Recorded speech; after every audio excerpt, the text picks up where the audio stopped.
56 seconds. She's going through in 41 again. It's the exact same split pretty much as the previous two heats, but she is actually getting stronger by the looks of things. She just needs to maintain it now. 56, 57. Okay, so she should still be okay, depending on third place finishers in the other heats, but I think she'll be fine and through to the final. There's 6 qualifying spots. So by the looks of things, it's just Iua Record through in 57.23. She might be keeping her powder dry for later on this afternoon. So by my reckoning, it's Blonde Fogarty, Sinead Tracy, Rachel Mccann, Laura Crossan, Iua Record, and one other through to the final of the 400 metres for women later on this afternoon. Next up will be the men's 400 metres, which may take a similar qualifying structure. By the looks of things, it's a straight time trial, and whoever the quickest 6 are will make the final.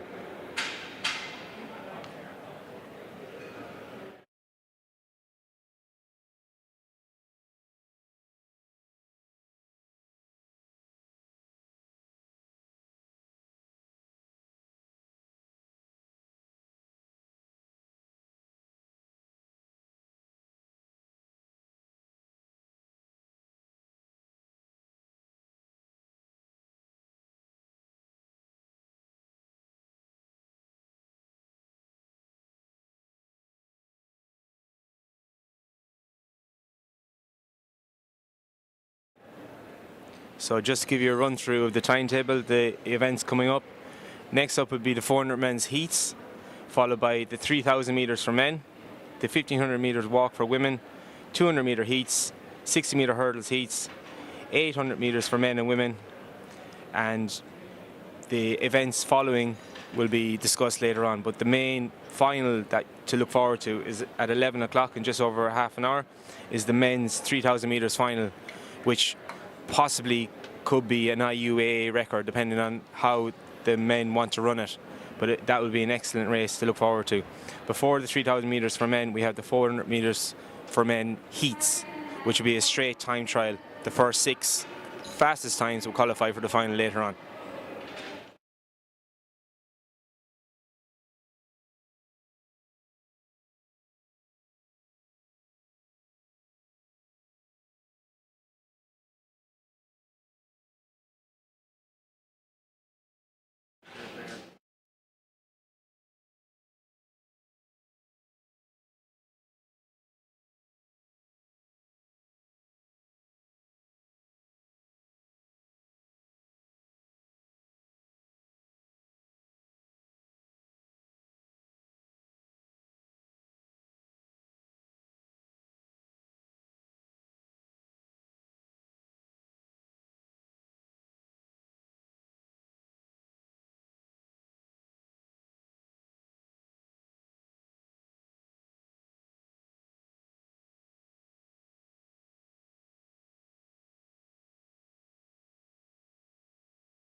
So we've got the men's 400 metres in getting their blocks ready here.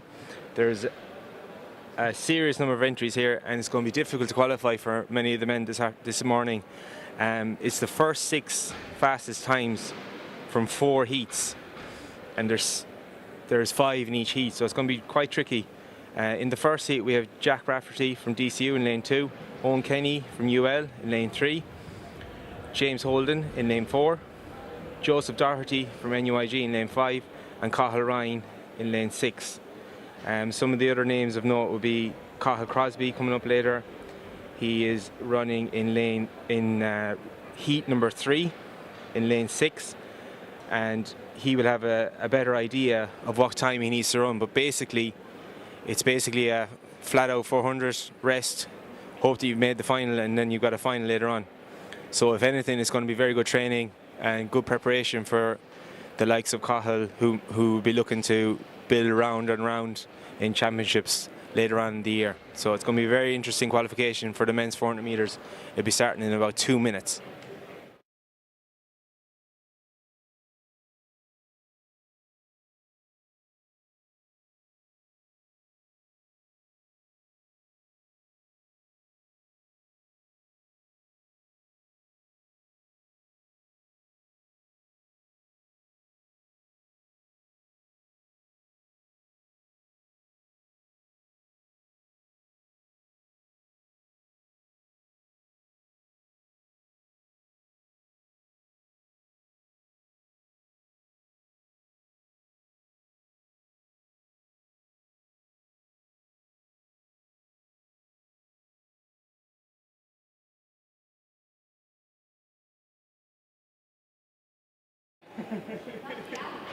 So we'll be ready in about a minute or so for the first heat of the men's 400 metres. Jack Rafferty lane 2, Owen Kenny lane 3, James Holden lane 4, Joseph Doherty lane 5, and Cathal Ryan in lane 6.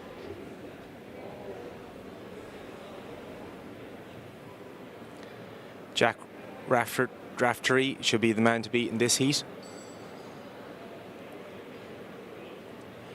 So again, we see the tactic generally in the 400 metres indoors is to get to the break before your competitors, or at least close to your competitors. You can make a move up the back straight.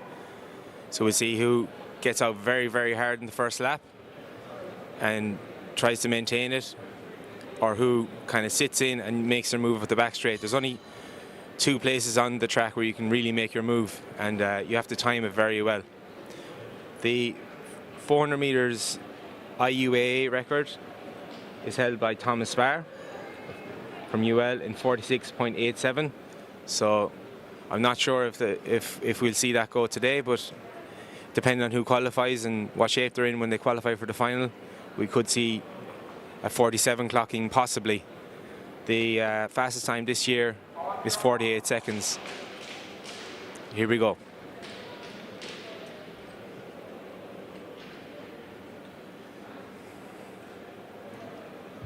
So Jack Rafferty, Owen Kenny, James Holden, Joseph Doherty and Cathal Ryan.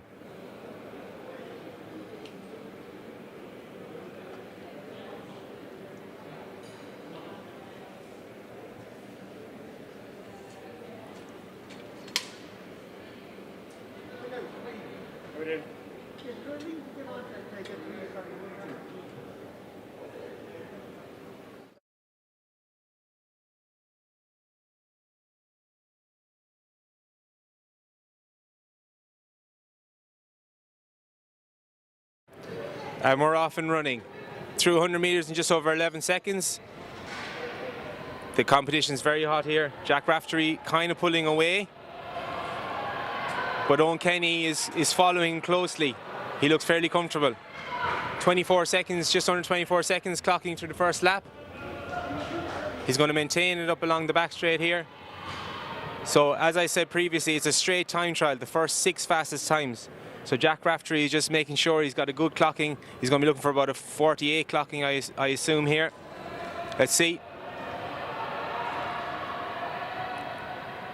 Yeah, 48 seconds, 48.34.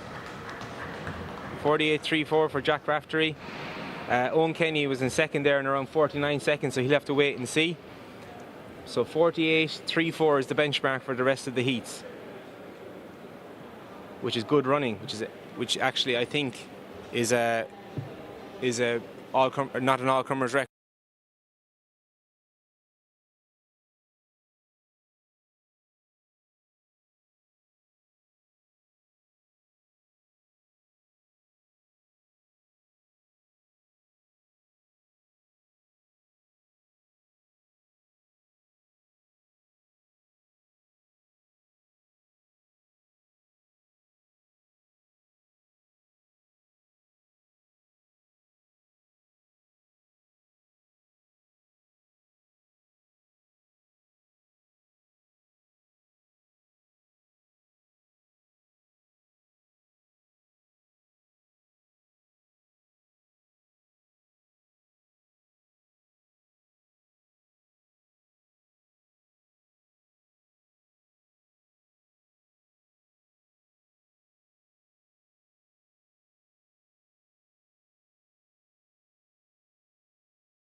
One or two IUAA records could go today, if nothing else, and maybe one Irish record may go. I'm not sure. We'll see how hot the competition is.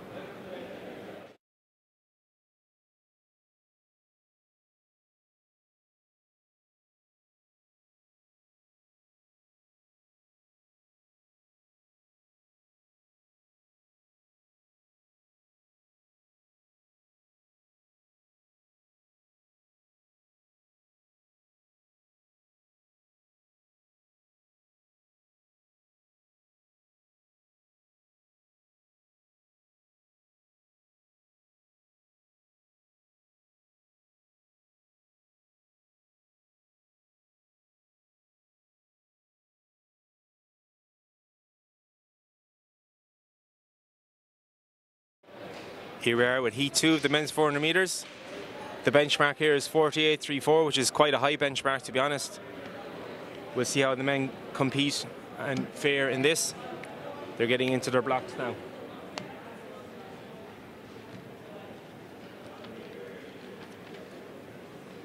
So Colm O'Carroll from WIT in lane 2. Peter Terrick, QUB, lane 3. Kieran D from MTU, lane 4. Scott Gibson, UCC, lane 5. Jack Mitchell, UL, lane 6. Off we go. So we'll have a little look at the splits as they go around. So Jack Mitchell has gone off very quick, as has Scott Gibson. It looks a little bit quicker than the first heat. So far, they still have another lap to go. So they're careering towards 22 seconds through the first lap. Jack Mitchell looks quite comfortable at the moment. He's getting a little bit of encouragement from the infield. We won't say anything about that. Scott Gibson is going to come up on his shoulder. It looks like he's just waiting to pounce. I didn't get the split there for 300 metres. They need to get around 48 seconds here. Yeah, Scott Gibson's coming up the outside. 48, 49, 49.2. So Scott Gibson and Owen Kenny will be in a fight, depending on what time they split for their heat, to see who's going to get through.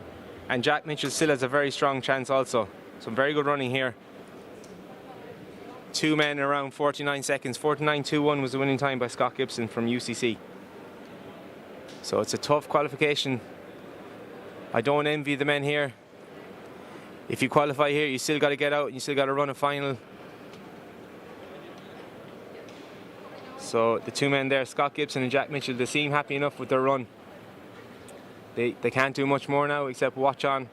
Heat 3 and Heat 4 in a way have it a little bit easier than Heat 1 and Heat 2 because they know what time they have to achieve, but it's not exactly like anybody is sitting back here in a 400 metres.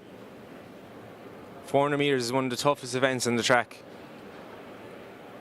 So we have Cathal Crosby here out in lane 6 getting himself sorted. So I'll start from lane 2. Oisin McCorry from UCD. Kieran Carty from DCU is in lane 3. Ryan Canning from UU, lane 4. Patrick O'Neill, QUB, lane 5. And Cathal Crosby, UL, lane 6.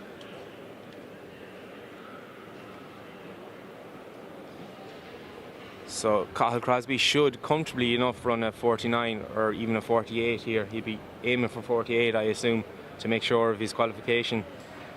So far, it looks like it's qualified so far. Looks like it's Jack Raftery, Owen Kenny, Scott Gibson and Jack Mitchell. Jack Raftery is very comfortable with his qualification time. I would say that Cathal Crosby would be looking for a similar time, even just for the psychological benefit of saying, yeah, you ran 48.3, but I can also run very similar time. Cathal is a fantastic competitor. He's a fellow Ennis track man, so I might be claimed to be biased, but he's a fantastic competitor, and I think he's got a very bright future ahead of him. And I'd love to see the likes of him, Jack Raftery, and amongst others, to make an excellent 4x400 team in the near future. We've had a lot of success, obviously, with the mixed relay. I think men's and women's 400 is in a good place, and I think overall, having the likes of AIT, as it used to be called, TUS, and having Abbottstown, it has really, really improved the standard of athletics in Ireland, and it shows that people can stay in Ireland and they can compete to a very high level and get excellent competition while staying on home soil. We'll see later now in the pole vault, the standard is incredible compared to a couple of years ago. There's a lot more depth there, simply because there's somewhere to train. Anyway, back to the men's 400 metres. Heat 3. Oisin McCorry, Kieran Carty, Ryan Canning, Patrick O'Neill and Cathal Crosby.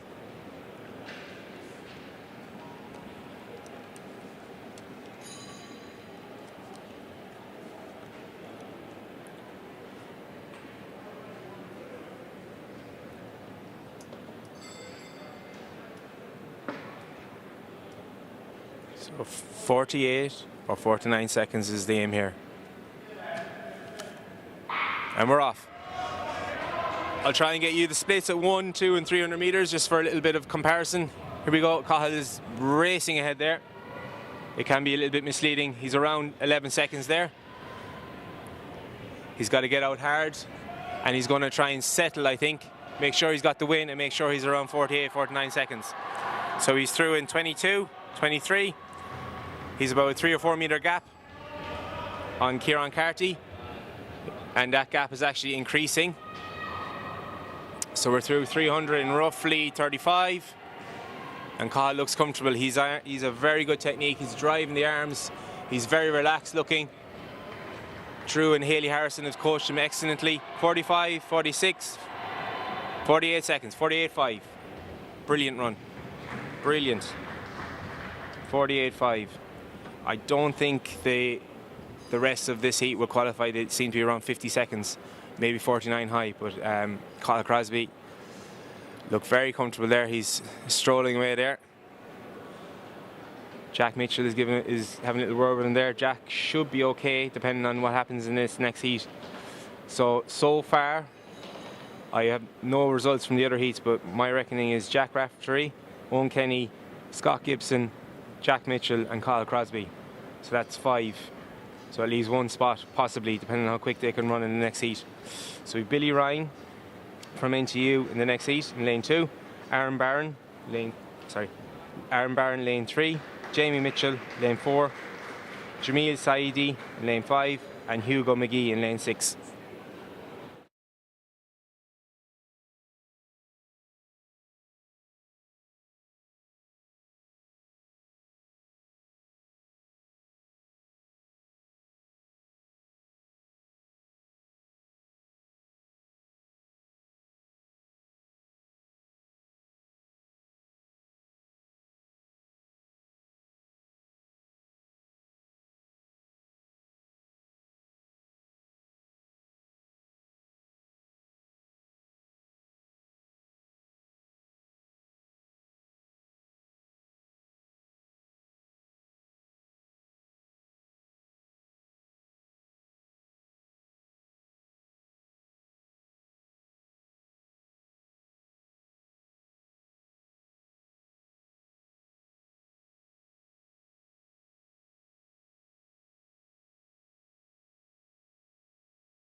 So we have the qualifiers list for the women's 400 metres for anyone watching. I know there's been some difficulties with the live stream, but if you're still listening out there, Miriam Daly from Newell is qualified in lane 1, Quiva Cronin is in lane 2, Sinead Tracy is lane 3, Arlene Crossan is lane 4, Planid Fogarty is lane 5, and Rachel Mccann is in lane 6. So that's the qualifiers for the 400 metres for women, which is on later on this afternoon at 2:35. 2:35 this afternoon. For anyone watching at home, the women's 400 metres final will be on then.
So the men's 3,000 metres, because of the number of entries, is going to be run in 2 semi-finals.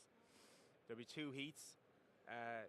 Semi-final 1 will be on now, and the start list is Conor Maguire, Finlay Daly, Sean Cotter, Oisin Spillane, Stephen Fay, Gavin Curtin, Keelan Carrihil, Patrick McGowan, Ben Lean Smith, Daniel Stone, Aaron Brennan, Thomas Devaney, and Liam Harris. That will be a very strong heat, depending on how they go out. The IUAA record from 2 years ago by Pierre Merchant could be in jeopardy. They're just giving them their instructions here, so there's a possibility that the following heat might go first, depending on what they decide.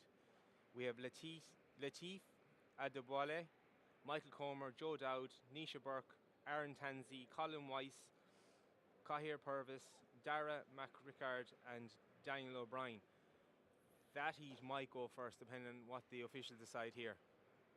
So there's a heat for people who are probably over, say, 9:15 for 3,000 metres, and there's probably a heat for people who are under 9 minutes for 3,000 metres.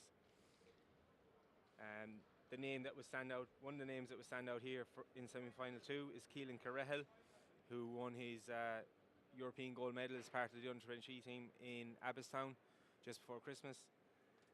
Liam Harris is another standout name here. He's a PB of around 8:14. Finlay Daly represented Ireland at the European Championships for the steeplechase under-23s just last summer. So there's a very high standard in the 3,000 metres today. So depending on if they hang about, it won't be a seriously quick time. But if somebody decides to take it out at a good pace, or teammates work together, as we see 3 UCDs jogging around, or 3 NUIG members jogging around together here, you could see a very quick time, and 8:14 is a achievable time for most of the top guys in this event. So very much looking forward to this one.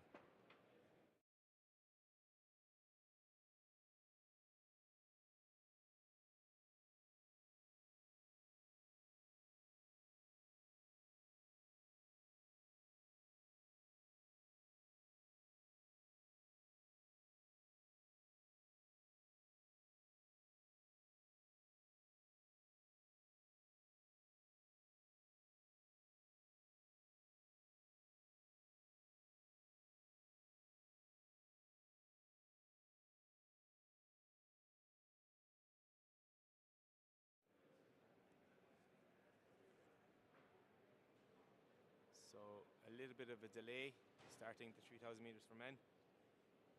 Some of the officials are still discussing events here. We're just waiting to see which heat is going to go first.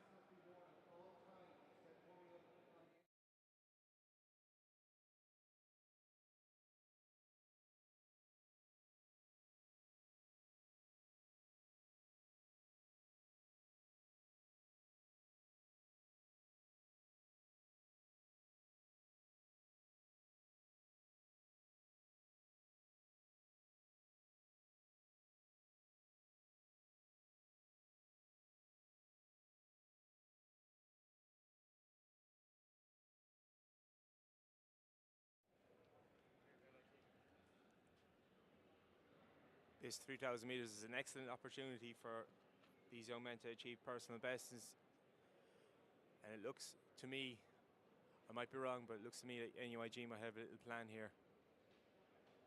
Not sure. I'll have to ask Matt Lockett. Oisin Spillane striding around there. Recently got his first Irish cap at the IAAF cross country in Antrim. Daniel Stone striding out.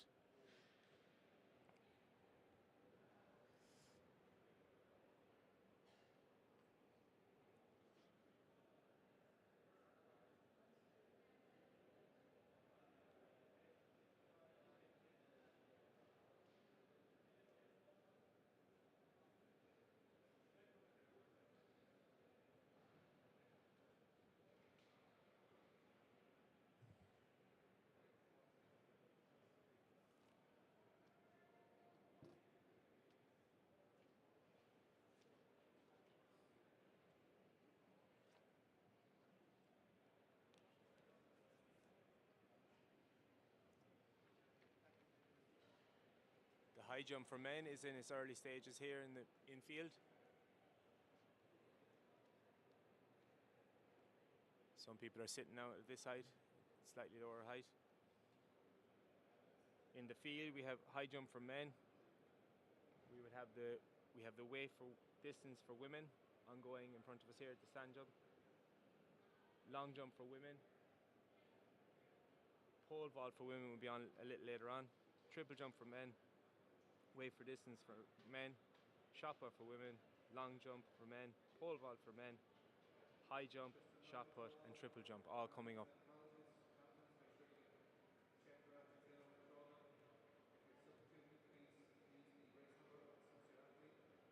It looks like the slightly slower heat in the men's 3,000 meters will be going first. They are gathering themselves to walk over to the start line. They were doing some warm-up strides in the back straight. So 15 laps of the track. Some of these are slightly more novice runners who may not have run in an indoor track before or raced an indoor track before. Some have. So the start list for this is Latif Adebowale from TUD, Michael Comer from NU, Joe Dowd from TUD, Nisha Burke from GMIT, Aaron Tansey from IT Carlow, Colin Weiss from UCD, Cahir Purvis from QUB, Dara McRicard from TCD, and Daniel O'Brien from MU. So it's an opportunity for one young man here to win a race in the famous AIT or TUS indoor track. They're just getting their starting orders from Cyril Smythe.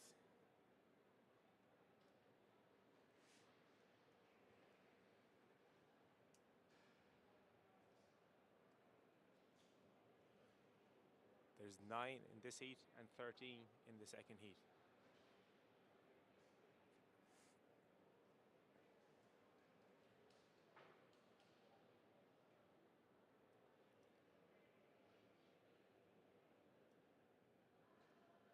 Of this starting field, I'd say Colin Weiss has a very good chance here.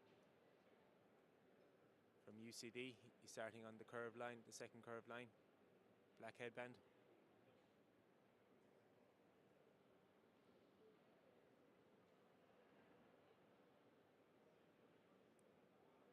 We're ready to go.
So we're coming up to the mile mark in the 3,000 meters for men.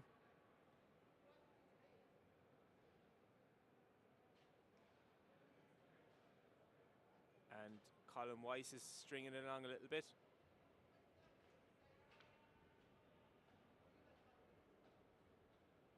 We have Colin Weiss, Joe Dowd on his shoulder. And they're moving around 9-minute pace.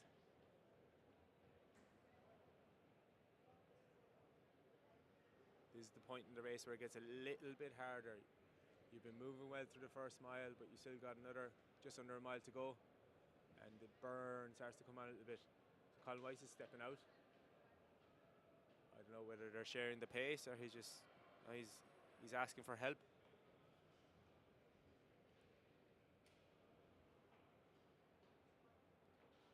Joe Dowd, Colin Weiss.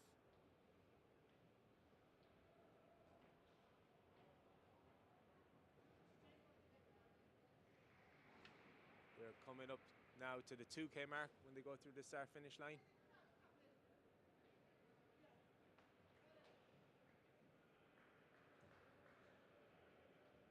No, apologies, if another lap to go. So, number 223, Cahir Purvis from QUB, Colin Weiss and Joe Dowd. They're the first three in this heat. The heats were seeded according to time, so these three men are eclipsing the field basically, but in a way they've done the right thing because they're going to get a good race amongst themselves. They might have been a little bit too slow for the faster heat, shall we say, so they're getting a good run out against each other. It'll give them a nice benchmark for later on in the season. So they're coming to 2K now, 6:02. So they're on it for about 9 minutes, 9:05 maybe. So if Colin wants to get under 9 minutes, he's going to have to move it on now. He's got 5 laps to run. Gets a little bit tricky when you're lapping people and people don't know maybe the etiquette. You move out, or sometimes it's easy to just go around them, but it's difficult with the high bends. It gets a little bit harder and you get a little bit more annoyed as you go around. So Colin Weiss stretching it out here. 4 to go. Joe Dowd and Cahir Purvis.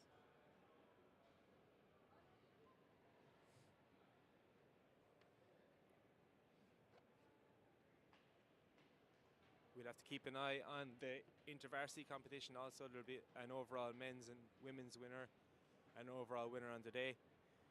UCD are always very strong. DCU, UL have a very strong team out today. So we'll see, and NUIG will have something to say about it also. So I'll be keeping an eye on that and try to inform you as it goes along. So Colin Weiss looking fairly comfortable. Joe Dowd is straining ever so slightly. And Cahir Purvis is still in third. I'm not sure how many times they've lapped the other runners, but bear in mind the other runners, maybe their first time racing on indoor tracks, so give them the benefit of the doubt. So 2 laps to go, 400 meters.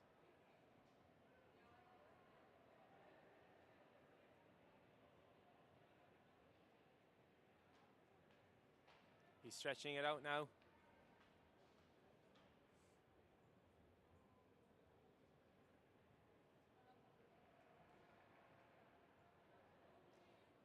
He looks to have saved a bit for the last 400 meters, so he should be comfortably within 9 minutes. Colin Weiss. He'll go again now. He'll look at the clock. He's 35 seconds to run. For the last 200 meters, just under 35 seconds, he'll break 9 minutes.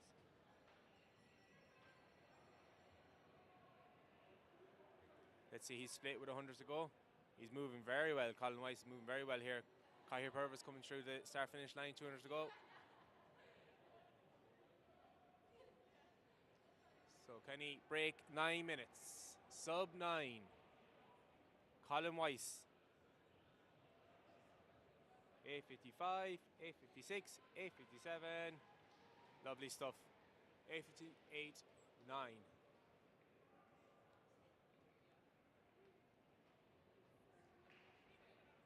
Joe Dowd in second. And Cahir Purvis in third. A good strong run there from Colin White. He paced himself well. He may have achieved maybe a quicker time if he went in the slightly faster heat, which is coming up next. But he's got a nice win for himself, a nice benchmark for the season, and he'll move on from here.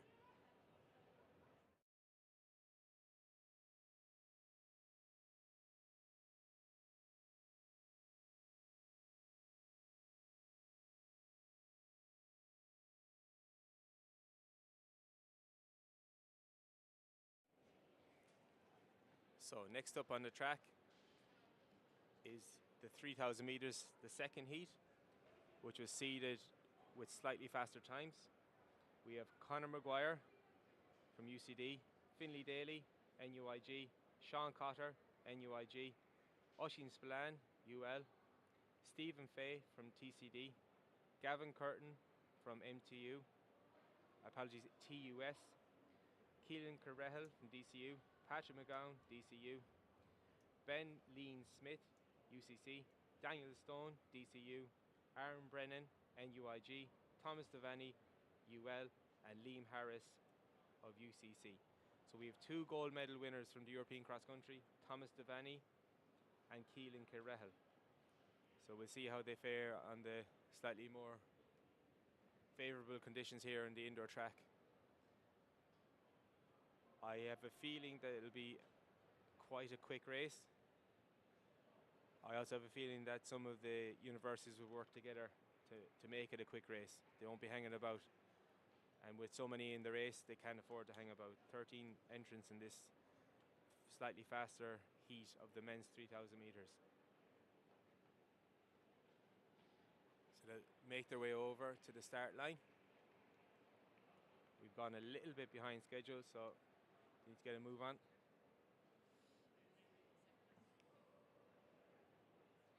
So this race will be interesting in a number of ways. The likes of Thomas Devaney, Oisin Spillane have just come off a cross-country course last weekend, and they're straight into a very different race, to be honest. 3,000 metres, just less than 2 miles, is a very different race to 10,000 metres on the cross-country course. So they're in for a little bit of a shock maybe to the system, but at the end of the day, it's still an endurance event. So whoever can maintain and finish their last K or so, the strongest, will be the winner today. I'll be looking out for Liam Harris, I'll be looking out for Keelan Kilrehel, and I'll be looking out for Finlay Daly here, amongst others. But they're 3 to look out for, and I'm sure there's 1 or 2 others who will have a look in also. So they should be gathering themselves to move over. After the 3,000 metres for men, we have the 1,500 metres walk for women, and then we have the heats of the 200 metres. I have the heats for women in front of me here, so I'll call out the names for the women's 200 metres. There's 4 heats, and again, it's a situation where the fastest 6 will qualify. So in heat 1 of the women's 200 metres, which will be on shortly at 11:40, is Alana Ryan from UL, Maeve Murphy, TCD, Erin Tahini from DCU, Alicia Kerr, IT Sligo, and Lauren Cadden, IT Sligo. In heat 2, we have Katie Bergen, Jessica Strain, Lauren McCourt, Emma Hutchinson, Niamh Malone, Shona Lowe, Molly Hourahan, Leah Moffat, Lauren Carr, Sarah Leahy, Rebecca Ward, Shauna Layden, Olivia Howe, and Tanisha Dions. So a high number of entrants for the women's 200 metres. There's 20 in all, and only 6 will qualify. So a difficult qualification, similar to the men's 400 earlier. We still have 1 or 2 finishers from the first heat of the 3,000 metres. They're still making their way around, so we'll just wait on that. And then we will have the men's 3,000 metres.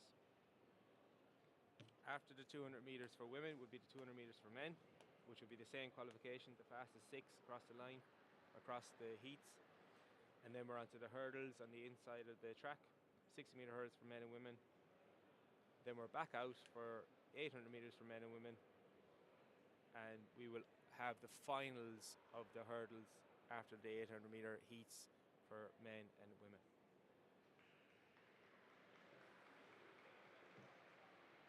So we have our finisher here in 14:10. Latif Adebowalele. So possibly his first time on a track, an indoor track, and hopefully not his last. We got a nice bula bus there at the end. So we have the men's 3,000 meters making the way across. So just look at the body language here. Some jog, some walk, some strut. A lot of things going through their minds now. They're making the way across. So will UCD work together? Will UL work together? Will NUIG work together? Will DCU work together? Or are they going to sit and sit and sit?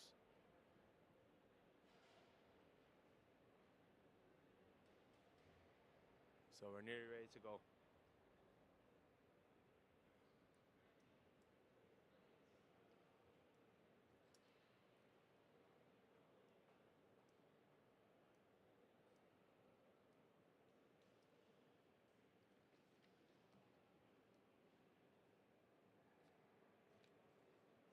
The IUAA record for 3,000 meters for men is held by Pierre Merchant. At the last meeting of the IUAA indoors, he ran 8:13.57, and I think that could be under threat today.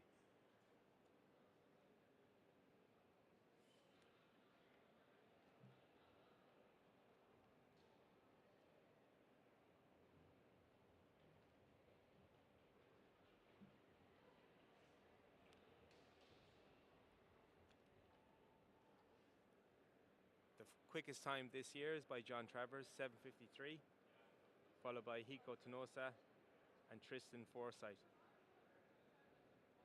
7:53 is motoring. I'm not sure if we get a sub 8 today, but I think sub 8:25 is definitely on the cards, if not sub 8:20. So we'll see how close we are to our record.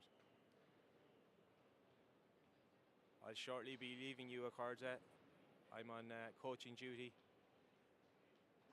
but I'll give you a run through of the times, splits, etc. afterwards.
That was a brilliant 3,000 metres, won by Keelan Kilrahel. A lot of PBs there as well, 8:20. So Pierre Merton's excellent record is still intact. I'm a little bit out of breath from running up from the back straight, but a brilliant race. So next up, we'll have the 1,500 metres walk for women, followed by the heats for the 200 metres for women and men. Very good run by Liam Harris there also. Possibly an indoor PB for him, running for UCC. So a lot of bodies on the ground there. Again, it gives them an idea where they're at for the season. A very short season, indoors is always short, but another race or two and you can see people knocking seconds after a time.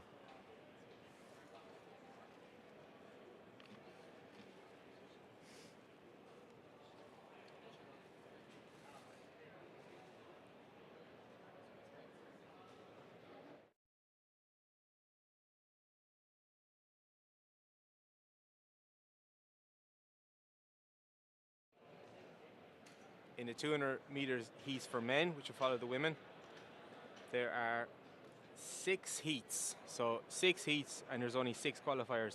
So that makes it extremely difficult. I'll call out the names of each heat. Heat 1 will be Adam Skies, Aaron Kelly, Jack Hickey, Colin Doyle, Alex Lee. Heat 2 will be Sean Harding, Sean McCarthy, Leon Chinaka, Conal Gallagher, Robert MacDonald. Heat 3 will be Oren Cully, Peter O'Brien, Emmanuel Laurie, Adam Haplin, and Paul Costello. Heat 4 will be Conor Herity, James Holden, David McInerney, Ajit Joy, and Craig Newell. Heat 5 will be Jack McGrath, Andre Christie, Jamie Wynn, Colum O'Carroll, and Tolu Ubori Akinola. Heat 6 will be Enoch Ilawa, Charles Okafor, Mark Smith, John Grant, and Greg McElroy.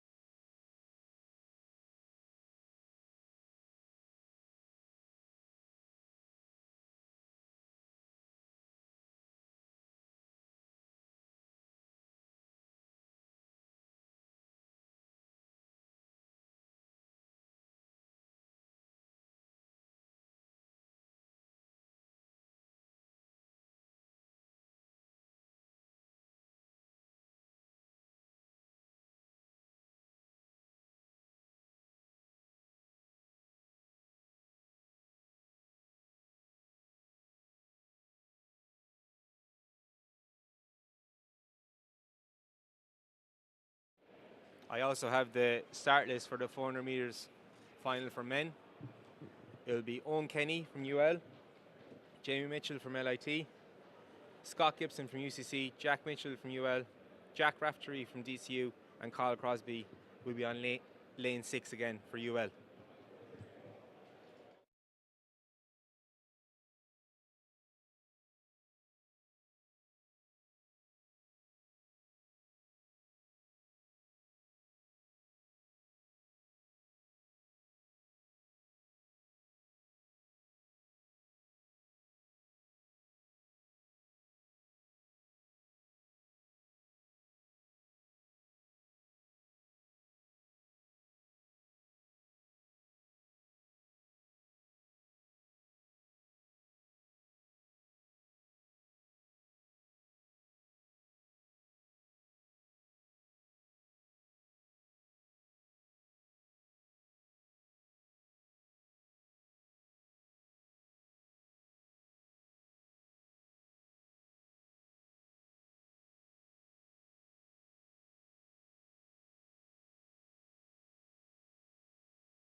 So we're off in the 1500 meters walk for women.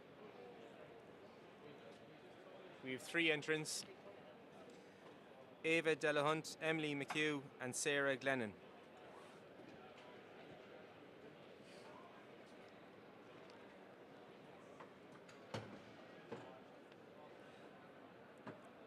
The record for the 1500 meters walk for women in the IUAA is Laura Reynolds from DCU back in 2011, and she walked 6:17.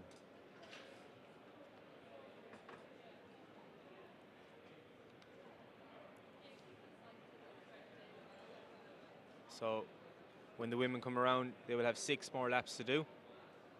So it's quite a short race for a walker who's used to distances of 10k and up, 10k, 20k and up. So this will be a short race for most of these women.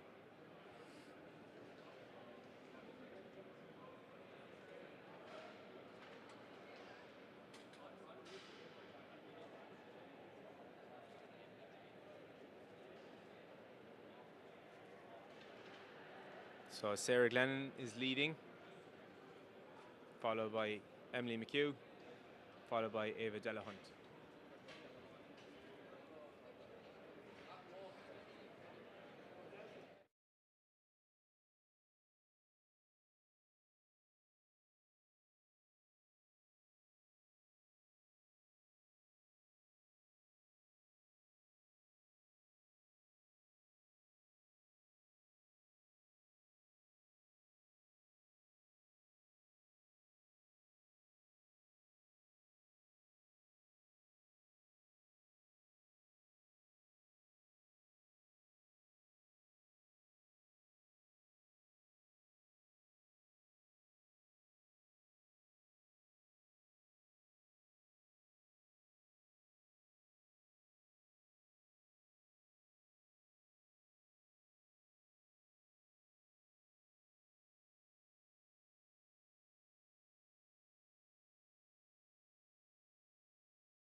So coming up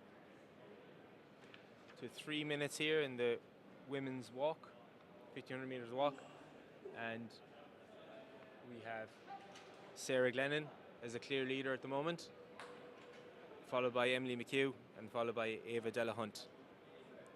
So just over 3:13 gone. The IUAA record is held by Laura Reynolds in 6:17. So I'm not sure if that's under any threat today, but they're getting a good outing here. Again, to see where they're at with their training, leading into any indoor races they may do, but I imagine possibly for outdoor season and on the roads later on in the summer.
Final lap of the women's 1500 metre walk. And we have a clear leader.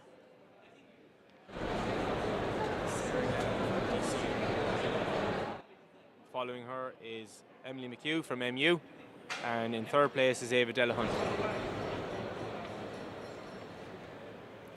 So she's going to be on for about somewhere in the region of 7:30, I imagine, 7:20-ish.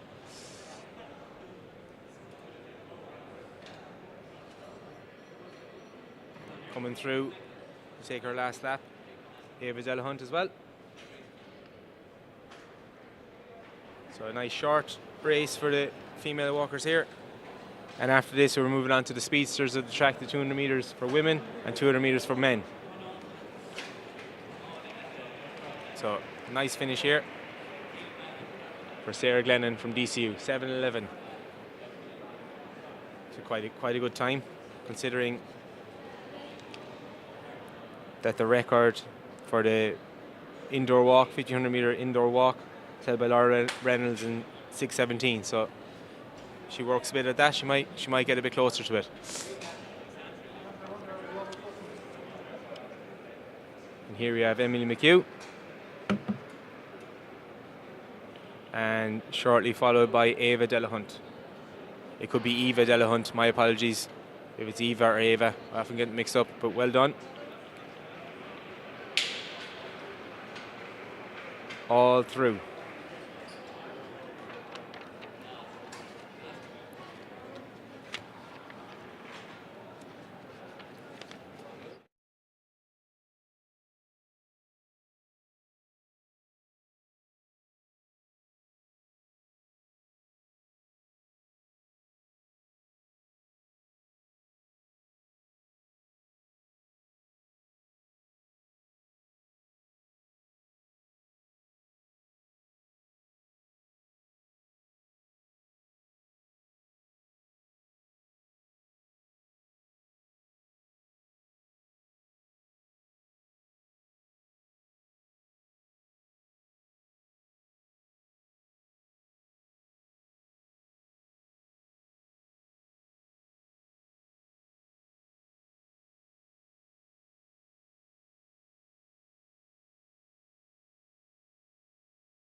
We're ready to go here in the heats of the women's 200 metres. In lane 2 we have Alana Ryan. Lane 3, Maeve Murphy.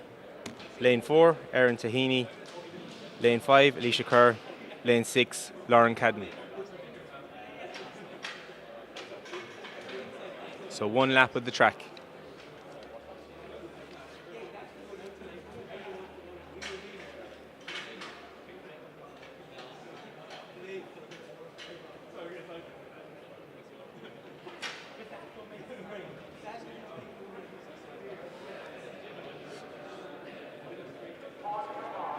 They're ready to go. Alana Ryan, Maeve Murphy, Erin Tahini, Alicia Kerr, Lauren Cadden.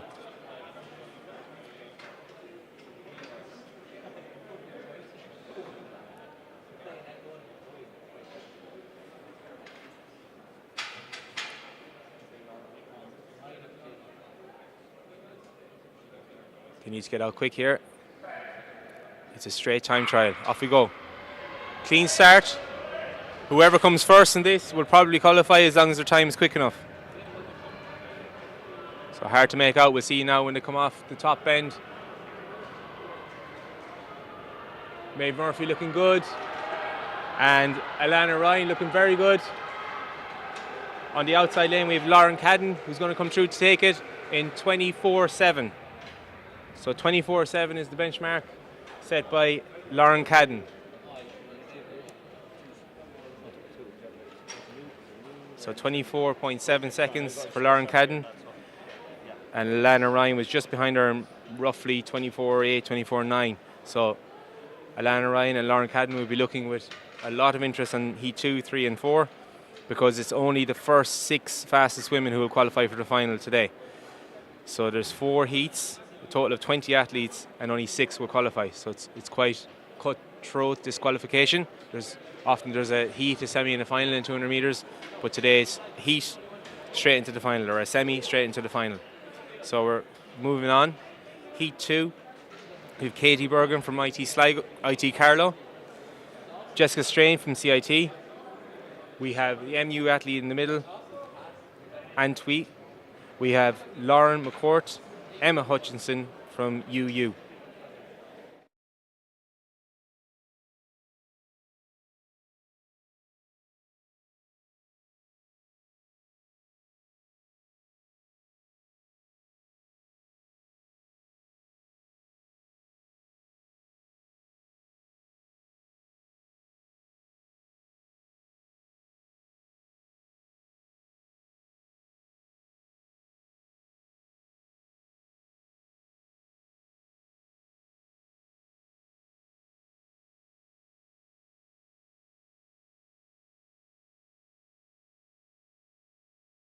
So the IUAA record is held by a certain Phil Healy in 23.5.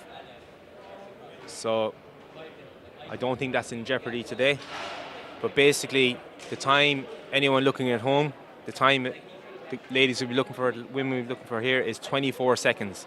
If they can achieve 24 seconds, they have a very good chance of making the final.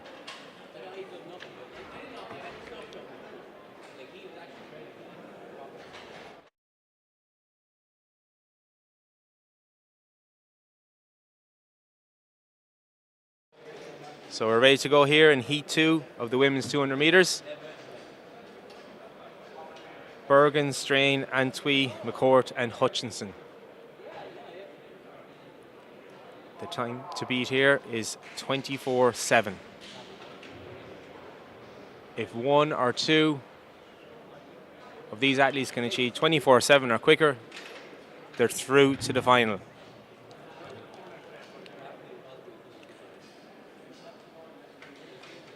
Finals for the women's 200 metres will be held at 25 to 5, 4:35 p.m.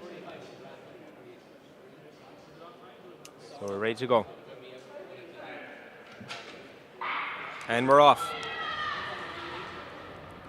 Good start on the outside by Emma Hutchinson, but Lauren McCourt, wow, she's gone. She's streaking ahead. Lauren McCourt from UCC. Let's see now when she comes on off the bend. We also have Katie Bergen. Well, Laura McCord is a clear winner here. Let's see what time she gets. 25.45. Okay, so she has a chance. We'll see what the other heats do. But 25.45 by Lauren McCord from UCC. So she's a little bit slower than the first heat, but she'll keep an eye out now and see what the other ladies do.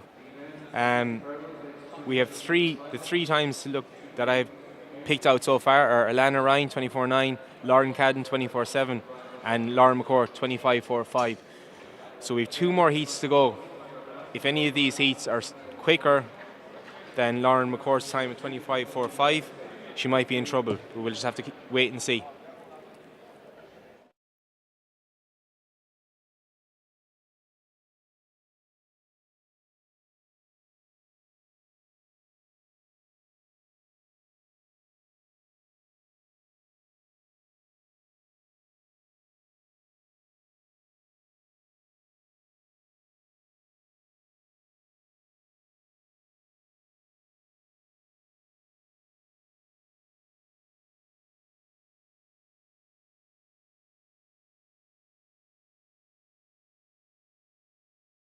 So we're coming up with heat 3 of the women's 200 metres.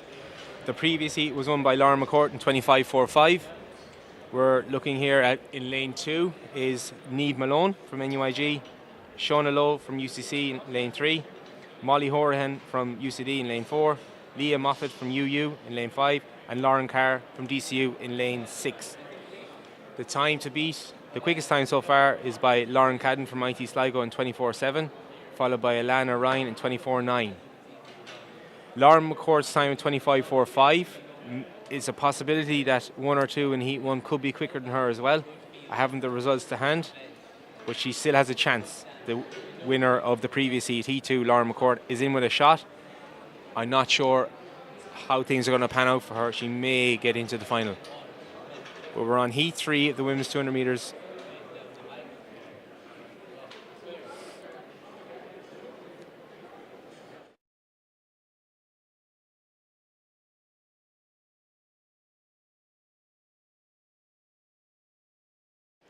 So we're ready to go in Heat 3. Niamh Malone, Shauna Lowe, Molly Horan, Leah Moffat, and Lauren Carr.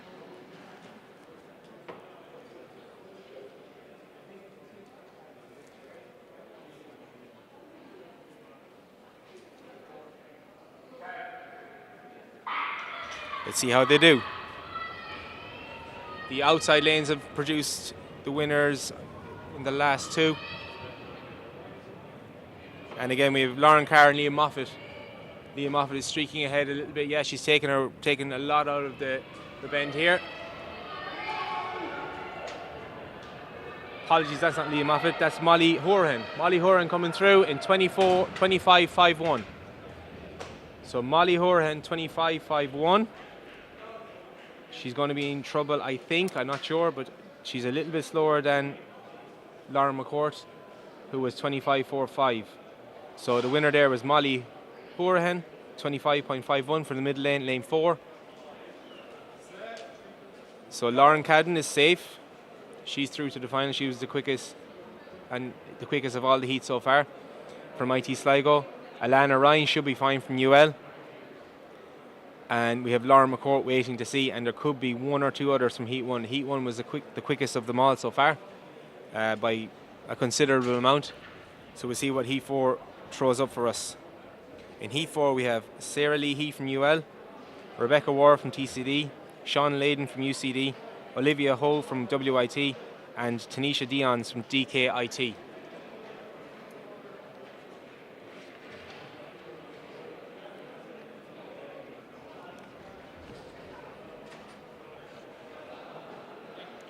So far this year, the quickest time is by Sarah McCarthy, who ran 24.14 on the 9th of January, followed by Aoife Lynch, 24.73, Kate O'Donnell, 25.02. They're the quickest times in Ireland this year. So we have Sarah Leahy on that list in 5th place so far this year, and she's in this heat in lane 2.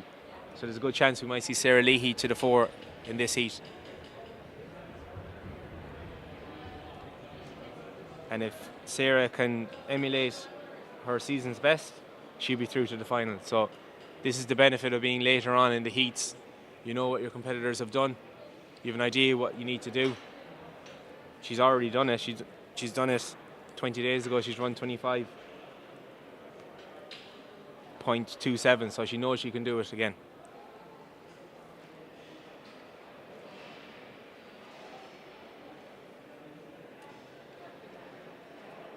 So, one more time. Sarah Leahy, lane 2 from Newell. Rebecca Ward, lane 3 from TCD. Shauna Layden from UCD in lane 4. Olivia Howe from WIT, lane 5. And Tanisha Dion's DKIT, lane 6.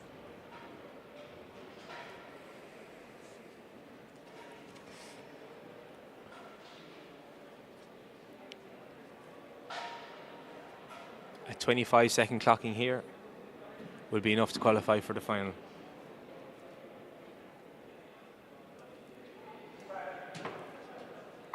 Okay, keep an eye out for Sarah Leahy on lane 2. On the inside lane, as it were. Shauna Layden, again, is going very well in the middle lane from UCD. But Sarah Leahy is streaking away here. She is clearly in the lead. Let's see what time she clocks. 25.3. So, very similar to the time she ran 20 days ago in Abbottstown. Sarah Leahy clocks 25.3, and that could be round down. She ran 25.27, so she's very close to her season's best. So she's in good fettle, fine fettle for the final. So that's Sarah Leahy through to the final. And I'd imagine that she'll be the only qualifier from this heat. But I've been wrong before.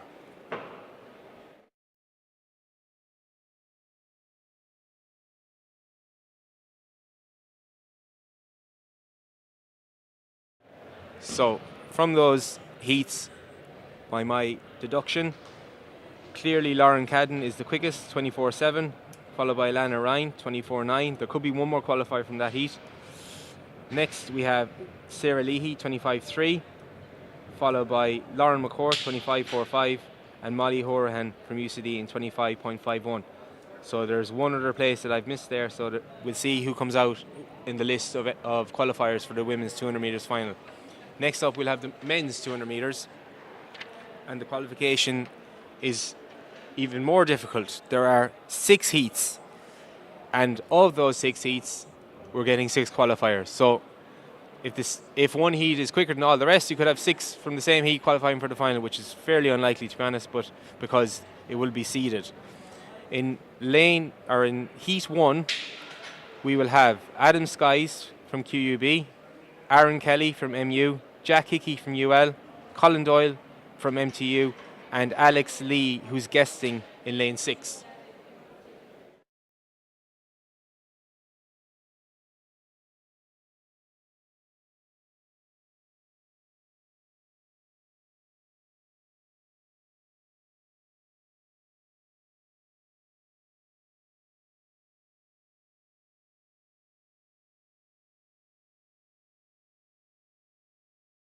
So the men are getting their instructions here from the officials here. There is a substantial number of them, as you can see in your screens. 30 in all. So of 30, 6 will qualify.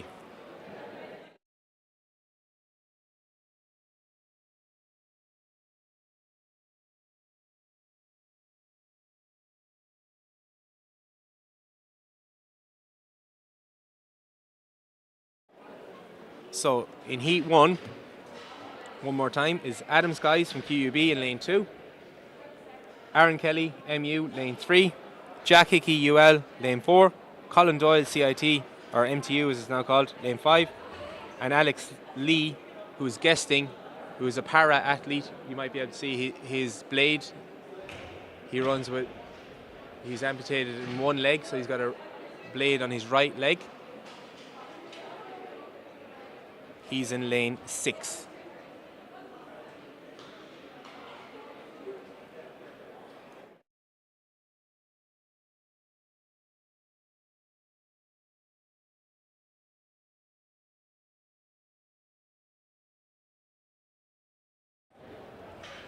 So the IUAA record for 200 metres is held by Marcus Lawler, who ran 21.03 in 2016.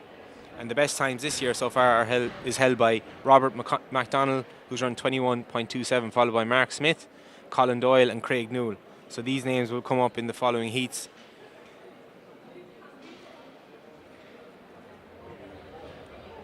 So I assume somewhere around 22 seconds might be safe enough to qualify, but they may need to dip under. But I'd say 22 seconds should be fine to qualify from these heats.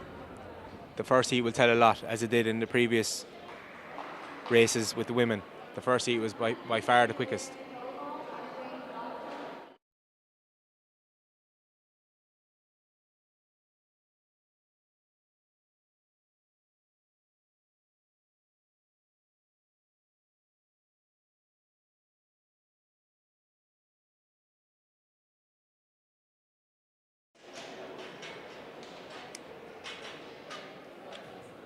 You're nearly ready to go in the heats of the men's 200 metres. Adam Skies, Aaron Kelly, Jack Hickey, Colin Doyle and Alex Lee.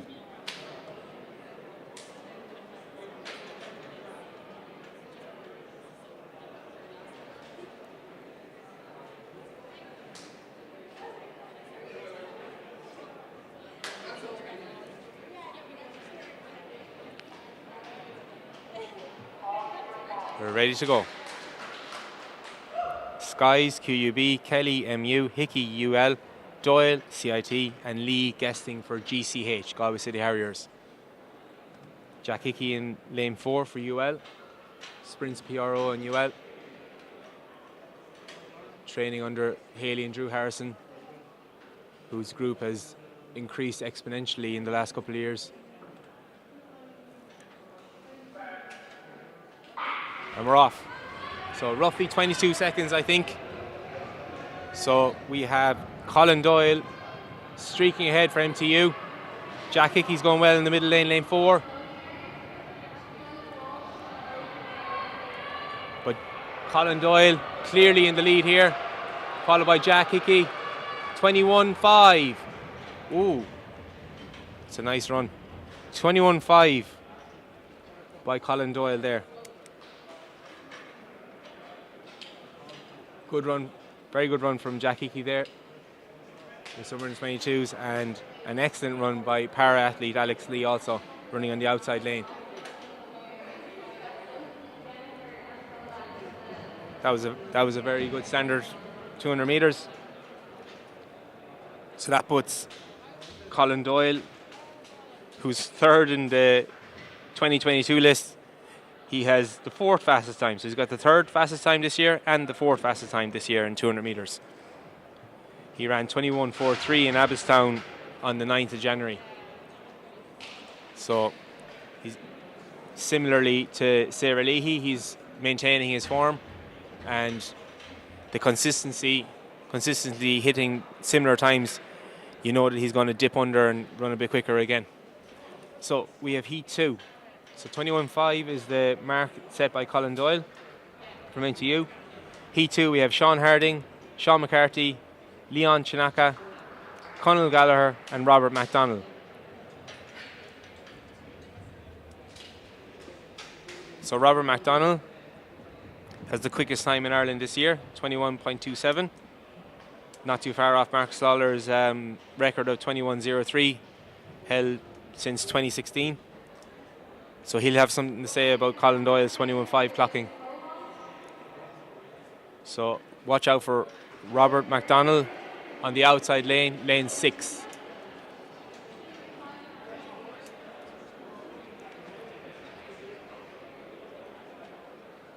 NUIG Sprints program is really bearing fruit the last few years also.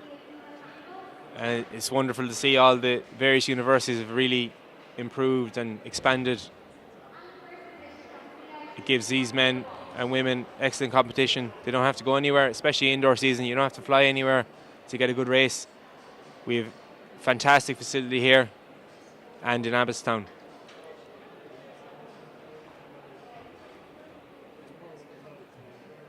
So we're nearly ready to go in the men's 200 meters heat 2.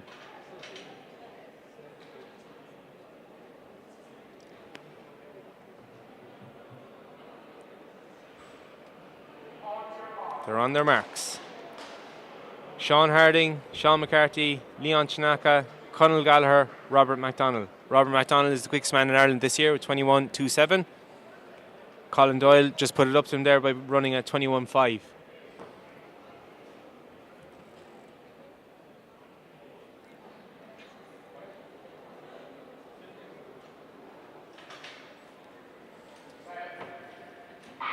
And we're off.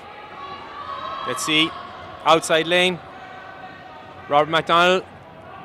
There's daylight between him and the next competitor. He's streaked through 100 meters there.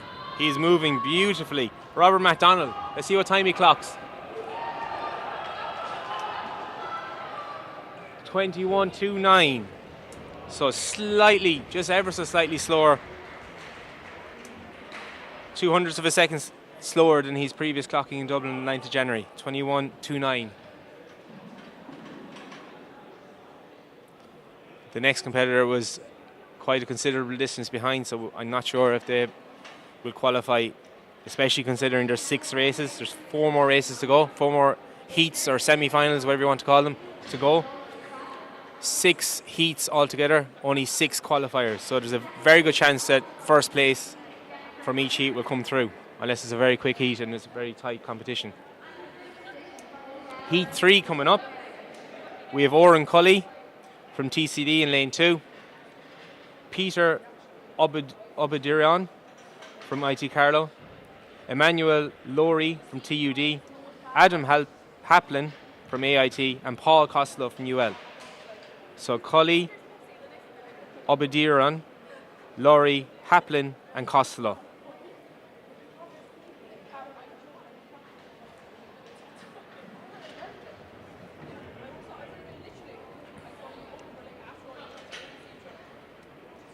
Sitting here in a relatively big town, but a small place in comparison with the likes of Cork, Limerick, Dublin, such as Athlone. It's amazing to see such fine facilities here, and I'd just like to give a big shout out to Kieran O'Cahan and those who put this in place.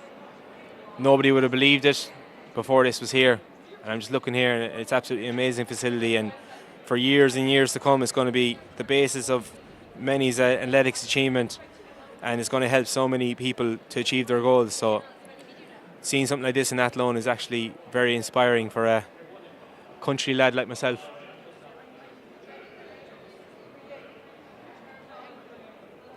So a little bit of a hold up here in Heat 3.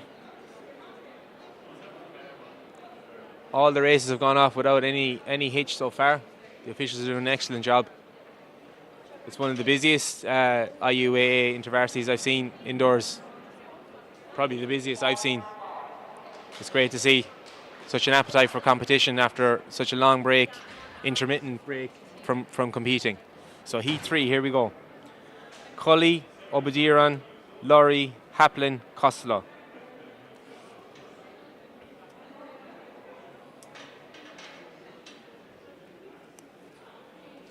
So these guys need to at least clock at 21 seconds for 200 meters. Here we go. Paul Costello out strongly in the outside lane. His stride is opening out nicely. We also have Lowry going very well for TUD. Let's see the time. 22.05 for Paul Costello, followed by Lowry.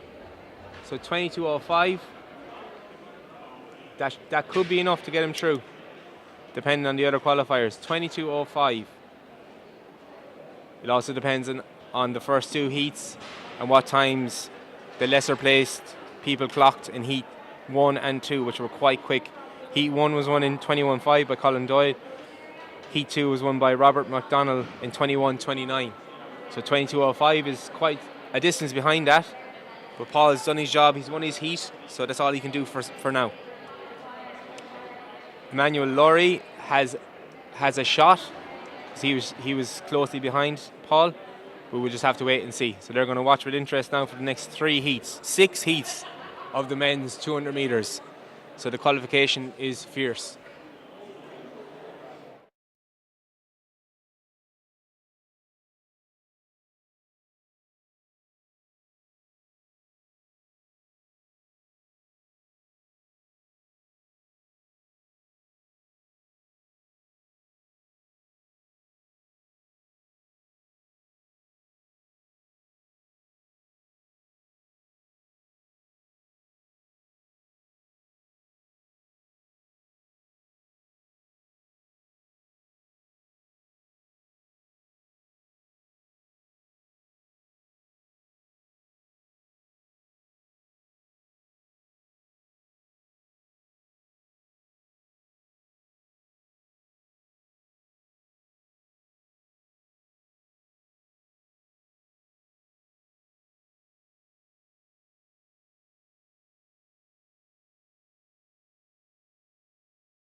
Okay, so heat 4 nearly ready to go.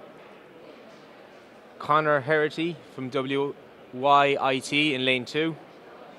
James Holden from TUD in lane 3.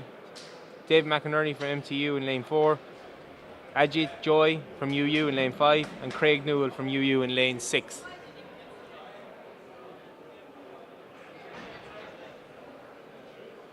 So at 22 seconds might be enough. 22.05 from Paul Costello from the previous heat was the winning time. So if they can beat that or equal it, they're in with a shot. 6 qualifiers from 6 heats.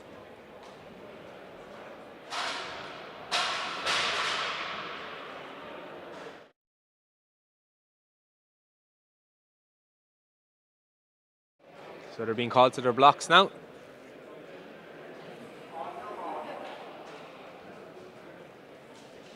Craig Newell is the standout performer here. He's run 21.66 already this year.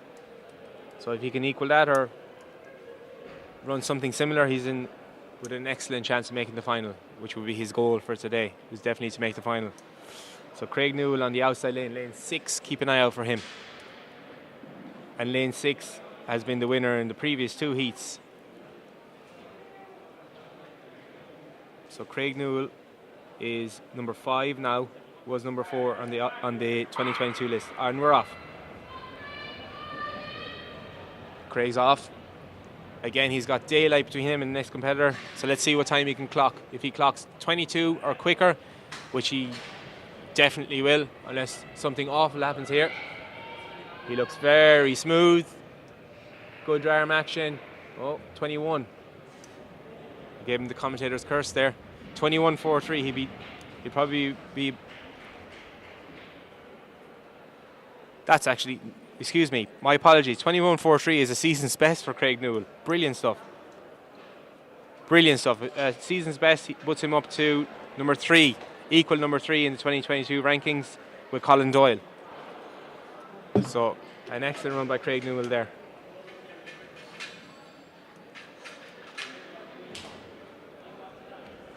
So he can relax. He's qualified, nice and easy. Powerful runner. So that's Robert McDonald, Paul Costello and Craig Newell all qualified out of lane 6. The quickest qualifying time today so far is Robert McDonald from NUIG in 21.29, followed by Craig Newell 21.43, followed by Colin Doyle 21.5, and the other winner was Paul Costello in 22.05. We just have to wait and see if there's any other lesser placed finishers who may have clocked a quicker time than Paul Costello with his 22.05. We're on heat 5 of the men's 200 metres now.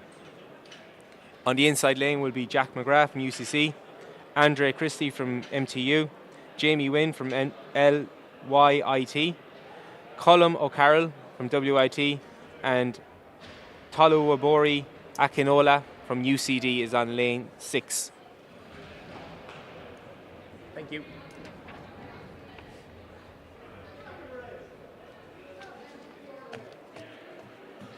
As my excellent helper passed me over my notes for the 800 metres for women, which is coming up shortly enough. After the 200 metre men's heats, we'll have the 60 metres hurdles for women and men, and the 60 metres hurdles for the heptathlon. After the hurdles, we have the 800 metres for women, roughly in a half an hour, followed by the 800 metres for men. And then we're on to the finals of the 60 metres hurdles, which you'll see in the middle track straight. So the men nervously waiting now in heat 4 of the men's 200 metres. Jack McGrath, Andre Christie, Jamie Wynn, Colum O'Carroll and Toluwabori Akinola waiting patiently and possibly nervously.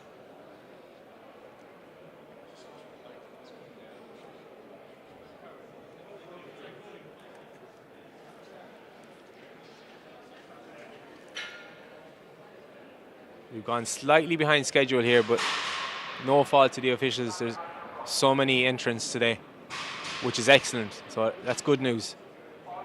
We're ready to go. Sarah's ready to go. Sarah Smythe, our starter. Jack McGrath, Andre Christie, Jamie Wynn, Colum O'Carroll, Toluwabori Akinola.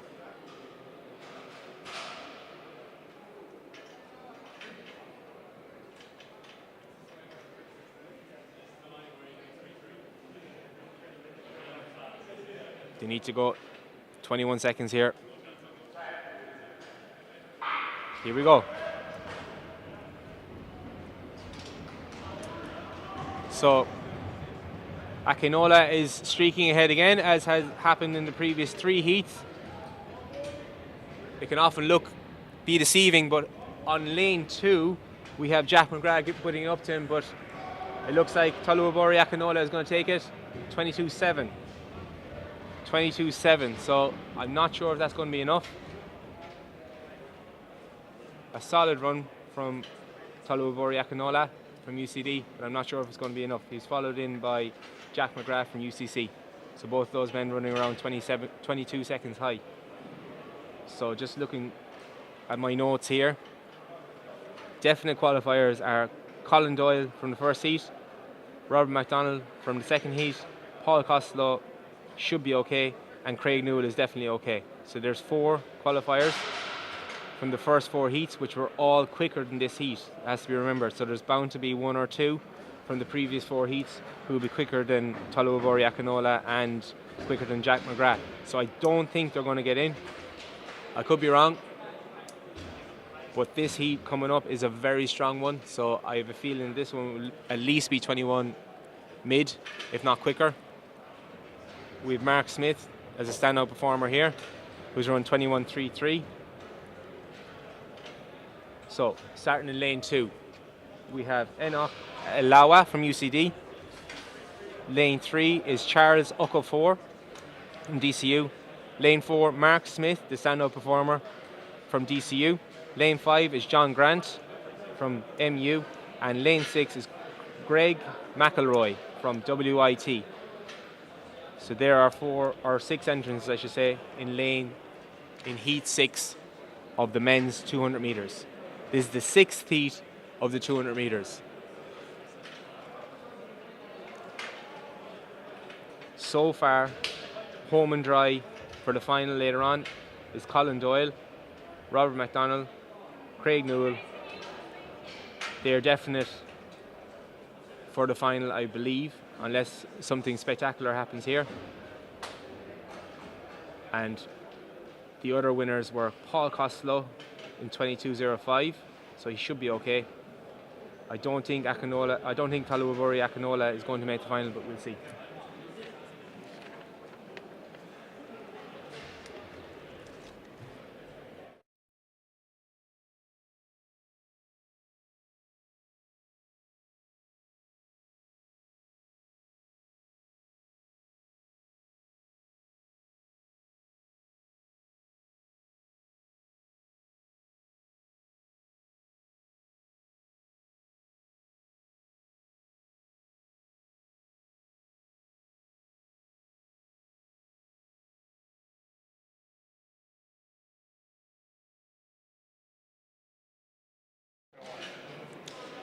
So here we are, the final heat of the men's 200 metres. Mark Smith should comfortably qualify here. He's got a season's best 21.33, and he may have a little eye on the record of 21.03, let's see. But that's for later. He's got to get the job done here and get qualified for the final. Enoch Elawa, lane 2. Charles Okafor, lane 3. Mark Smith, lane 4. John Grant, lane 5. Greg McElroy, lane 6. And we're off. Let's see what we can see. Yeah, Mark Smith eating up the ground in front of him. Come around the bend, Mark Smith in first. Charles Okafor is just behind him. Let's see what time he clocks. And don't forget John Grant. 21.58 for Mark Smith. Excellent time. 21.58. John Grant and Charles Okafor could have a little look in for the final as well. We'll have to wait and see because they're definitely quicker than 22 seconds. So keep an eye out for Charles Okafor and John Grant, who had very strong runs there just behind Mark Smith. So that was possibly the strongest heat in terms of depth. So there's a good chance that we'll definitely see Mark Smith. There's a good chance we'll see Charles Okafor and John Grant in the final. So that probably means that Toluwabori Akinola is out, along with Jack McGrath. So I think heat 5, we won't see anyone from that heat in the final unless there's something drastic changes. We're definitely going to see Craig Newell. We will also see Robert McDonnell, and we will also see Colin Doyle in the final. Paul Costello, who won heat 3, his place could be in jeopardy due to the fast finishing Okafor and Grant. We'll just have to wait and see. There's only 6 qualifiers, so it's cutthroat. So I think Paul Costello could be a little bit nervous, waiting to see who gets through. So the men's 200 metre final will be on later on this afternoon. It'll be on at 4:45, so they've got about 4 hours to recover now. Put the feet up, rest a bit, and then go at it again. So next in the track, we're moving into the 60 metres hurdles for women and the 60 metres hurdles for men. Followed by that will be the 800 metres for women and 800 metres for men. I hope you're enjoying the live stream.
So we have the women's 60-meter hurdles waiting for their off.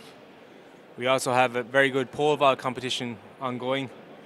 I referenced that earlier, that the pole vault has really come on a lot in the last couple of years, due in a major part to the increased indoor facilities in the likes of Nina and more recently in Leevale, as well as the excellent facility here in AIT and the excellent facility in Abbottstown. So there's a nice pole vault competition ongoing there. I'll keep an eye on that. So the women's 60-meter hurdles, we have, starting from lane 2, we have Louise King from UL, Tara Meyer from TUD, Sarah O'Neill, QUB, Sarah Quinn from NUIG, and Bevan McCaffrey from AIT, and Quiva Mackey from UCD. So the standout here will be Sarah Quinn from NUIG.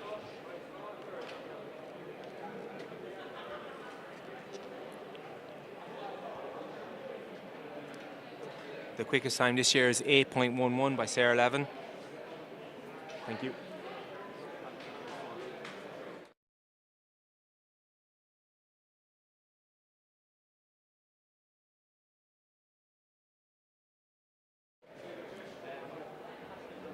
So we're still waiting for the off here. The quickest time this year is Sarah Levin 8.11, followed by Kate Doherty 8.37, Liliana O'Hora 8.48, and Anne Macaulay 8.68.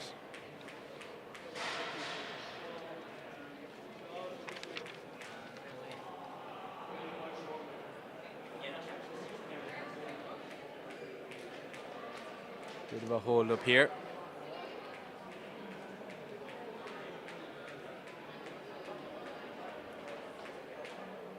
The qualification here, I imagine, is first two from each heat and the 2 fastest qualifiers. So it should be comfortable enough for the likes of Sarah Quinn to get through here.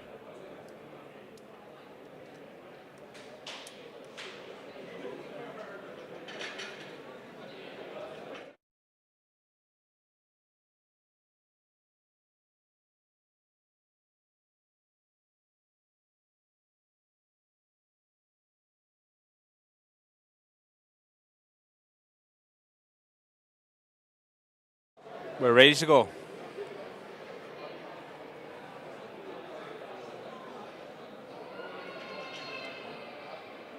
So 5 flights of hurdles to get over, 60 meters to sprint.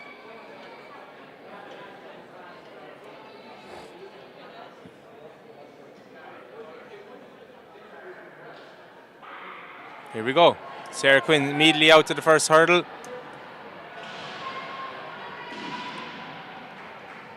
.85, and she's followed home by Bevan McCaffrey, I believe. No, apologies. Sarah O'Neill. So, clear winner there anyway. And 8.58 was Sarah Quinn. 8.54.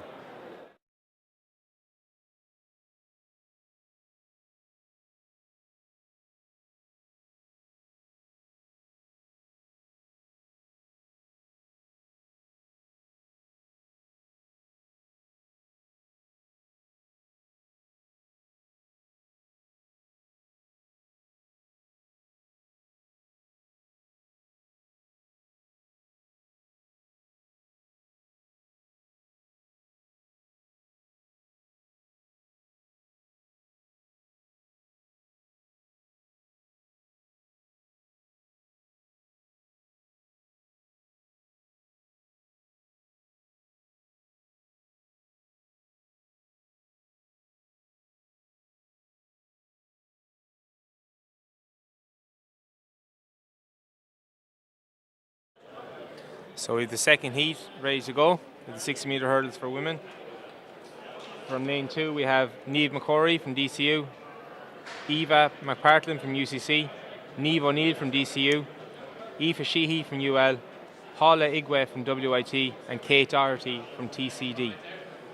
Kate Doherty, stand-up performer here, on a year down.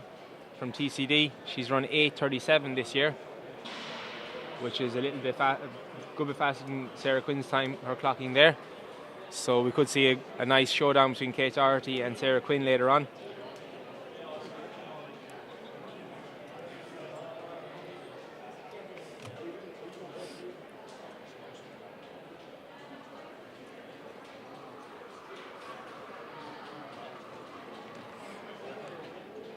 The IUAA record for the 60-metre hurdles is held by Sarah Levin. She ran 8:29 in 2018.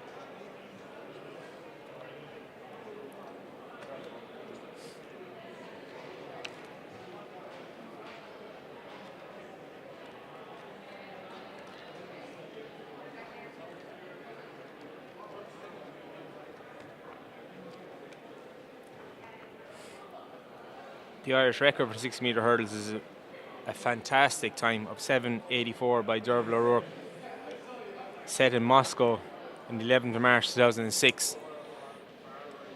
The likes of Sarah Lavin, who isn't here today, could maybe, possibly, eventually emulate that time, but it's an unbelievable time, really, to be honest.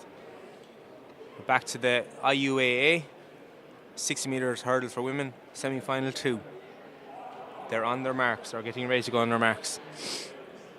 So we have Niamh McCrory, Eva McPartlin, Niamh O'Neill, Aoife Sheehy, Paula Igwe and Kate Doherty. Kate Doherty is lane 7, closest to the camera, so keep an eye out for her and keep an eye out for what time she can clock. The 60-metre hurdles isn't one really where you can kind of hold back too much, because you've got your stride patterns between the hurdles. She might go for a slightly different stride pattern, but I imagine she's going to go as quick as she can in this heat, and she will have enough energy in reserve for the final also. Here we go. Hendo Trí Cahar, Hendo Trí Cahar, Hendo Trí Cahar 8:40. So a little bit quicker than Sarah Quinn by Kate Doherty.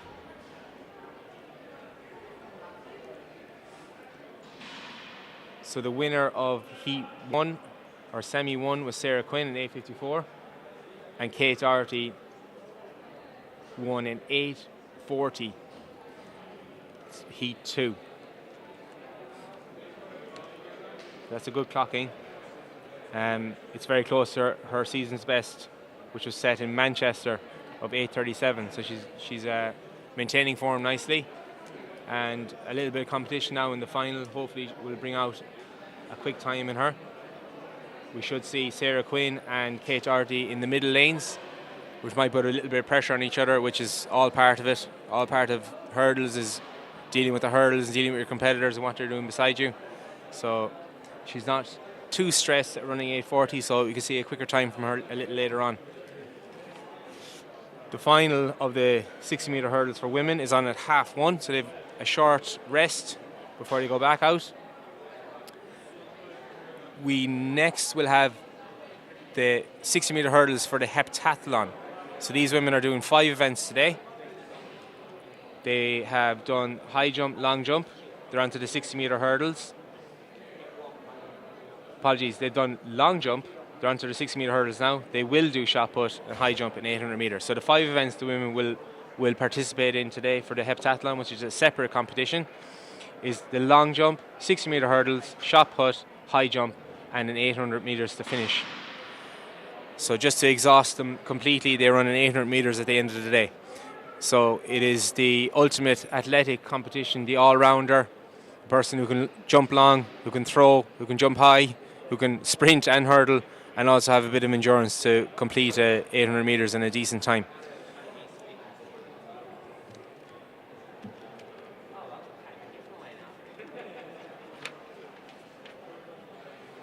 So we have, in this combined events, or Heptathlon 60-metre hurdles, we have Ali Tierney in lane 3 from UCD.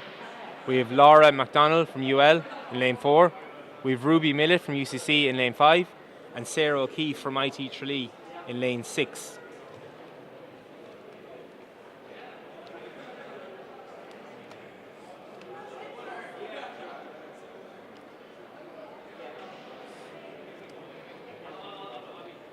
So the women in this competition and the men in the men's heptathlon competition they will combine their scores based on their time or based on the distance they've jumped or thrown, and at the end they will accumulate all the points, and the winner will obviously have the most points.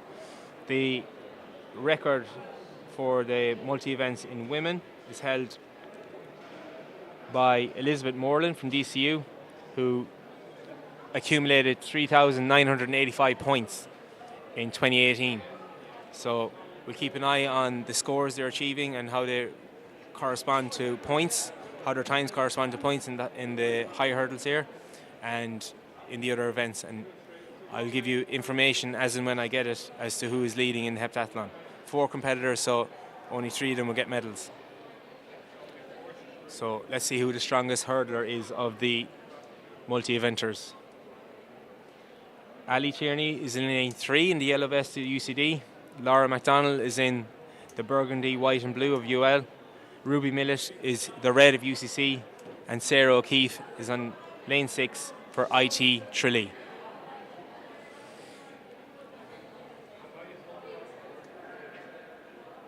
Off we go.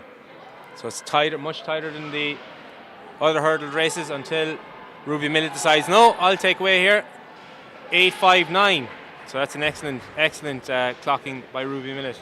She would qualify for the final of the women's 60-meter hurdles with that. Ruby Millett, I imagine, will be the standout performer from this. She's an excellent multi-eventer. So 8:59 for Ruby Millett there to win the 60 meters for hurdles for women in the heptathlon. Ali Tierney just taking a little rest there, removing the spikes. They'll have to remove the track spikes and go for the long jump spikes next. And then onto the shot put, cleats or shoes, back to your high jump spikes, and then if they have their carbon fiber spikes, they'll be wearing them for the 800 meters later on. So that's the 60 meter hurdles heptathlon for women completed, won by Ruby Millett in 8:59, which, as I said, will qualify her for the final of the 60 meter hurdle, and probably would she be in with a chance of a medal. So that's an excellent clocking by her.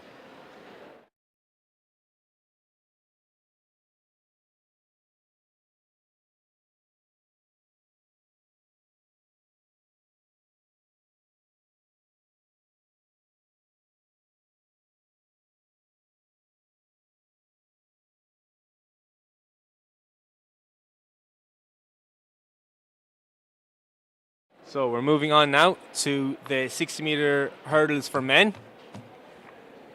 We have 2 heats again. So the 2 first and second from each heat and the 2 fastest qualifiers from the 2 heats will qualify for the final. We have from lane 3, Irla Golding. Lane 4, Shane Mooney. Lane 5, Jack Ford. Lane 6, Philip Osamore. Lane 7, Alex Clarkin. The IUAA record is held by Matthew Behan, and he has a clocking of 7:97, which is a very good clocking from 2018. He also leads the Irish list for 2022, followed by Josh Armstrong and Kieran Connolly. So Kieran Connolly will be going the next heat.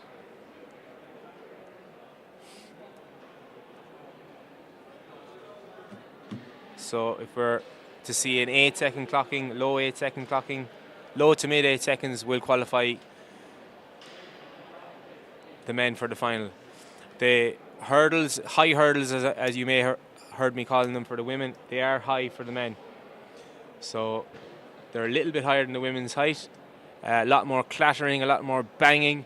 I've been hearing them practicing just above my ear here while I've been commentating on the other events.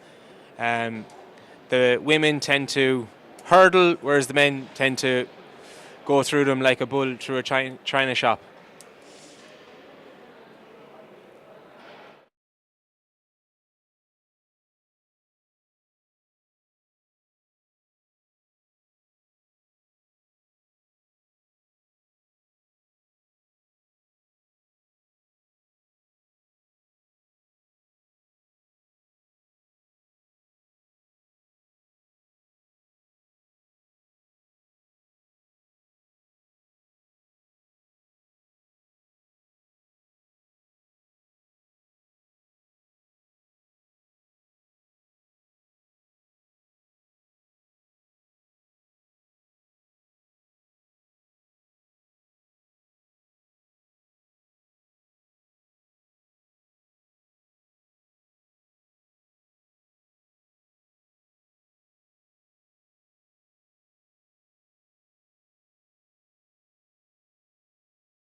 So, ladies and gentlemen, it is a straight final for the men's 60-metre hurdles. So that was the hold up there. From lane 1, we have Jack Ford. Lane 2, we have Brendan Lynch. Lane 3, Patrick O'Neill. Lane 4, Philip Ozamore. Lane 5, Shane Mooney. Lane 6, Jordan Knight. Lane 7, Iula Golding. And lane 8, Kieran Connolly from TUD.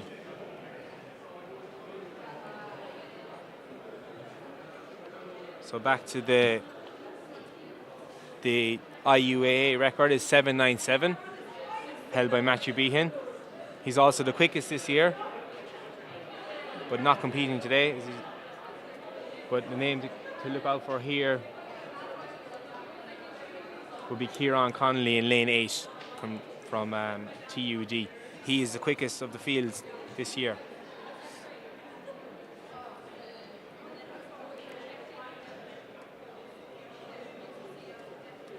So we're looking at somewhere around 8 seconds of work here.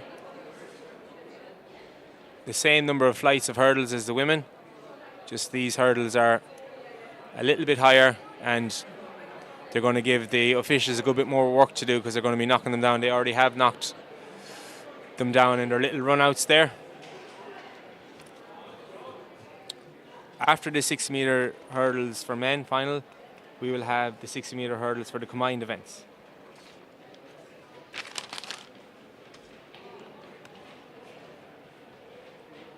So one more time, from lane 1 we have Jack Ford, DCU, Brendan Lynch, UL, Patrick O'Neill, QUB, Philip Osmore from TUD, Shane Mooney, NUIG, Jordan Knight, DCU, Iula Golding, UL, and Kieran Connolly from TUD.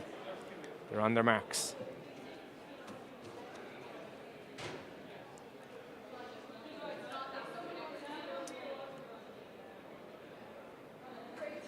So keep an eye out for lane 8,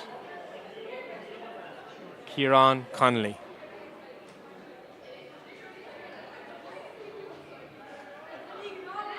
And we're off.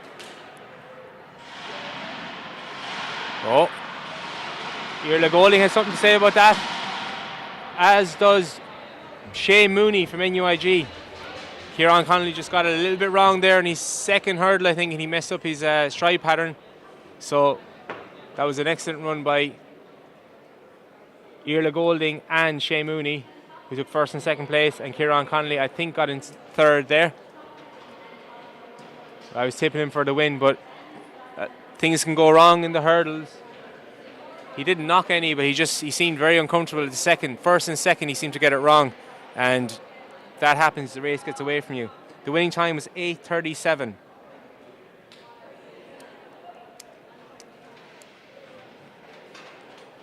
.8:37, which would be third on the 2022 list. So a good competition there in the men's 60-metre hurdles. So Kieran still comes away with a medal, but maybe he needs to go back to the drawing board a little bit.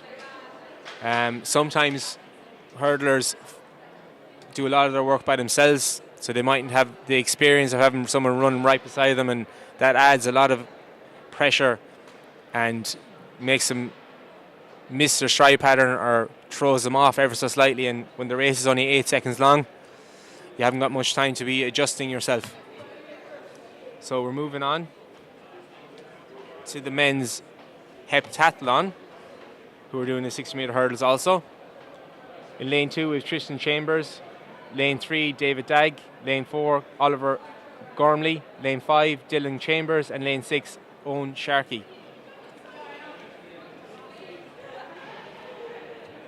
So these multi-eventers, heptathletes, will compete in the high jump today, 60-metre hurdles, long jump, shot put, and 1,000 metres. So the women get 800, men get 1,000 to completely wipe themselves out for the day. So high jump, 60-metre hurdles, long jump, shot put, and 1,000 metres to finish it off. So it'll be interesting to see what kind of time these men clock in comparison with the specialists for the hurdles.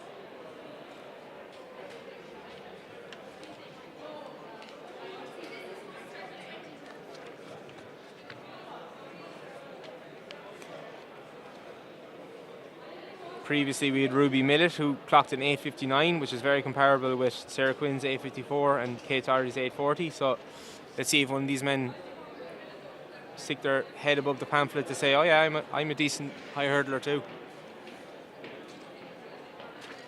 So 8:37 was the winning time by the men in the 60-metre hurdles. Let's see what the combined eventers can achieve. They're getting themselves sorted. Tristan Chambers from UL in lane 2. David Dagg, UCD, lane 3.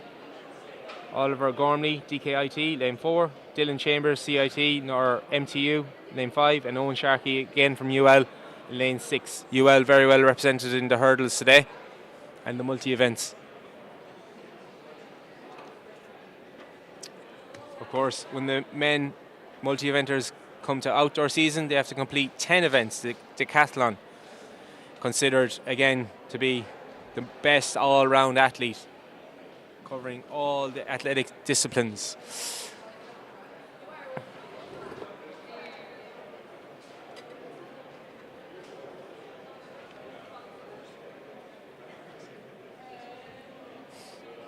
Today it's a pentathlon.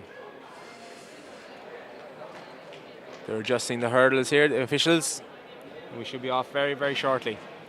After this, we have the 800 metres for women, which is a heat, which I believe is 3 and 3, and the 2 fastest losers. There's going to be 2 heats in that, I believe.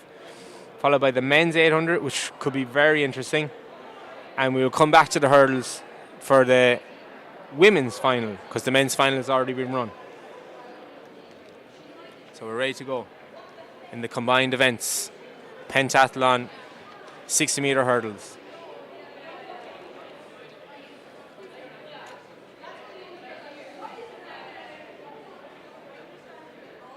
(8:37) was the winning time from the previous race by the hurdle specialist. Let's see what the men.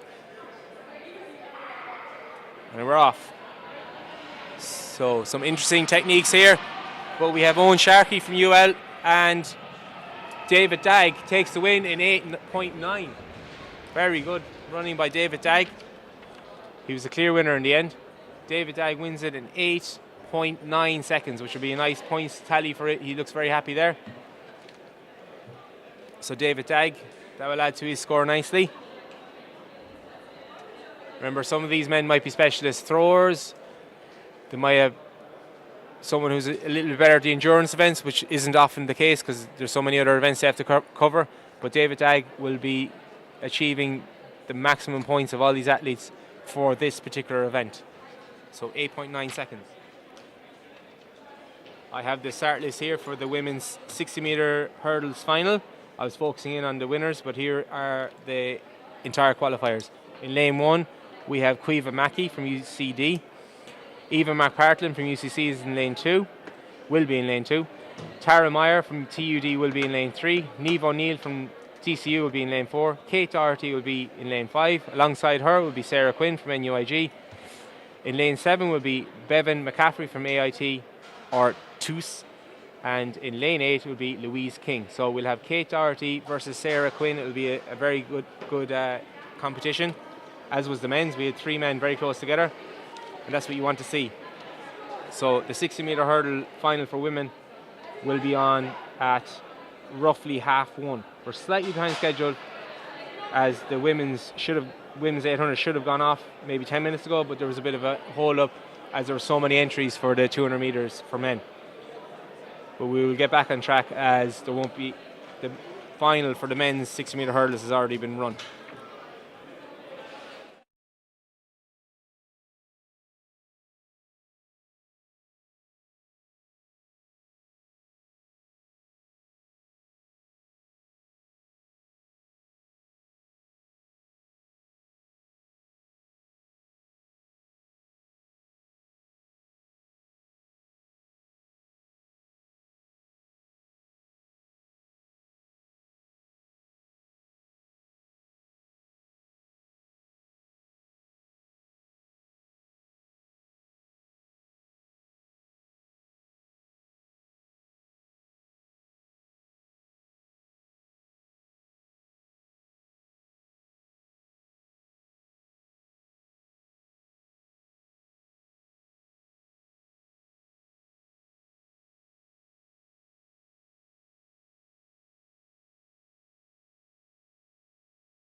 So coming up very shortly is the women's 800 metres.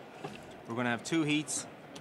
There's going to be 2 to qualify automatically and 4 non-automatic qualifiers from the 2 heats. There are 11 competitors in all. In the first heat is Ellis Conway from DCU, Karen Gallagher, UL, Anya Corcoran, UU, Beth Fitzpatrick from UCD, Karen Hayes, TCD, and Heather Murphy from AIT. In Heat 2, or semi-final 2, we will have Lucy Barrett, Sophie Jackman, Sarah Lane, Katie Walsh, and Sinead Gaffney from UL. So the two first and second in each heat are automatic qualifiers, and then there's 4 non-automatic qualifiers based on time.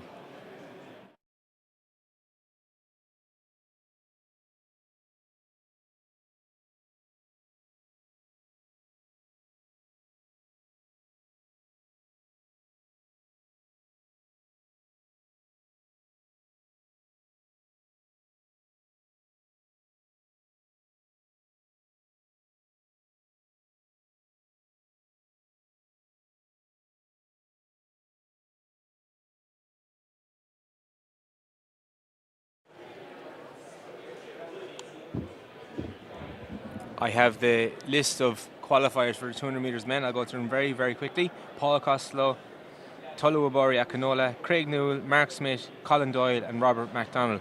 That's going to be an excellent final for the 200 metres men. But we have the women's 800 metres on the track right now. The first heat, they're on their marks. Let's see how it pans out. 4 laps of the track. Off we go.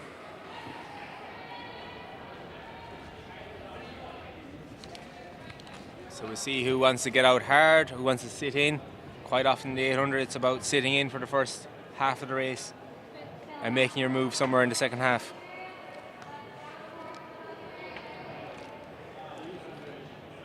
The IUAA record for 800 metres for women is held by Ciara Everard of UCD when she ran 2:04.81 in the 1st of February 2013. In this race today, Beth Fitzpatrick is taking it by the reins, 36 seconds first lap, so that's about a 62. If she maintains that, that would be 2:04. But the 800 is all about not slowing down or slowing down less than your competitors. So maybe Beth has a plan.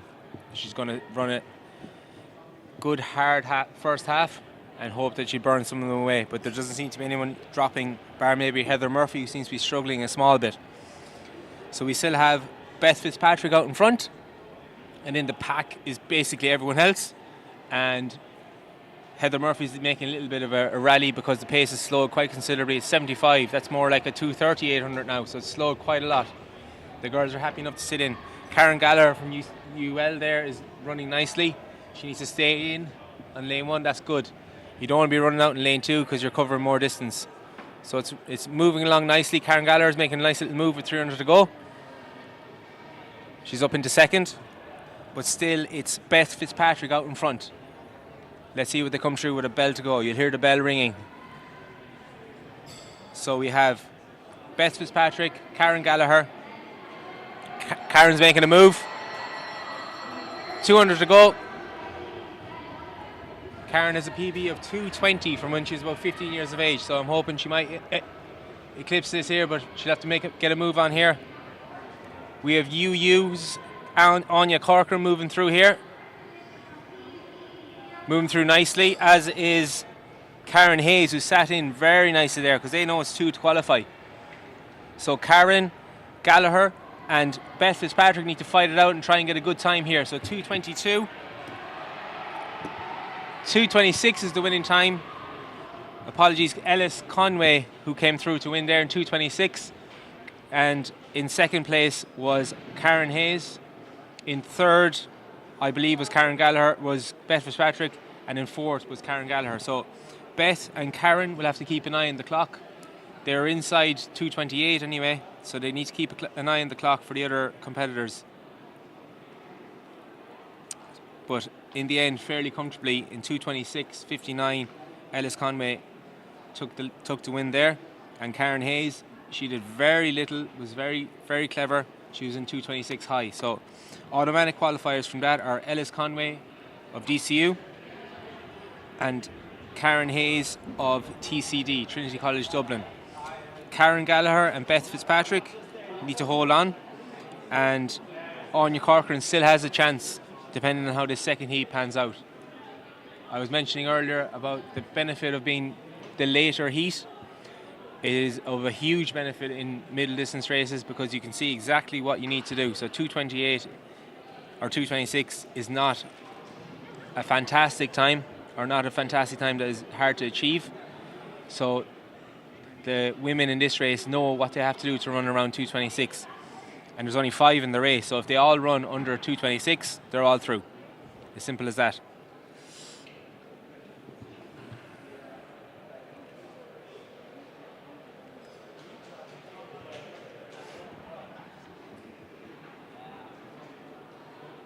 So in lane 1 we have Lucy Barrett of UCD, lane 2 Sophie Jackman, TCD, lane 3 Sarah Lane from DCU, lane 4 Katie Walsh from MTU, and lane 5 Sinead Gaffney of UL. So all these women know how to run at 226.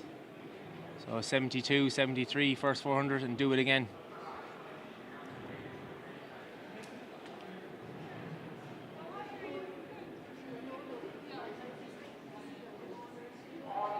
So I'll keep an eye on the splits for you as they go through each 200. Barrett, Jackman, Lane, Walsh and Gaffney. Sinead Gaffney goes straight to the front. She is on the bend, but she seems to be looking to get out in front. As does Sarah Lane from DCU.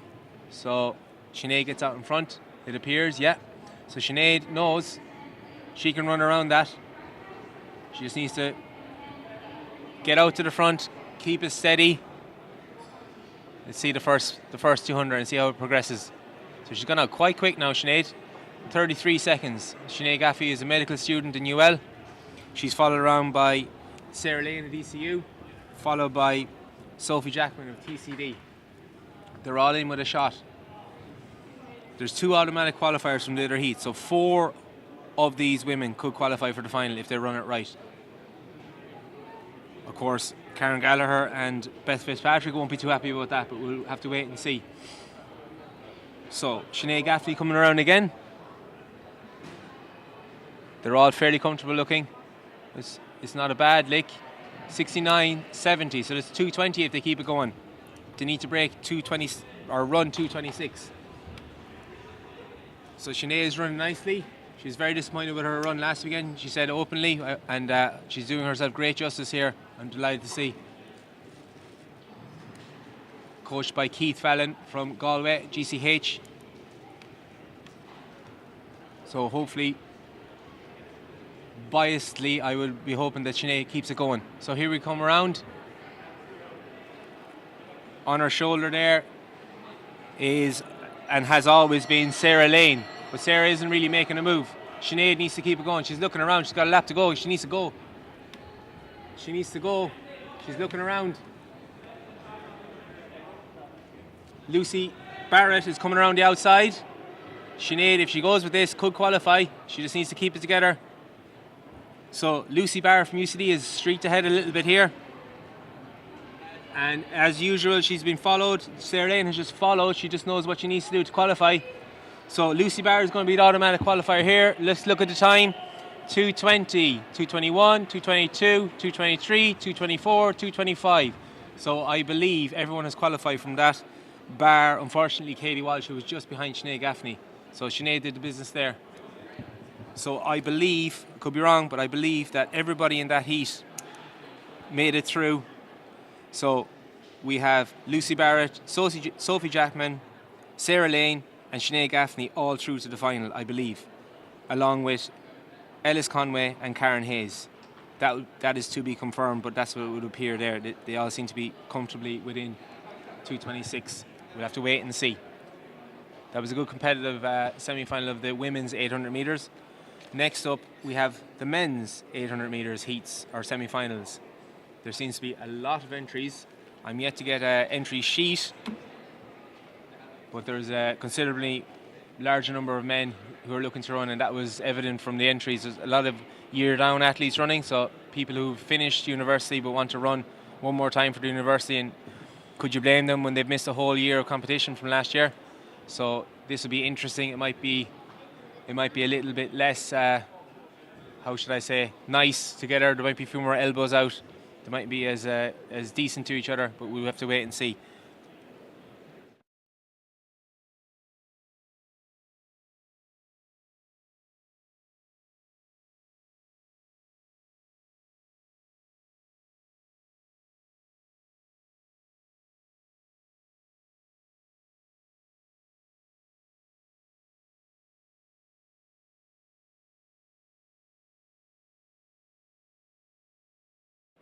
So the men's 800 metres, it has 3 heats.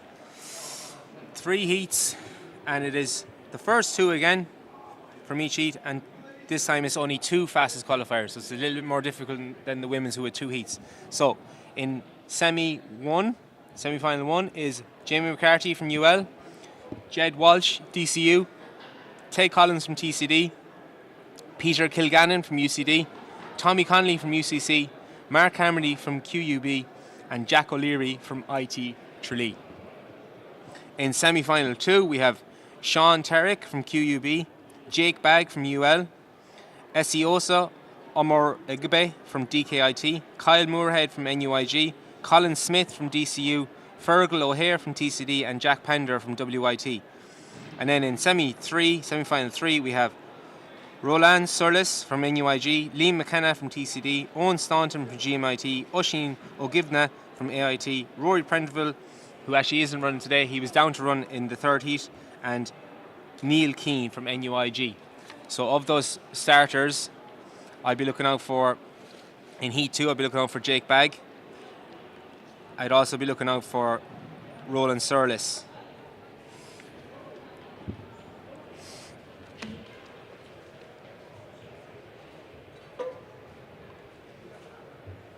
The IUAA record is 151.4 by Joe Warren from 2013. Joe is also in the on the record books for the DMR record, along with the likes of Phelan Kelly. I'm not sure how many times it was run, but they have the record. So Joe's record is 151.4. There are people capable in these 3 start lists, and who will eventually become the final. There's people capable of running quicker than that. Again, you have to wait and see how it pans out. The main job here for these men is to qualify. So Jamie McCarthy, the year down from UL, Jed Walsh, DCU, Ted Collins, TCD, Peter Kilgallen from UCD, Tommy Connolly, UCC, Mark Harmley from QUB, and Jack O'Leary from IT Tralee. They are up first.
men's 800 meters. They're not quite ready to go yet.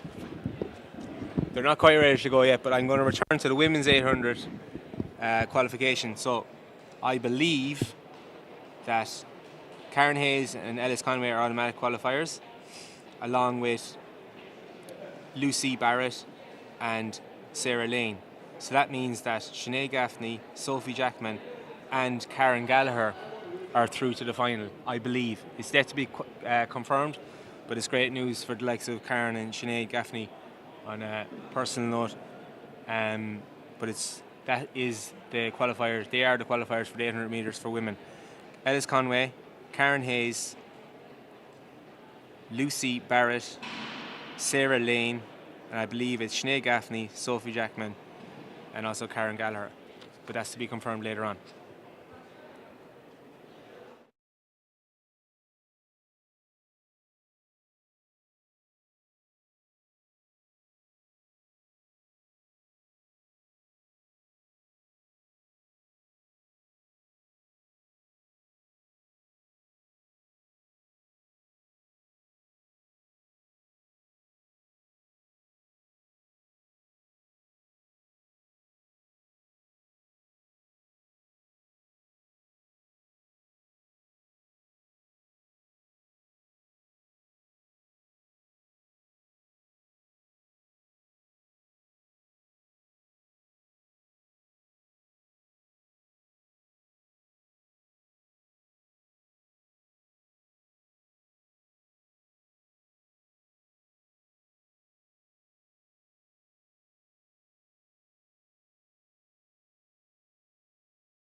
So we're nearly ready to go in the men's 800 metres.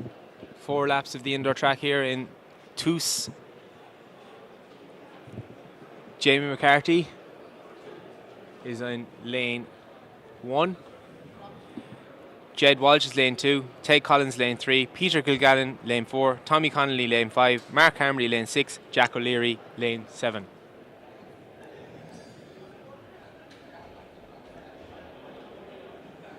There's a bit of a hold up.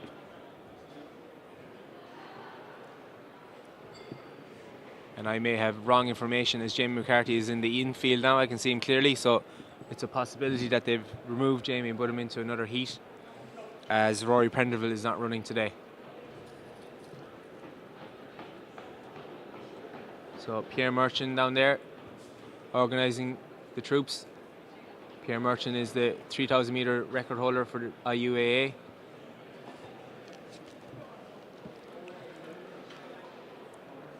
He ran that 2 years ago now. 8:13.57 here on for the 3,000 metres. So he's in a officiating capacity. Here's Jamie. So he is in this race.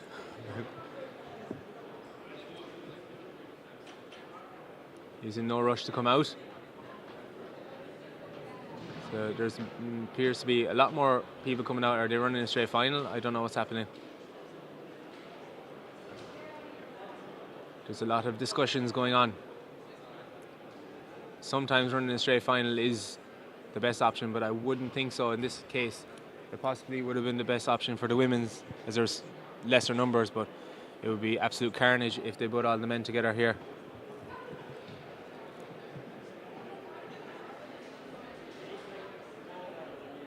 Okay, so Jamie McCarthy, Newell on the inside lane. Alongside him, Jed Walsh. Next we have Ted Collins from TCD. Next we have Peter Kilgallen from UCD. Next to him we have Tommy Connolly from UCC, Mark Harmdy, QUB, and Jack O'Leary from IT Tralee.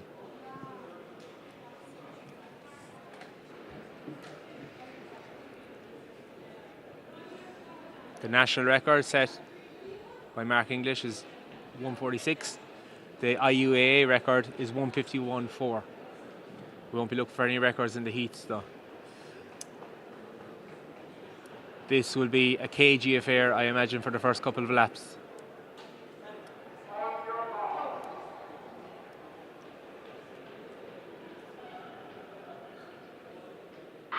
Off we go. We'll see, is anyone going to take it out? We have QUB and IT Tralee sharing a lane on the outside. who's going to the front. Tommy Connolly appears to be taking the lead. Taking it by the scruff of the neck, it would appear. He's been followed around by Mark Carmody of QUB. So 27-second first lap.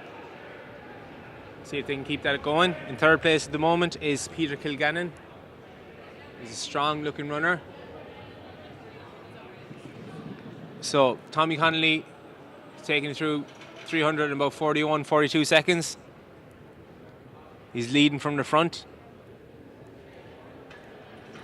And he's been followed around at the moment by Peter Kilgannon. It's 2 automatic qualifiers from this heat. So if you're in first or second, you're straight through.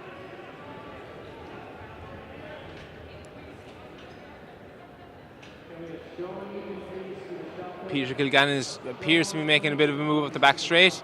Yeah, he's gone. Followed by Tommy Connolly. So can Tommy hold on to him?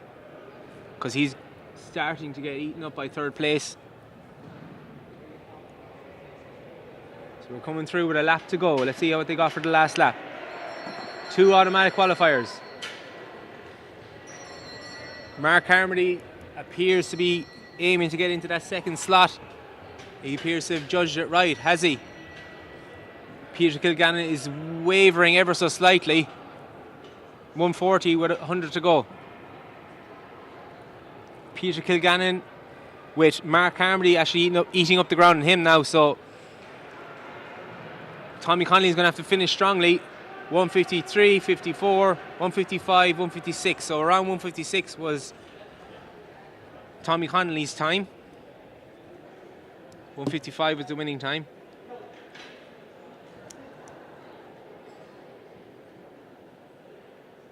So Mark Carmody and Peter Kilgannon are automatic qualifiers from that heat. And Tommy Connolly is going to have to wait it out. He ran 156, so decent running. But heat 2 and heat 3, most of them will be able to run 155 quite easily. It's just how they run it. So you could have a scenario where the last heat, go for it and try and get as many qualified as possible, similarly to the women earlier. So with the women earlier, Sinead Gaffney just said, no, I know how to run 226, so she did it. If the lads decide this amongst themselves or make their own plan, then they can do it too. So you've Jake Bagg there in lane 2, coached by Joe Ryan. He ran a PB of 150 last week, so 155 isn't very daunting to him. He'll be looking to see how things progress in the first couple of laps, and even if it's a slow enough pace, I imagine he could still run 155. And I'd be looking out for him, hopefully for a medal later on in the final.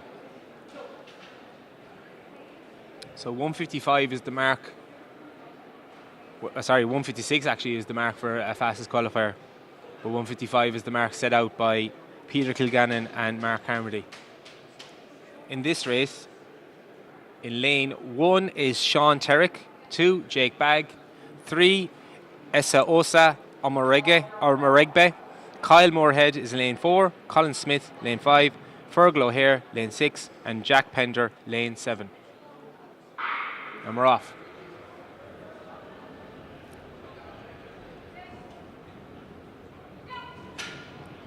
Let's see what they go through. They were about 27 for the first lap in the first heat. So this looks a little bit more salty. Let's see what they come around in. So Fergal O'Hare, similar pace, 27, 28. And on his shoulder is Colin Smith. And just behind Colin Smith, taking a good little look at proceedings, is Jake Bagg, which is actually a nice position to be in. He's watching first and second, so he knows what he needs to do. It's a little bit slower than the first heat already. Let's see if they make it up.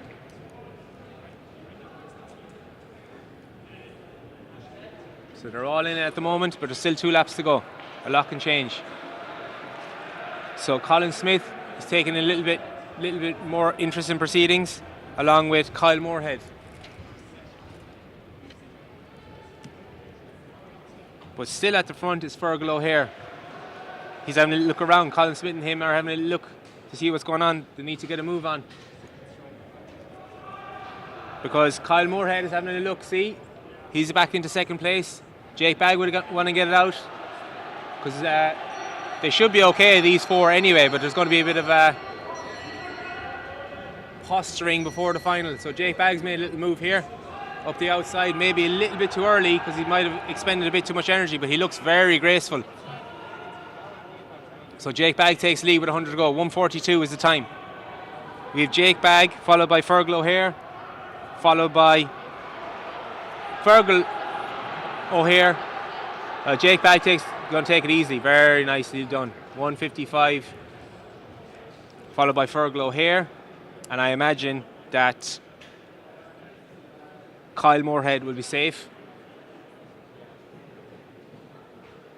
He'll be safely through along with Colin Smith. So Jake Bagg takes the win in 1:55.48, followed by Fergal O'Hare. And I think Kyle Moorhead and Colin Smith should be okay because they were very similar timed. I think they broke 1:56. So it would appear that Tommy Connolly has been knocked down the rankings a little bit by the two fastest finishers in this second heat. So far, definitely qualified are Peter Kilgannon, Mark Carmody, Jake Bagg, Fergal O'Hare, and I think Kyle Moorhead and Colin Smith have a good shout at getting into the final. The only thing is now that Heat 3, they have to run 1:55, which again, there should be more than two who have the ability to do that.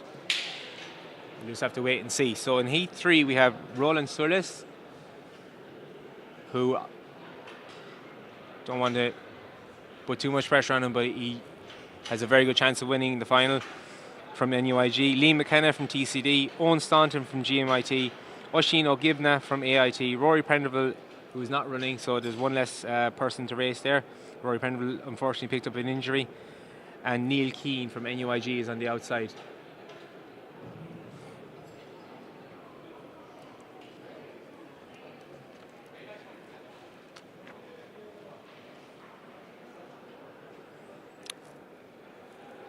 After this heat or semi-final of the men's 800, we will have the final of the women's 60-metre hurdles, which should be a showdown between Kate Doherty and Sarah Quinn. It should be an interesting race. After the 60-metre hurdles finals, we will have the heats of the 60 metres flat, followed by the 400-metre finals. The men's 800 are coming to their marks. Last semi-final. 1:55 is the mark. Let's see what they do. Are they going to have a little look at each other? There's only 4 in the race, so 4 could easily qualify from this if they all do what the women did in the previous last heat. So there seems to be a problem with the clock here. I don't know what time they're on. I should have started my trusty start watch. Thank you. So Roland looks very comfortable there, and Oisin O'Givna is on his shoulder. This one looks like it's only going to be the first two, who are literally 15 metres ahead already with 300 metres gone. They're actually jogging around. It's jogging for Roland anyway. He looks absolutely at his leisure. So we're coming around to the bell. I'd say Roland can't believe his luck here. He's just getting it's like a shakeout. 62 seconds for the first 400. Oisin O'Givna is going to make a final of the IUAA Intervarsities, so he's going to be delighted.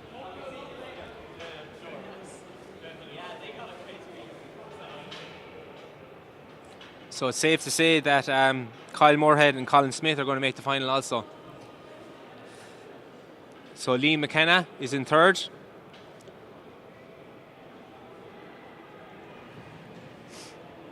And Owen Staunton is in fourth. Roland is actually going a bit slower now, and he could turn around and jog backwards now and he'd still make the final.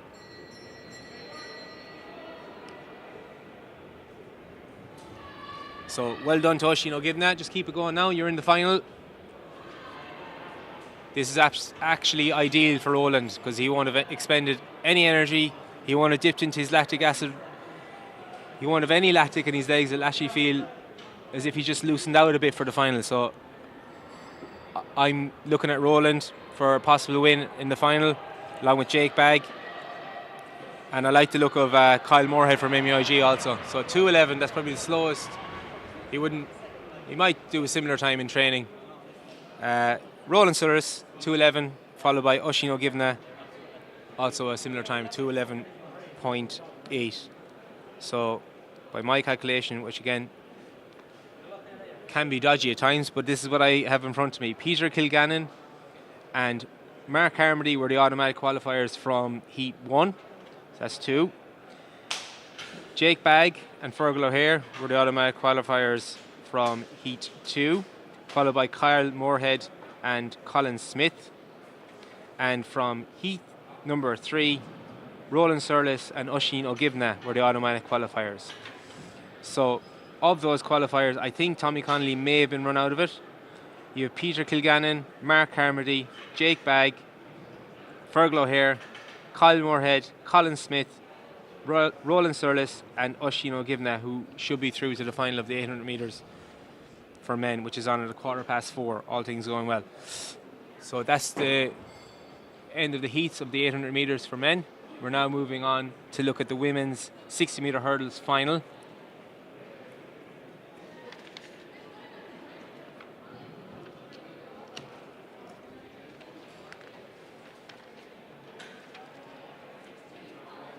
Just before I start speaking about the 60 metre hurdles for women, I have the list of qualifiers for the 800 metre women's final. Sophie Jackman, TCD, is in lane 1. Sarah Lane, DCU, is in lane 2. Sinead Gaffney, lane 3 for UL. Karen Gallagher, lane 4 for UL. They'll probably be sharing a lane. Lucy Barrett, UCD. Katie Waltz, CIT. Ellis Conway, DCU, and Karen Hayes from TCD. They are the qualifiers from the women's 800 metres. And that will be on shortly. So, of those, we have Karen Hayes, who qualified. We have Ellis Conway, who qualified. And the majority of the other qualifiers are from the second heat. So anybody who's watching, if you're in the second heat, you make sure you run. If you can run a time, make sure you work together and do it. You'll make the final.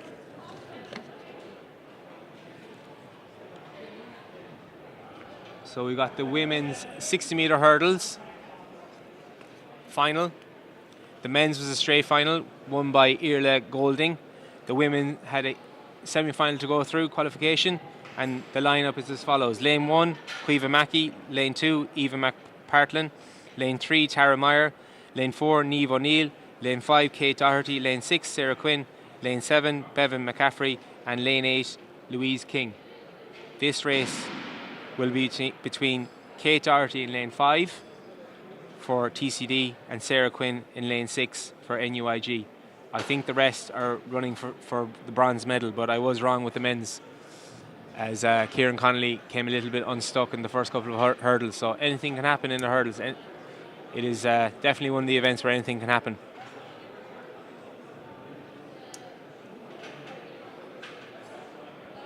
So they're nearly ready to go. The men's pole vault is still ongoing. The men's pole vault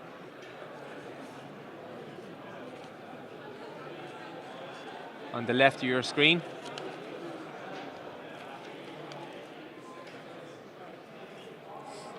Okay, here we go. Final of the 60 metre hurdles for women. A nice warm up for nationals in 4 or 5 weeks' time, for the likes of Kate Doherty and Sarah Quinn, and the other runners obviously who will have every right to qualify for the final of the national championships. This is a very high standard here at the IUAA championships. So watch out for lane 5 and lane 6, TCD and NUIG.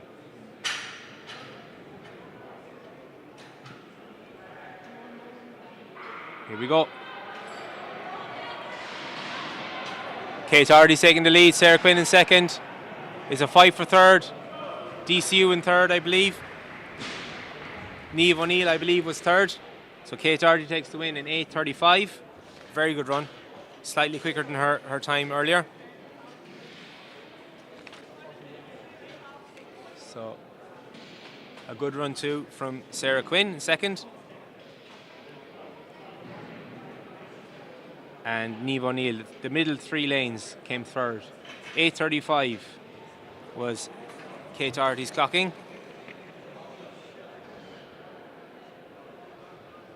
So she's not too far off the IUAA record in her year down.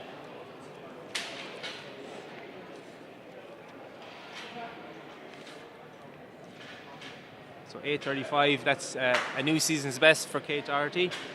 Her previous best was 8:37, so that's nicely. She's moving along nicely to running a PB, so she'd be very happy with that.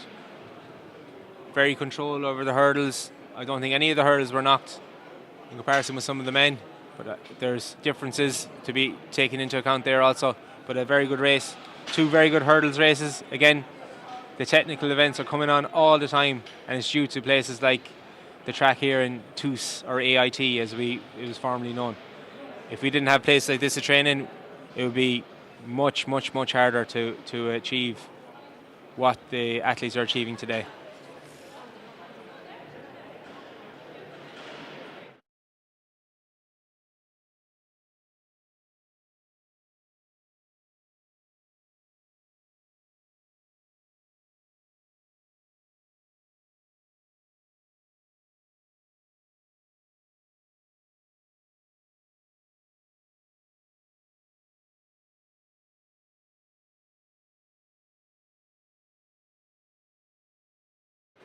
So next on the track, on the sprint straight, will be the 60-meter heats. First for women, and then for men.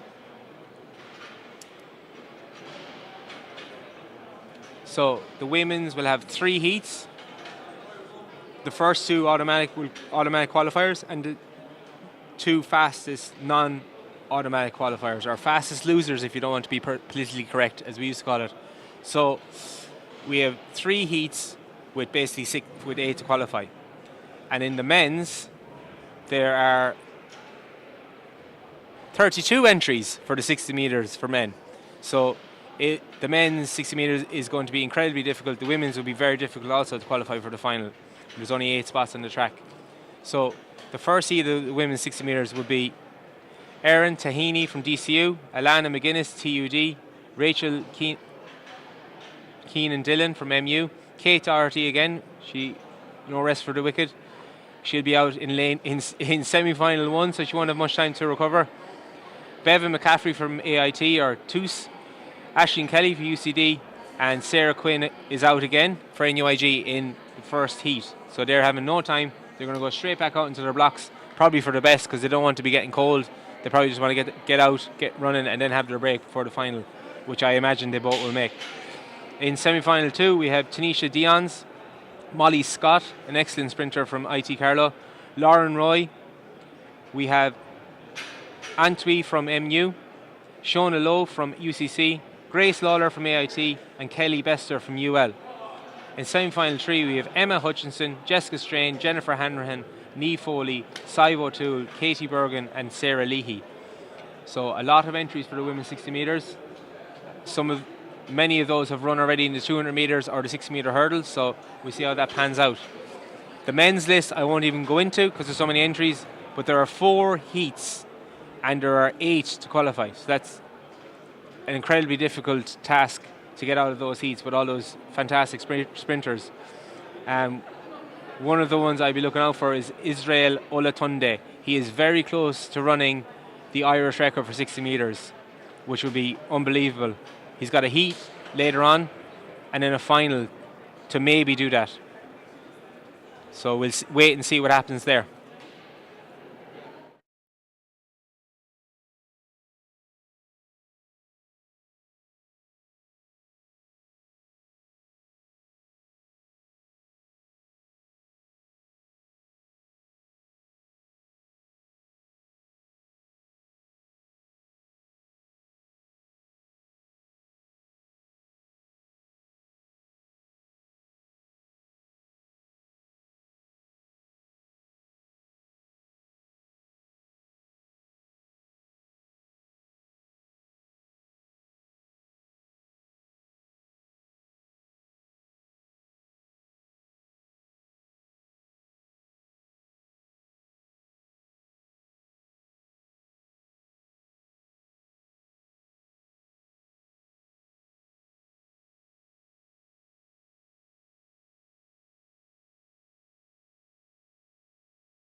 So we're on heat 3 of the men's 60 metres. In lane 1 is Conor Herity. Lane 2, Raekwon Luciano. Lane 3, Adam Skies. Lane 4, Jeremiah Duru. Lane 5, Kushimo Adedapo. Lane 7, Gabriel Kahinde. And lane 8, Nathan Stewart.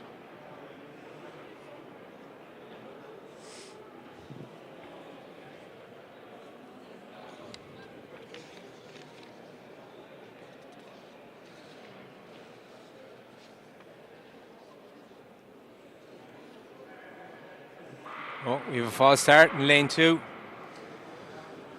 Raekwon Luciano went very early there. So unless it was a faulty start, unfortunately he's going to have to step aside.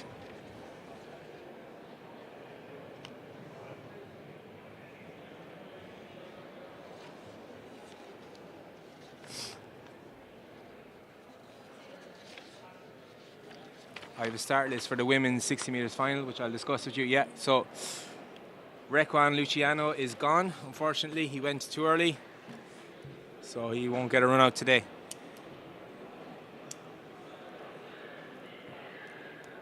So lane 1, Conor Herity. Lane 3, Adam Skies. Lane 4, Jeremiah Duru.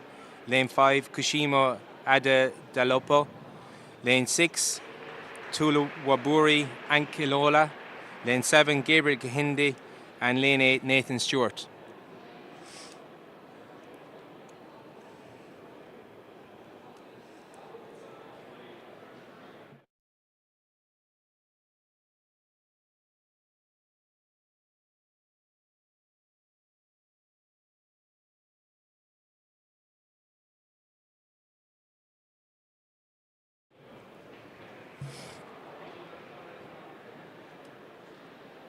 So we're ready to go. There was a false start, so we're Mark 2 of the heat 3 of the 60 metres for men.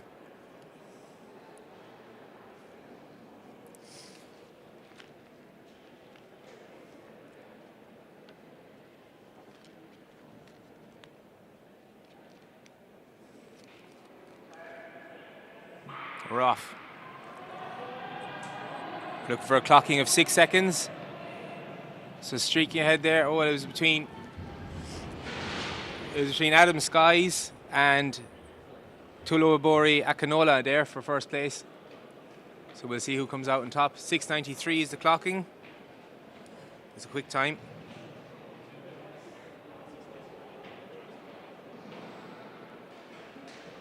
.693, they're not sure yet who took it. It's between UCD and QUB.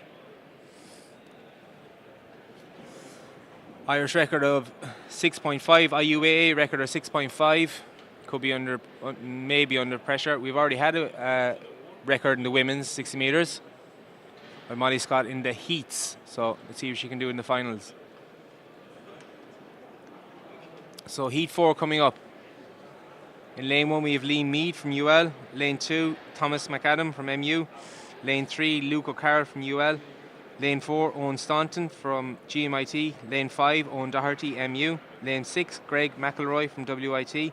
Lane 7, Michael Ogunsiakan. And lane 8, Billy Corrigan from AIT, or TUS as it's called now.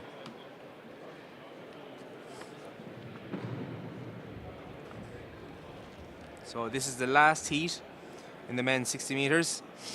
And then we will have 3,000 metres for women.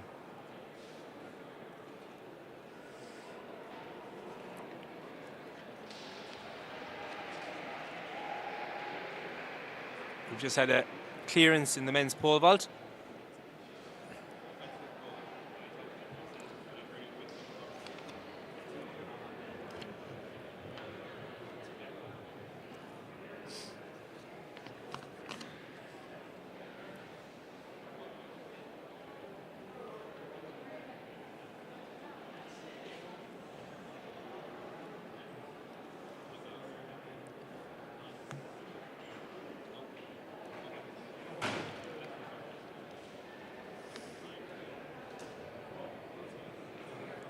Gary Ryan's record of 6.5 has stood since 1998.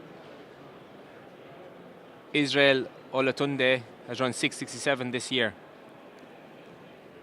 So it should be very interesting to see what happens in the final.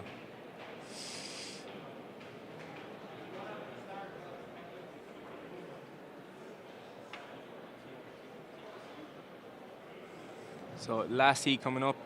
One more time, I'll go through from lane 1, Lee Mead, UL. Lane 2, Thomas McAdam from MU. Lane 3, Luke O'Carroll from UL. Lane 4, Owen Staunton, GMIT. Lane 5, Owen Doherty from MU. Lane 6, Greg McElroy, WIT. Lane 7, Michael Ogunsiakan from TUD. And lane 8, Billy Corrigan from AIT, or TUS as it's now known.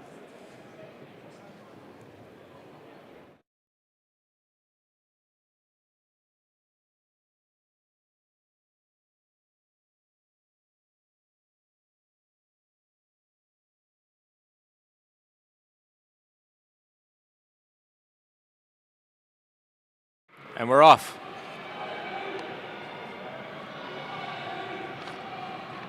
Very good run there from Luke O'Carroll from UL. 6:98. I'll see him through as an automatic qualifier. So it'll be interesting to see who comes out as the non-automatic qualifiers is first from each heat, and then we have 4 who may qualify as fastest losers. We just have to wait and see.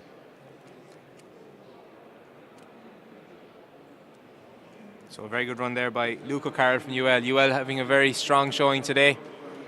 I haven't got the overall standings as regards to the intervarsity competition between all the universities, but UL definitely in the mix. So we're going on after this to the 400 meters for women and men. 2,000 meters walk, back to the 60 meter finals, and then we have the 3,000 meters for women. And we have excellent 800 meter finals to look forward to also. So this is the time where, in terms of the intervarsity competition, the positions will be designed, and also we're moving into the finals of the main competitions, which we will see many medals won between. It's going to be between DCU, UL, NUIG, and DCU.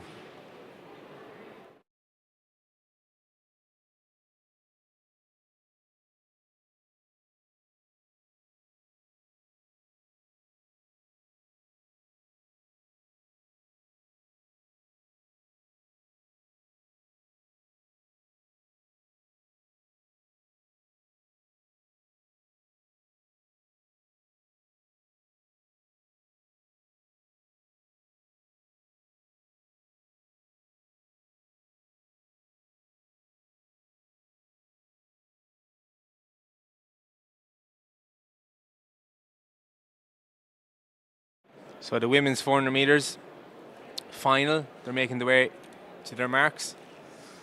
In lane 1 is Miriam Daly from UL. Lane 2, Caoimhe Cronin from DCU.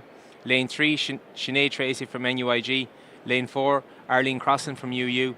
Lane 5, Blonid Fogarty from WIT. And lane 6, Rachel Mccann.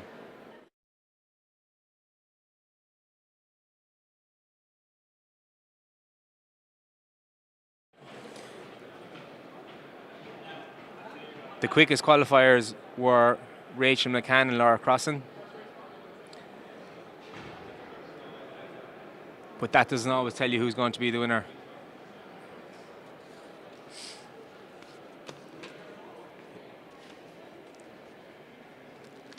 The IUAA record for 400 meters is held by Janet Bramall of UL, 54.66. The quickest of the field so far this year is Caoimhe Cronin at 56.32, so she's a little bit off that, but you never know what will happen. So we'll keep an eye on the splits, keep an eye on how they maintain their form around the second crucial lap. Who's going to go for the break and try and hold their place? Who's going to sit just in that little second spot on the shoulder? And after the women's 400 metres final, we'll have the men's 400 metre final. We'll be looking at the likes of Cathal Crosby, Owen Kenny, Jack Mitchell, Jack Rafferty, Scott Gibson, Jamie Mitchell. UL have 3 in the final of the men's 400. Men's. So the women are getting themselves ready. They've had a nice run out already, an hour or two ago. So the muscles are well fired up.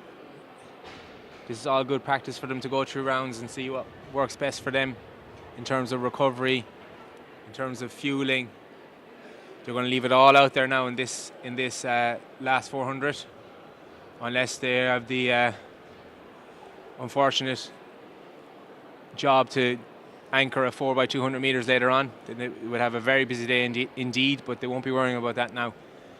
This is their last 400 metres, which will be fairly gut-wrenching towards the end. It's a very difficult event. They've already gone out once. They've kind of held back a little bit, and they're ready to go in the next 2 or 3 minutes.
So we're nearly ready to get on our blocks here for the women's 400 metres.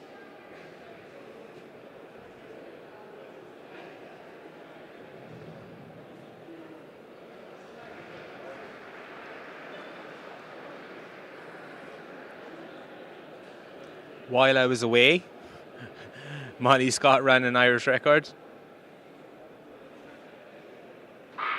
7:28. She ran a super 7:28 in the heats. So let's see what she can do in the final. 7:28 is an IUAA record, faster than Amy Foster, who ran in 2018. She had a 7:33 clocking. So a fantastic run.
brilliant run there by Rachel Mccann. That was a great race. Blonde Fogarty really went for it there. She really went out hard. And she's in a heap there. She'll be okay. The paramedics are there with her. But she'll be okay, I think. She's just tired. She probably wants them to leave her alone, to be honest, for a minute and have a little rest.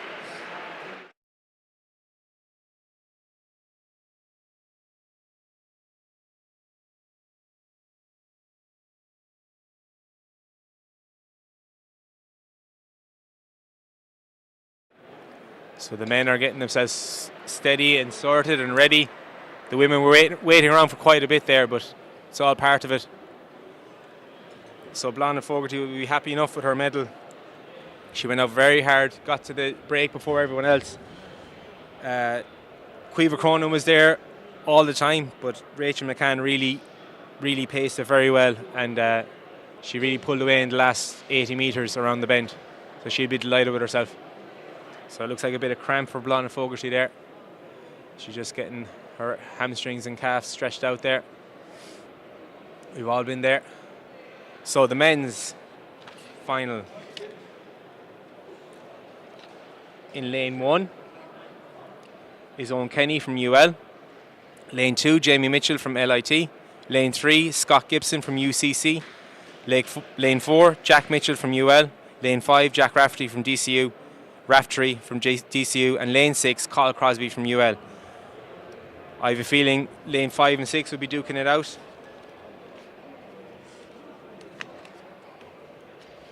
DCU versus UL.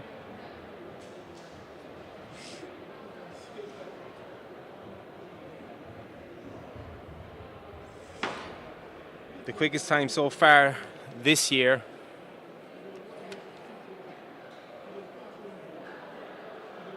is still Marcus Lawler with 48. No, Jack Raftery actually eclipsed that. So Jack Raftery has the quickest time this year in Ireland with 48.34, followed by Marcus Lawler, who's actually a 200 metre specialist, 48.48. So Jack Raftery has the quickest qualifying time also, but the likes of Carl Crosby will be well able to run a similar time. So again, we're going to see the tactics involved here in indoor 400 metre racing. David Gillick was the absolute epitome of getting out hard, getting in front, showing his guts and courageousness to get out in front and try and hold. And he came away with 2 European gold medals because of it. So let's see now if Jack Raftery and Cathal Crosby can do similar here in Athlone. They're nearly ready to go. You can sense the tension in the air. There's a fine crowd assembled here, and it's wonderful to see a crowd back at athletics. Cathal was saying on Thursday night he wants everyone to scream as loud as they can. He wants the more noise, the better.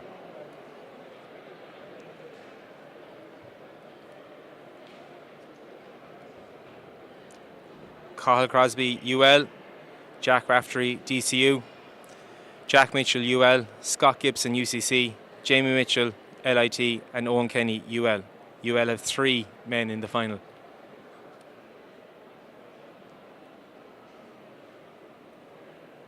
I have to say, if I was waiting as much as the men, I'd be ready to go in, ready to lose my mind. But it's really adding to the tension. There's a little bit of a problem with the start.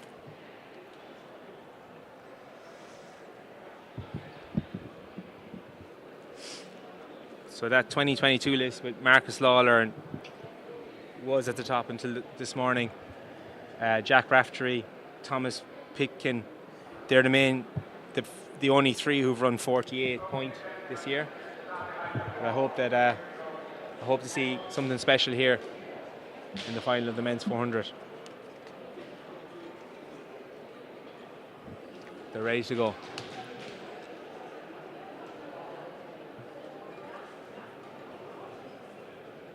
The heart rate will be elevated considerably here. There'll be a high dose of adrenaline in the first lap, which maybe they might have to control ever so slightly. Let's see how it pans out.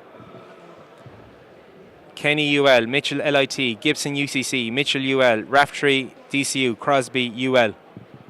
Who's going to be the Intervarsity champion of 2022?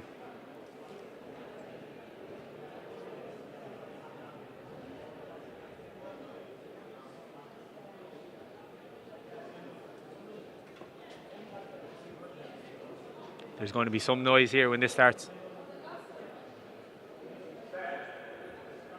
We're off. Crosby's out hard, as is Raftree, keeping an eye on him. Raftery's watching his every move. Gibson's watching the outside lanes of Raftree and Crosby. So Raftery's a little bit up on Crosby here, and Gibson might be a little bit up on the two of them. Let's see who gets to the break first. Crosby's out in front. Or is he? There's a bit of a tussle here at the front. Crosby showed massive kahunas to get out in front there. He's streaking away. Raftery's stuck. We're up to 300 metres. 33 seconds, 34 seconds. Can he hold it? Raftery's overtaken. He's back into second place. Can he come on Crosby's shoulder? Crosby's coming up the home stretch. It's going to be a good time. 47 seconds, 47.41. An excellent run. Crosby, Raftree and Gibson. That was a fantastic display by Crosby there. He really rises to the occasion. A great run as well by Scott Gibson. And Jack Raftree did well to get around Gibson up the back straight, but he just got stuck ever so slightly. The winning time was 47.41, I believe.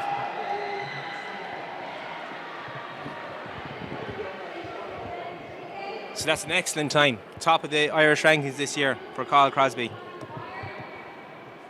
And Jack would have run at least a season's best with that. So that's a brilliant race. We need to see Irish guys, Irish 400 metre runners, we need to see them all running 47, 46 indoors and quicker, and then we can have a look at having a really good 4x400 team. A great race.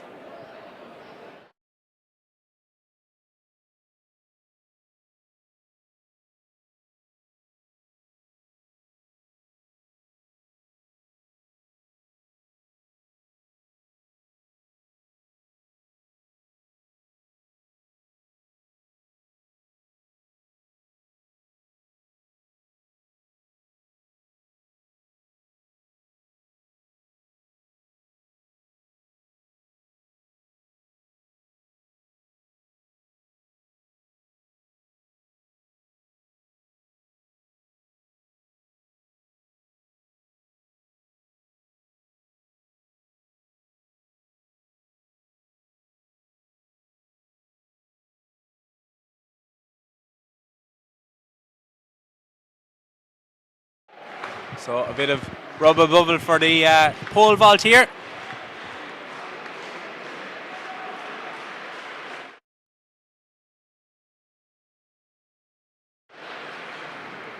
Long jump, excellent jump there.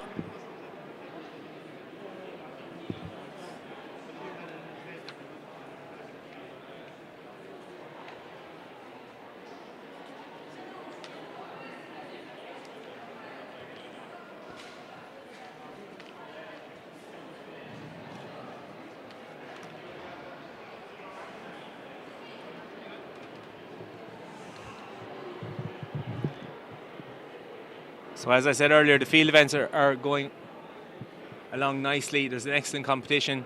The fact that they're lasting so long throughout the day just shows the standard. Here's another long jump, UL.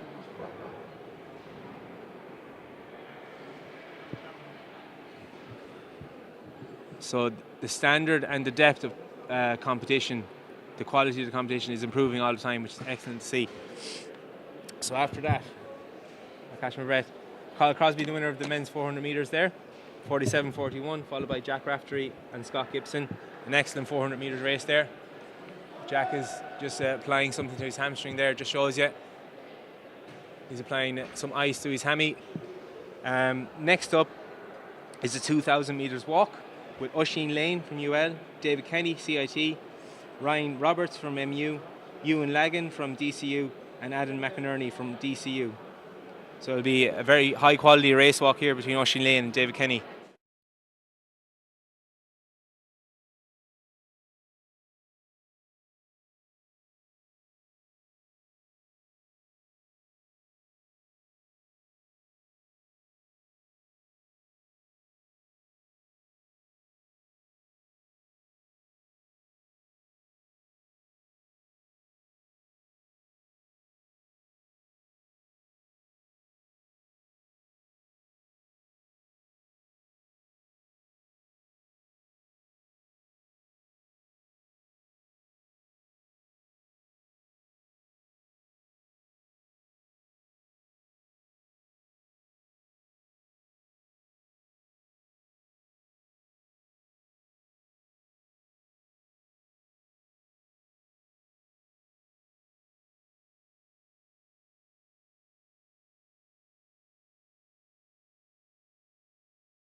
So in the race walk, we're going to have Oisin Lane of UL, who was 6th at the Euro Under-20s, against David Kenny, who won a silver at the European Under-23s.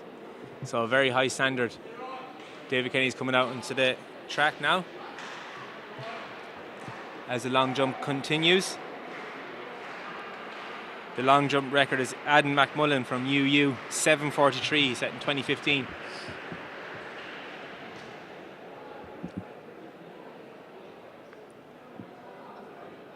The record for the 2,000 metres walk is held by David Kenny from NTU from 2 years ago. He walked 7:25 for 2 kilometres.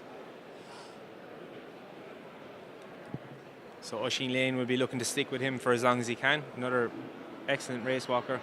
Ryan Roberts, Ewan Lagan and Adam McNerney will be looking to get a personal best or try and stick with them for as long as they can.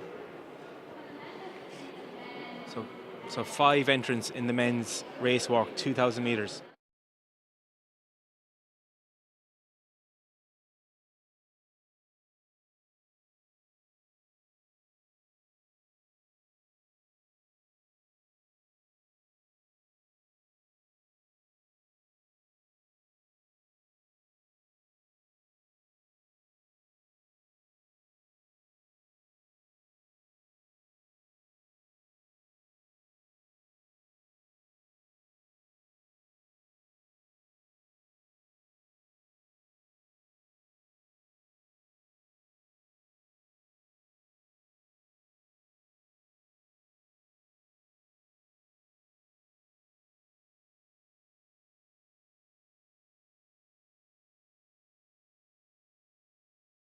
For UL today in the long jump,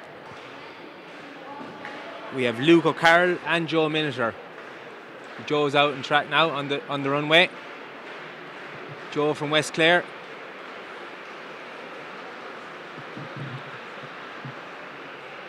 Excellent jump by Joe. His brother Dara is in the shot put in the way for distance. 2 very, very capable and field eventers who are at the top of their game, nationally and internationally. So we just had Joe Miniter. We're going to have Luke O'Carroll now for the long jump. David Kenny walking across the track. Seems to be the only race walker out, and 1 or 2 more are arriving now as well.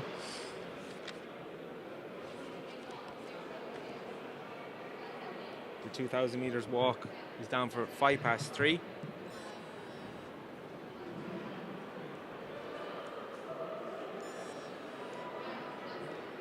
And it's 3:05 now, 6 minutes past 3. They've done very well to keep the timetable flowing and staying as close to time as possible, especially with all the entrants that we've had today. So Dave Kenny's getting a little bit restless there. He's going for another stride. I'm not sure if you call it a stride. Right. He's loosening out for his race anyway. I'm looking forward to this race walk.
So we're nearly ready to go. Oisin Lane just at the top of the home straight there, getting himself prepared. Like I said earlier, Oisin's going to try and stay with David Kenny, who's sort of the trendsetter or standard bearer for Irish race walking in the underage ranks anyway, definitely. With his second place finish in Tallinn, Estonia last year. He's used to distances of 5,000 metres, 10,000 metres, 20 kilometres on the roads, so 2 kilometres on the indoor track would seem very short. David's own record is 7:25, so I have a feeling he might try and eclipse that today. And Oisin Lane will be having a little look at the Irish junior record for 2,000 metre race walking. So this will be very interesting.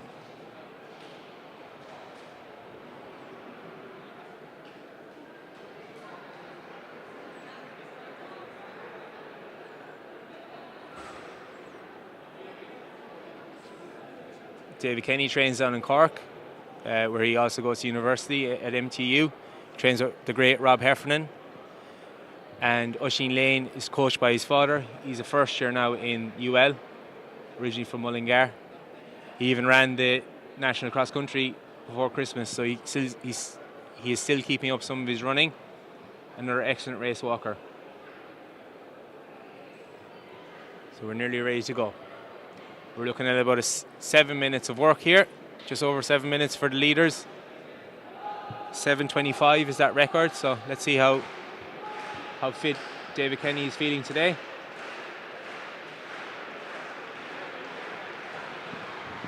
The long jump is really getting going here.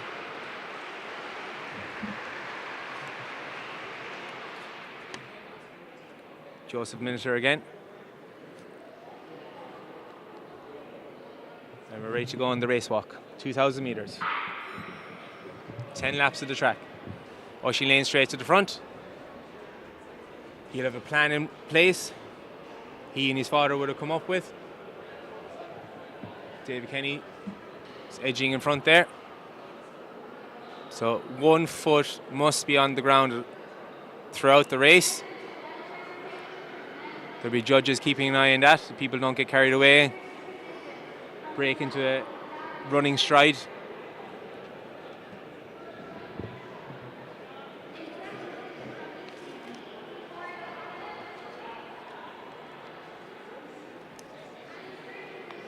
So we're coming through the first lap.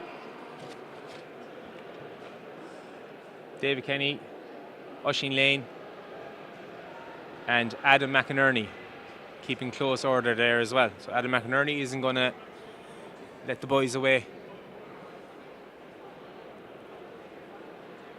Ryan Roberts coming through there.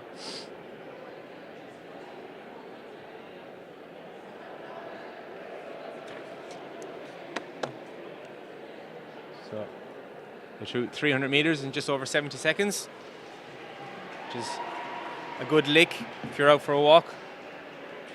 This isn't any normal walk.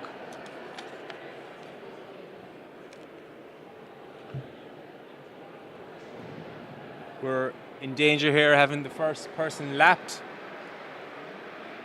The lads won't mind that. 1:35 for 400 metres. So about a 6:20 mile if that's the way you measure your metrics or your distances. It wouldn't be metric, it would be imperial. The judges are just giving some instruction there, keeping an eye on the lapped marker. He's moving out, which is unlike the 3K earlier today. But maybe it makes more sense in the race walk to move out a little bit and let the main challengers through. So they're moving along nicely.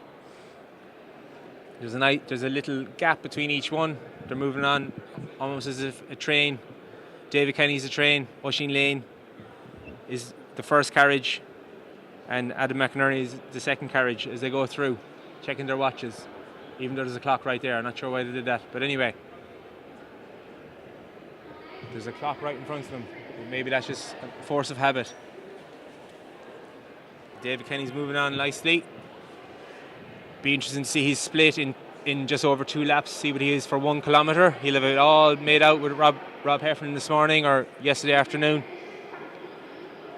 He's used to the longer distances, but this is a nice just taster of where he's at for the shorter distance. He'll probably go out later and do a little session out on the old railway line, on the Greenway, just a little over 2 kilometres from here. He'll probably do a little session there as well. So this is 800, 310, yeah, 620 mile pace roughly. He's keeping a very even pace. Adam McInerney's dropping off a little bit, but Oisin Lane is keeping close order. So Oisin's plan is a very simple one. Stay with David Kenny for as long as you can. And see, they just lapped someone there, and it's just put Oisin out just ever so slightly, put him out. And David just made a little bit extra of a gap, because David is just moving that little bit more comfortably than Oisin. He's a little bit older, he's a little bit more experienced, probably a little bit fitter, probably quite a bit fitter. He's just a bit older than Oisin, and that's the difference. David is moving so smoothly. Oisin is starting to hurt a bit, which is fine, because he should be hurting. He's moving at a good pace. So here we are at 1 kilometre, 3:54. 3:54 for 1 kilometre. So it's strung out nicely. The first 3 places are fairly sewn up. It's just we want to see now, what does David Kenny do? Does he go for a record? And does Oisin Lane achieve a junior record?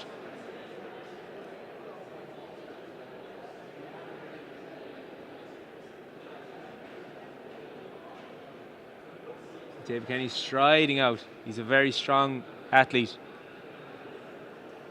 Strength and conditioning is very important to race walking, and I know Rob Heffernan holds it in very high regard. Technique as well. You see him in his Instagram and Twitter videos telling the lads they're moving smooth. It's all about fluid motion, like any event really. Oisin coming through in 4:44.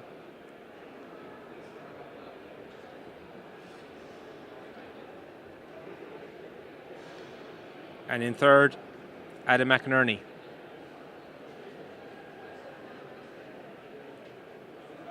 David Kenny's been made up about 50 metres now, and Oisin 40 metres anyway.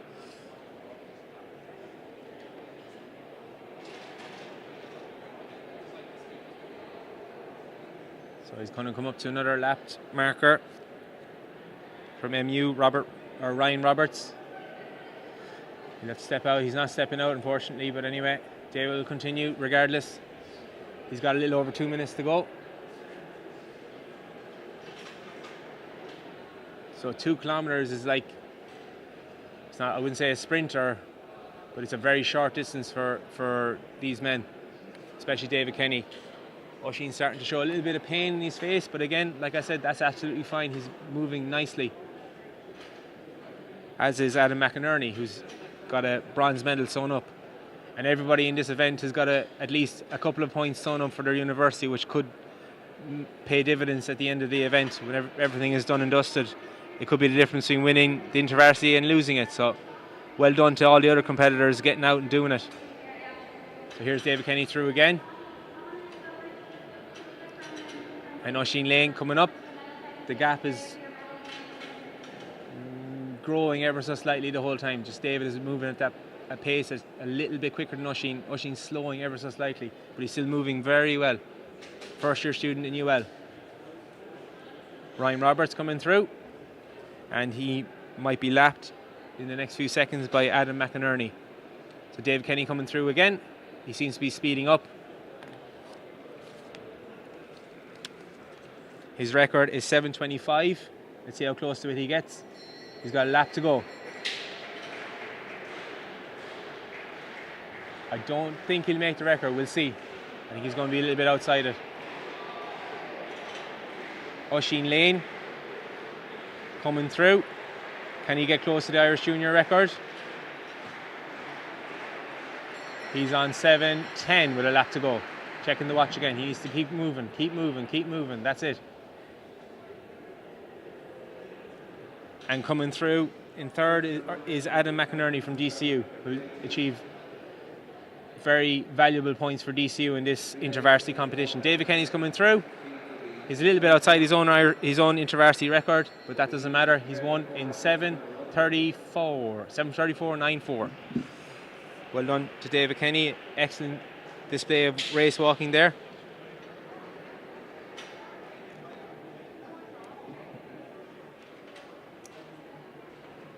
He's over having a word. He's happy enough. He looks happy enough anyway. And coming through in 7:56, 7:57 is Oisín Lane. So I'll have to check the statistics. Someone at home there will know. I'm sure his dad will know whether that's an Irish record, junior record or not. And that's a good day in the office for Oisín. His first outing in the UL vest. And coming through in third is Adam McInerney. Very fluid motion again, Adam McInerney, well done. 8:26, 8:27, 8:28, very good, well done. So we have two more markers coming through in the men's 2,000 metre walk who will achieve points for their universities. So we'll be moving fairly quickly now to the 60 metres for women final and the 60 metres for men final also.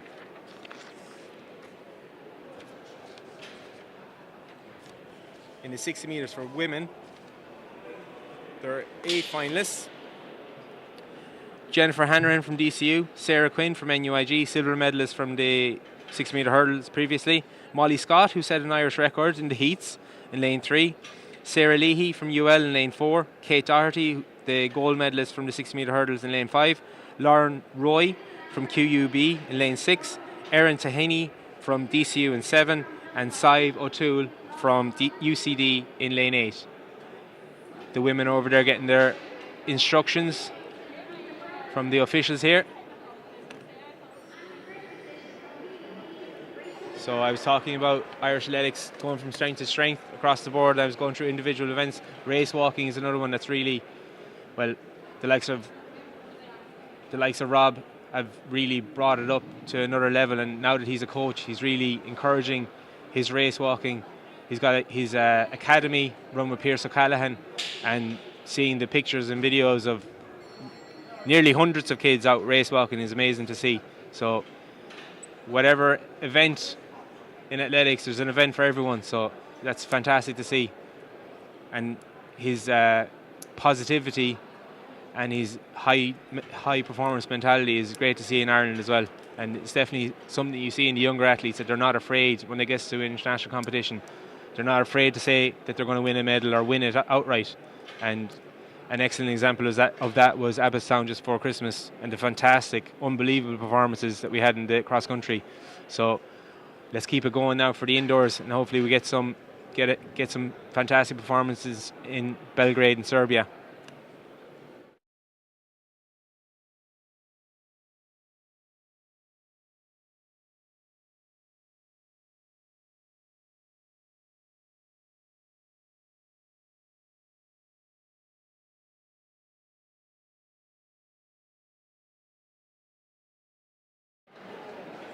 So we'll have one more athlete out doing his race walk, achieving points for his university.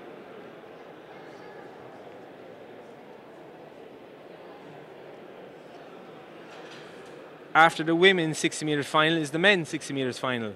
And again, we have 8 finalists out of the 32 that started. Adam Skies from QUB is in lane 1. Gabriel Kahinde from LIT, he was down as a different IT. I had a feeling about that, and I should have known that. He's from Ennistrack. Gabriel Kahinde from LIT is in lane 2. Conor Morey from UCC, lane 3.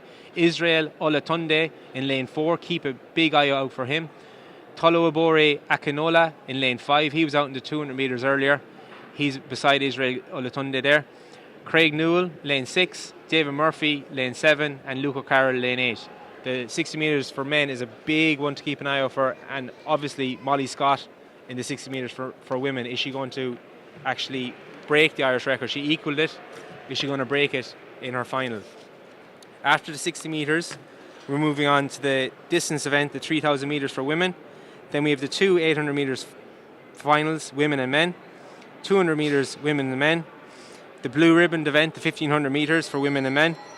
We have the finals of the pentathlon, and then we have the 4x200s, which will round off the evening. And we'll see who will come out on top of all the universities in Ireland. At the moment, I have no data to hand, but just from finishers, etc., It's between UL, DCU, UCD, and I think Galway have a look in there as well. The field events will tell a lot also. The race walk is just coming to a conclusion here. 120 metres to go. Like I said, coming in 5th will gain points for his college, for his university, so it all counts.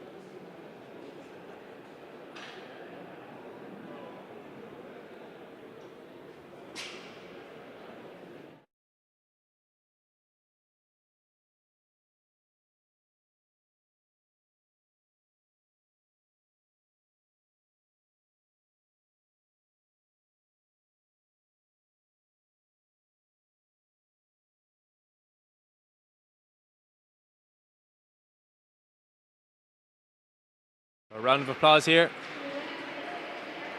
All the other race walkers have waited and are applauding the final finisher. Getting a great applause here. Delighted with himself. A mini Cristiano Ronaldo celebration there. I wonder what Cristiano Ronaldo would do for a 2,000 metre walk.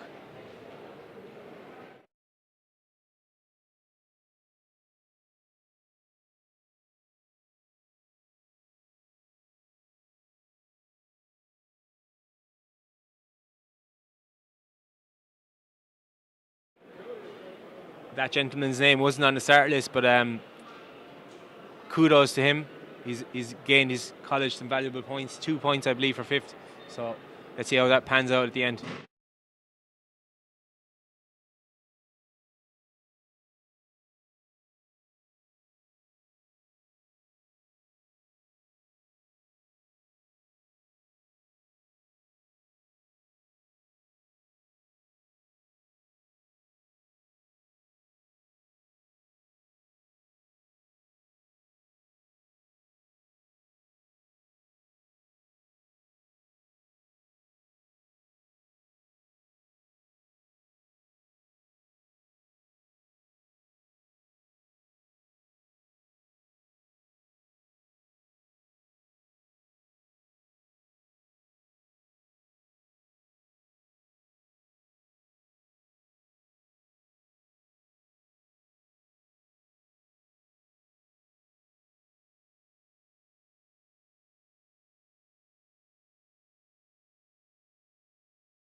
So we have the women's 60 metre final.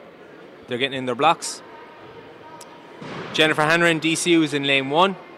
Sarah Quinn, NUIG, silver medalist in the 60 metre hurdles previously, just earlier today, lane 2. Molly Scott, lane 3, who's equalled the Irish record, broke the IUAA record in the heats while I was out getting my lunch, so no pressure to do it again. Sarah Leahy from Newell in lane 4. Kate Doherty in lane 5, TCD, gold medalist from the 60 metre hurdles. Lauren Roy from QUB. Erin Taheny from DCU, lane 7, and Sive O'Toole from UCD is in lane 8. We have an excellent women's 60 metres to look forward to, and an excellent 60 metres men to look forward to there. Just quickly speaking to Gabriel Kehinde before his final, and he is buzzing. There's a real positive atmosphere around here, and it's just wonderful to see. People are just so happy to be in competition and trying to get the best out of themselves, not feeling pressure, feeling excitement about the prospect of running PBs. So women's 60 metres should be going off in the next minute or two.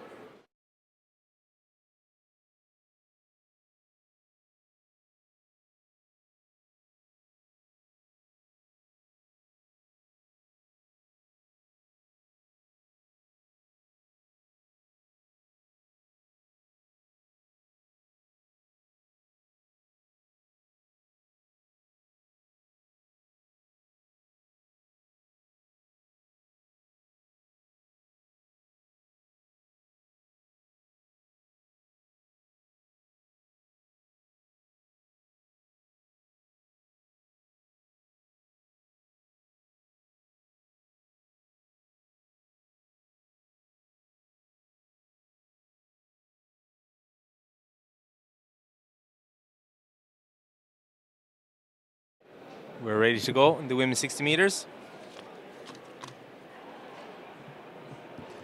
Like to Sarah Quinn and Kate Doherty have had a busy day so far. Excellent training.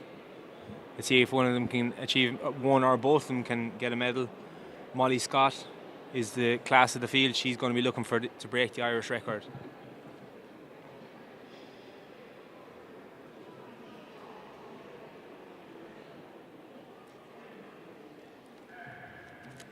We're off. Molly Scott streaking ahead. Let's see the time. 7:25, an Irish record. Oh my God. Wonderful performance by Molly Scott. Standing ovation here in TUS and TUS. She's absolutely delighted with herself, and rightly so. Irish record by Molly Scott. Fantastic running. Kate Doherty congratulating her there. Fantastic.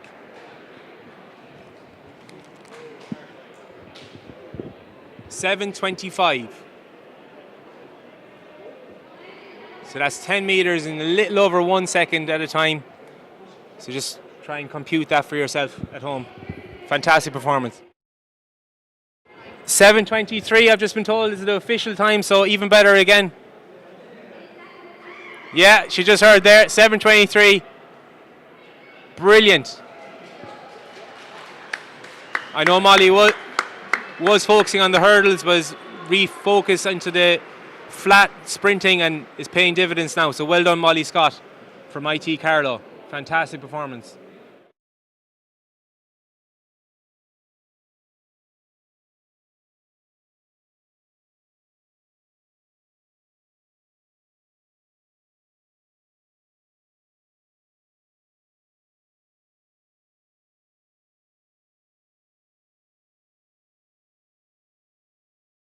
So the men have to match that, maybe.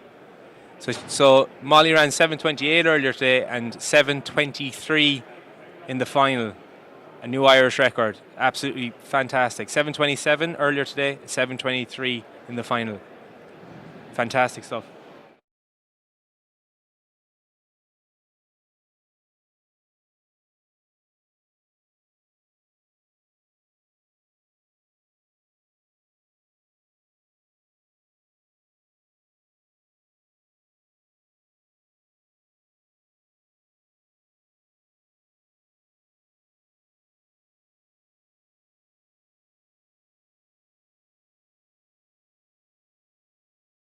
So the 60 metres for men, the men are making their way across.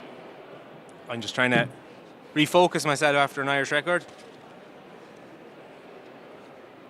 So 7:23 by Molly Scott. That's the highlight of the day so far by a mile. Some fantastic performances today already. The likes of Kyle Crosby in the 400 metres, but there's nothing.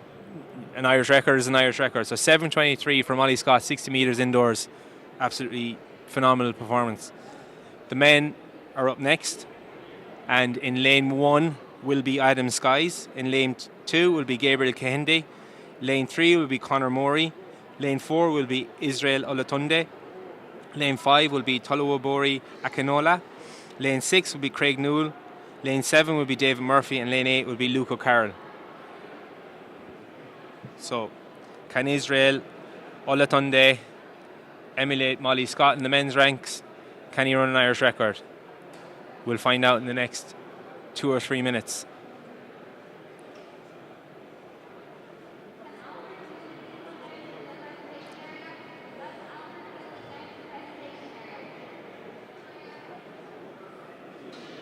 Getting themselves started in their blocks. So 6 seconds at least. The Irish record is 6:5.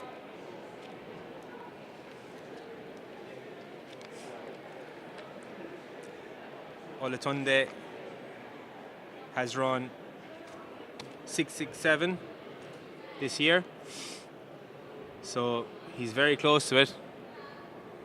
Not that close, I suppose, in 60 metres, but he's getting closer. Every race he's getting closer and closer and closer, and he's a very young man. He's only under 23, so you'd love to see him run a record today, and if he doesn't do it today, he will do it at some point, I hope. On a personal note, delighted to see Gabriel Kehinde from LIT. Delighted to see him in the final of the IUAA, working very hard on the track in Ennis and in Limerick, even though I thought he was in Letterkenny, which was my information at the time. But running for LIT, Gabriel Kehinde just striding out in front of us there in the new colours.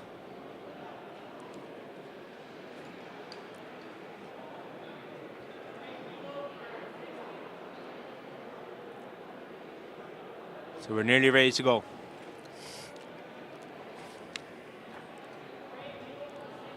After the 60 metres, we're out in the track again for the women's 3,000 metres. After the 3,000 metres, we have the finals of the men's and women's 800 metres. So plenty of action to look forward to. The women's high jump in the early stages over there. Pole vault, men's pole vault is still ongoing. The standard in the pole vault is improving all the time for men and women. We had a junior record a couple of weeks ago.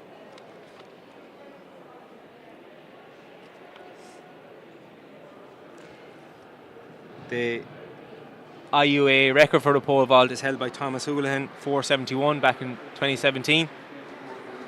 Conor Callanan jumped 475 in Abbottstown on the 19th of January, so see if he can emulate that.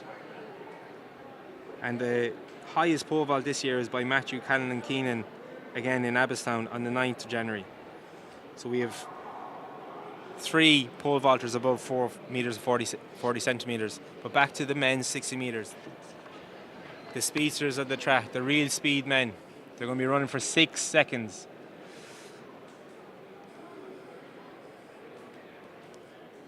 It appears that Craig Newell is not starting. He must have had some kind of issue. So lane 1, Adam Skies. 2, Gabriel Kehinde. 3, Conor Morey. 4, Israel Olatunde. 5, Toluwabori Akinola. 7, David Murphy. Luke O'Carroll in 8. We're off. A clean start. Israel Olatunde coming through. 6:68. Second place alongside him was Toluwabori Akinola. Apologies, Conor Morey was in second. So he's happy enough. Yeah. He bows to the crowd. Nice. No Irish record today. But he's progressing nicely. He's moving along nicely.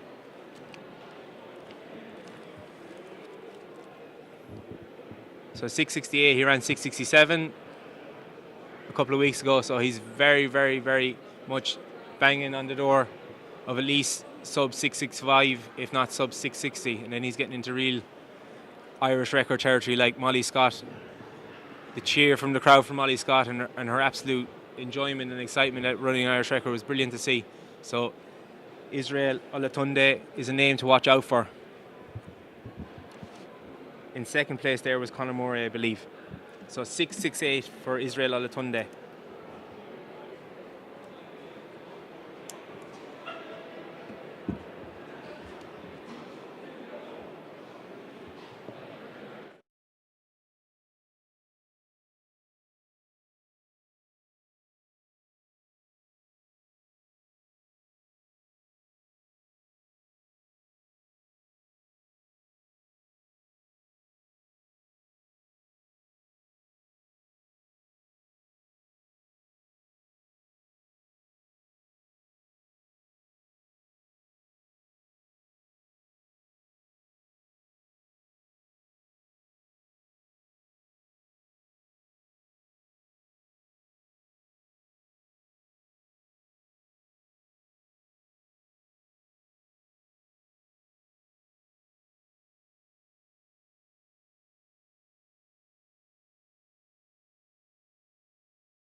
So the women's 3K are on the track.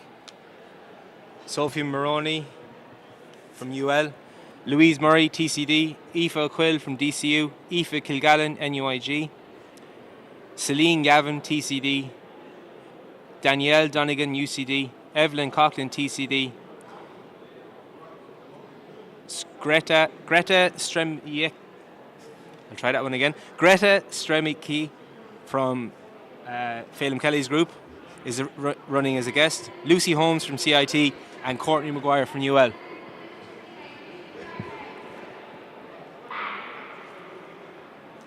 So another para-athlete is guesting here, which is great to see.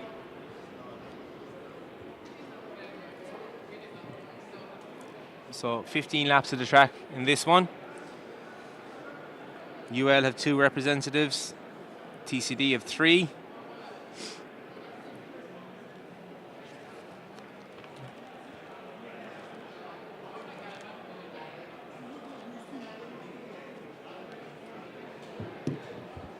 The IUAA record is held by Emma Mitchell from QUB, 9:15 from 2018. The best time in Ireland this year is held by Ciara McGeehan, who just missed an Irish record in Manchester last week. She ran 8:47, which is serious moving.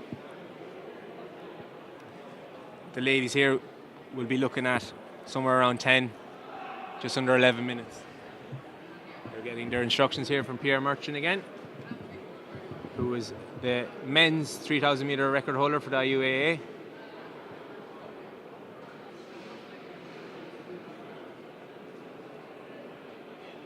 So we'll see how this pans out. Generally, the women will take it up a little bit earlier than the men. Generally, they're a little bit more honest. We'll see how it pans out. I'll keep an eye on splits. I'll have my trusty stopwatch ready. I'll try and call out as many of the finishing times as I can as they come across. Hello.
So the women are ready in the 3,000 metres.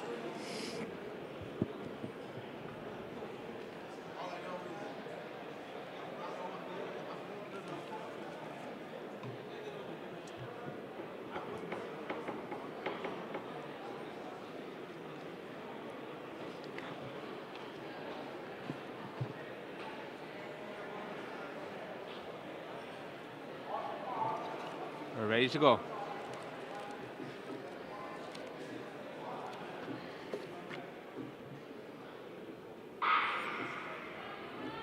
So let's see who takes up the front. Courtney Maguire looks to be moving out.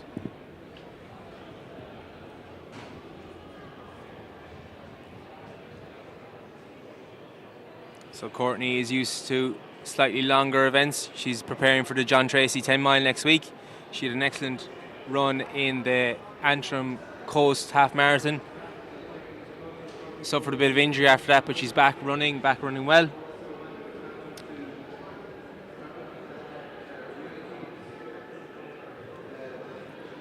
So it's Aoife O'Quill, Courtney Maguire, Aoife Kilgallen, Danielle Donegan at the moment. We'll see what their split is like at 400 metres. They seem to have gone out fairly steady. There's 5 already sort of broken away, and Greta is sort of following in 6th place, running as a guest. Our para athlete, a wonderful athlete. So Aoife O'Quill and Aoife Kilgallen are taking it up, and we're through 400 metres in 79. So relatively steady, but it's already strung out the field, so it just shows you that it is a little bit quick for some of the girls, but some of them may also have gone out too hard, so you might see someone in the middle of the pack pick off a few.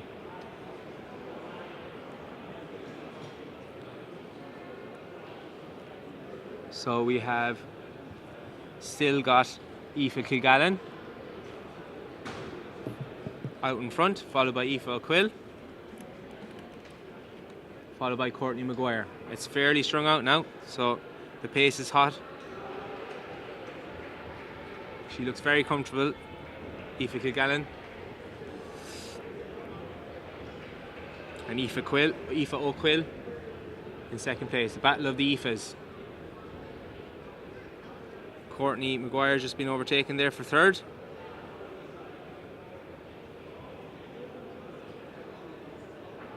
By Danielle Donegan from UCD, but she's kind of sitting back in with her. So Aoife Kilgallen looking smooth. So 2:31 at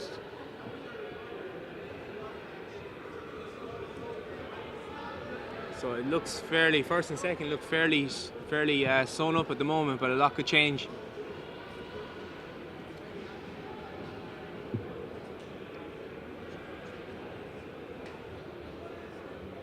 So it was 2:30 there for the 800 metre split, which is a similar time to the first heat of the women's 800. That was 2:27. So 1st and 2nd look fairly sewn up at the moment, going through a K. I could be a lap early here, I cannot see the lap marker. Aoife Kilgallen, Aoife O'Quill, Courtney Maguire in 4th, and Danielle Donegan in 3rd.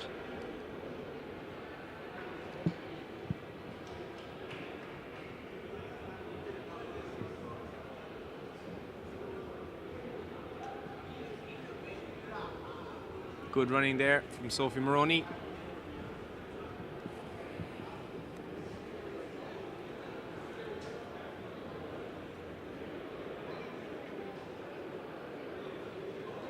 So 1200 metres. Aoife Kilgallen looking very, very comfortable. Danielle Donegan is making a move up on Aoife O'Quill. Courtney Maguire running well.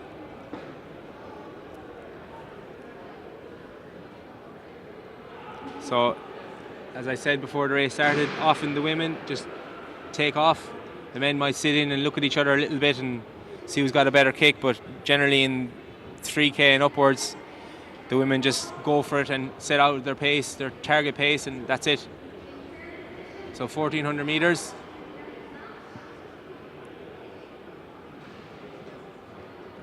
Good moving. Danielle Donegan is stalking Aoife O'Quill here. She's keeping her in her sights, which is a very good position to be in because you can just keep watching her. She might move up into the silver medal position. Courtney Maguire just needs to keep working now. She may close the gap, but she does not want to be going backwards. First 6 get points for their university, so it all counts.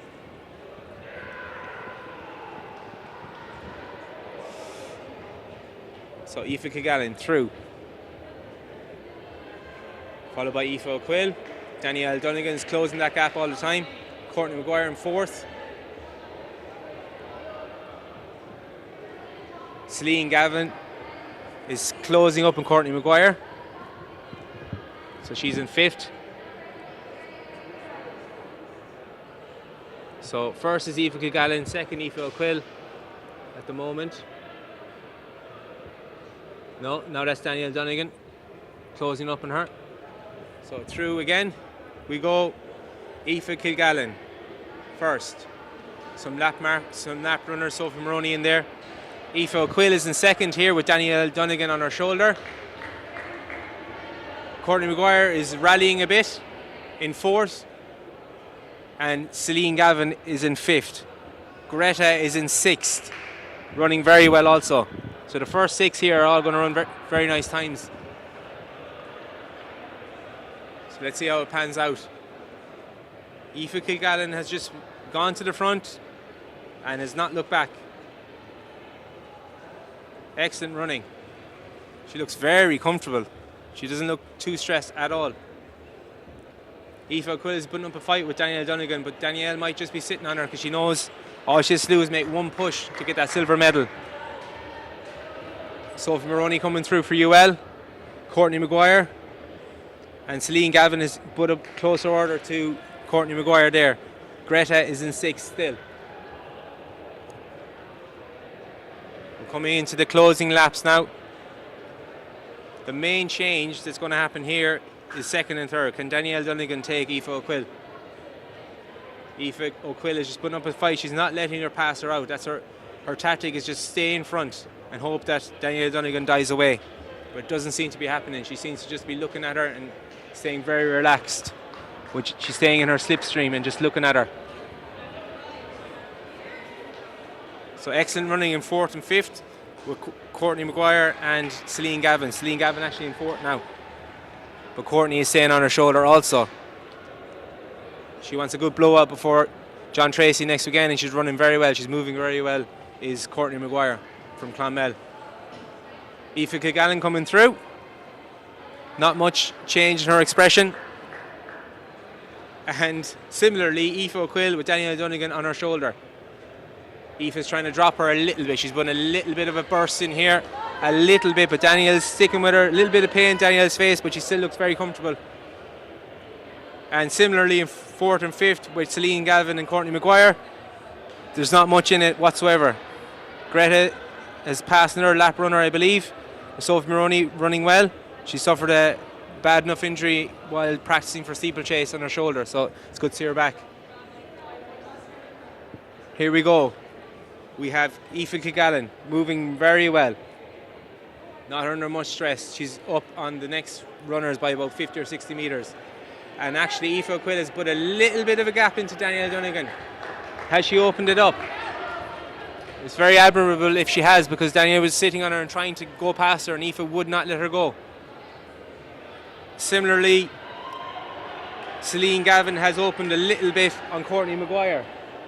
So the hurt is just starting to come on a little bit.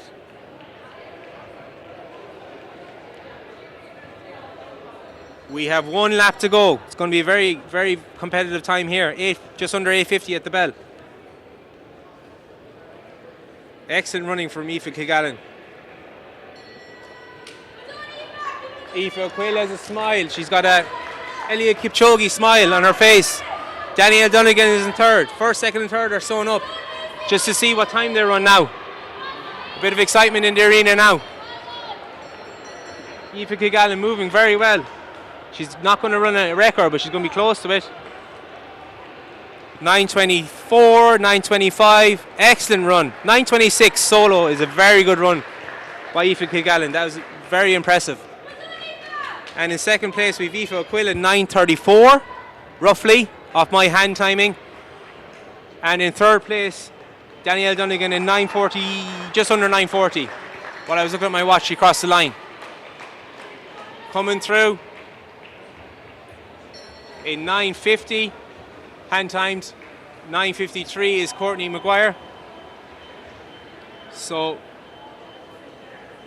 from TCD was 9:40, and Courtney Maguire is roughly 9:50. And we have the other finishers coming in. I'll just call out the times as they come through. Evelyn Coughlin, she has another lap to go. All these runners have a lap to go. They're all going to be under 11 minutes.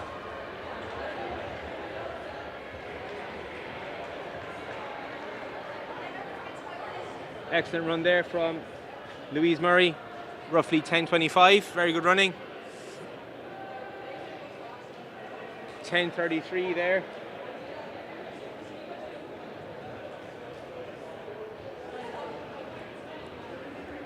Thank you.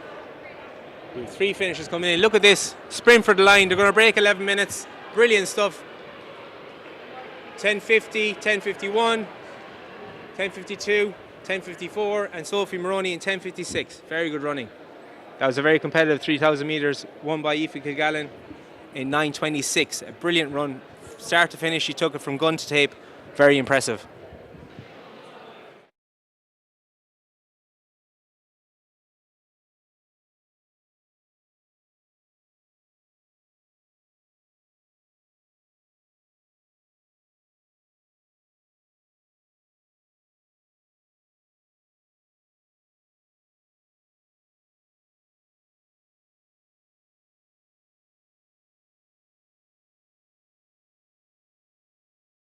So, great bravery on show there from Aoife Kilgallen to run 9:26, and excellent runs as well from Aoife O'Quill and Danielle Donegan. They were second and third. Celine Gavin was fourth. Courtney Maguire was fifth, and I believe Greta was in sixth. All women in that field were under 11 minutes, which is good running.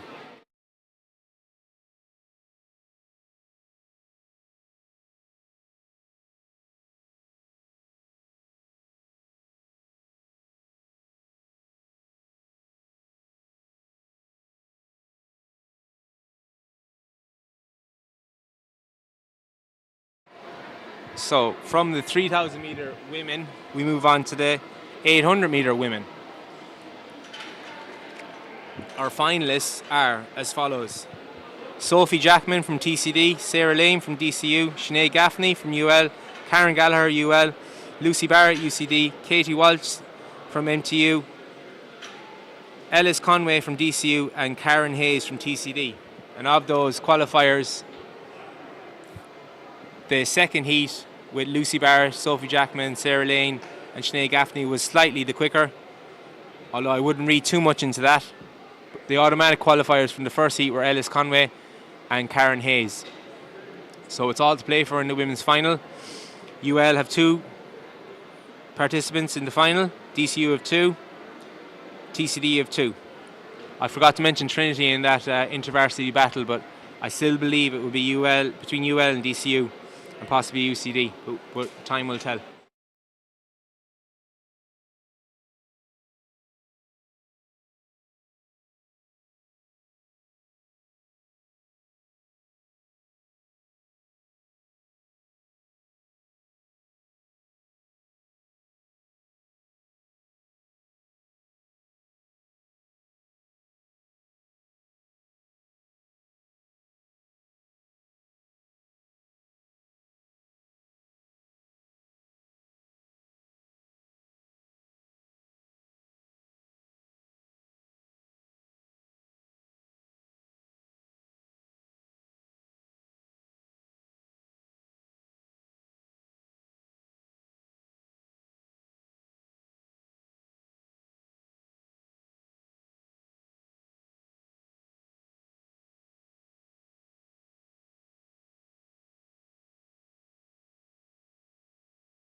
well.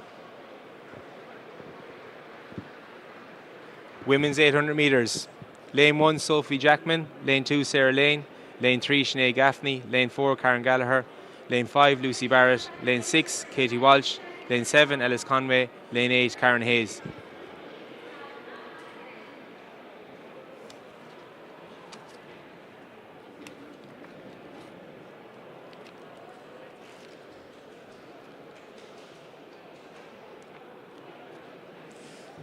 The fastest time this year by Irish woman is 2:05 by Louise Shanahan from Cambridge University. Second is Alana Lally, 2:08. This race is quite open, to be honest. I can't call it at the moment, but I'll try and make some kind of call while the race progresses. I'll have my handy stopwatch ready again. We're ready to go. Off we go. See what tactics they employ for this final of the women's 800 metres.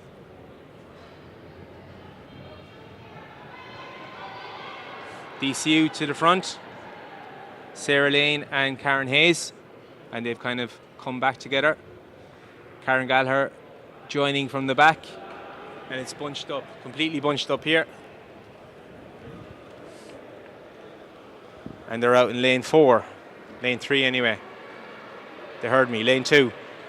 So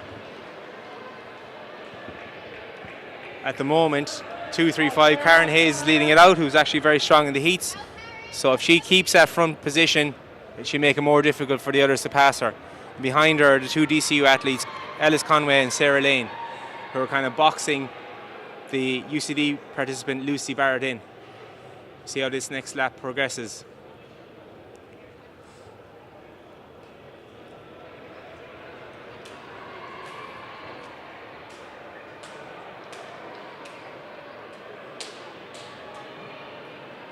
So 73. Karen Hayes still leading it out.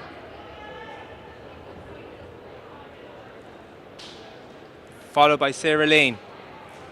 Followed by Ellis Conway. Sinead Gaffney sticking on the group. Karen Gallagher falling off ever so slightly, but she can keep it going. She's done very well to make the final. A 5,000 metre specialist, really. So we still have Karen Hayes out in front, coming to 600 metres. Sitting on her shoulder, still, is a DCU athlete. A combination of Ellis Conway and Sarah Lane. Lap to go. What's going to happen? I couldn't call it at the start. Karen Hayes has been the smartest of them all by just staying out in front and not getting in trouble, but here comes DCU. So it's DCU, Trinity, DCU. Sinead Gaffney rallying. Can Sinead Gaffney get into third position? Ellis Conway is going to take the win. Ellis Conway from Karen Hayes. Excellent.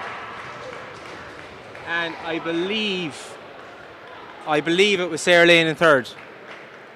So great run by Ellis Conway to take the win. She made the move the right time. The winning time was 2:19. Second place was Karen Hayes, and I believe it was DCU again, Sarah Lane in third. Yeah, both DCU athletes very happy with themselves, so they both achieved medals. Paul Byrne delighted. They're starting to pull out some medals in these events, so the intervarsity competition could be very interesting altogether. A very good race. 2:19 the winning time by Ellis Conway.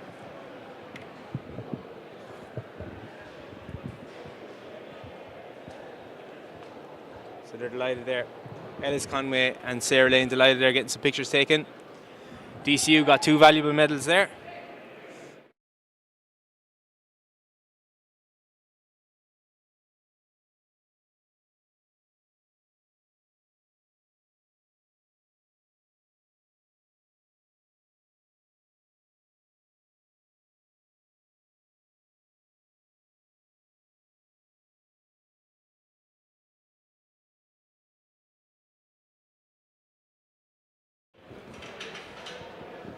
So the men's 800 is up next.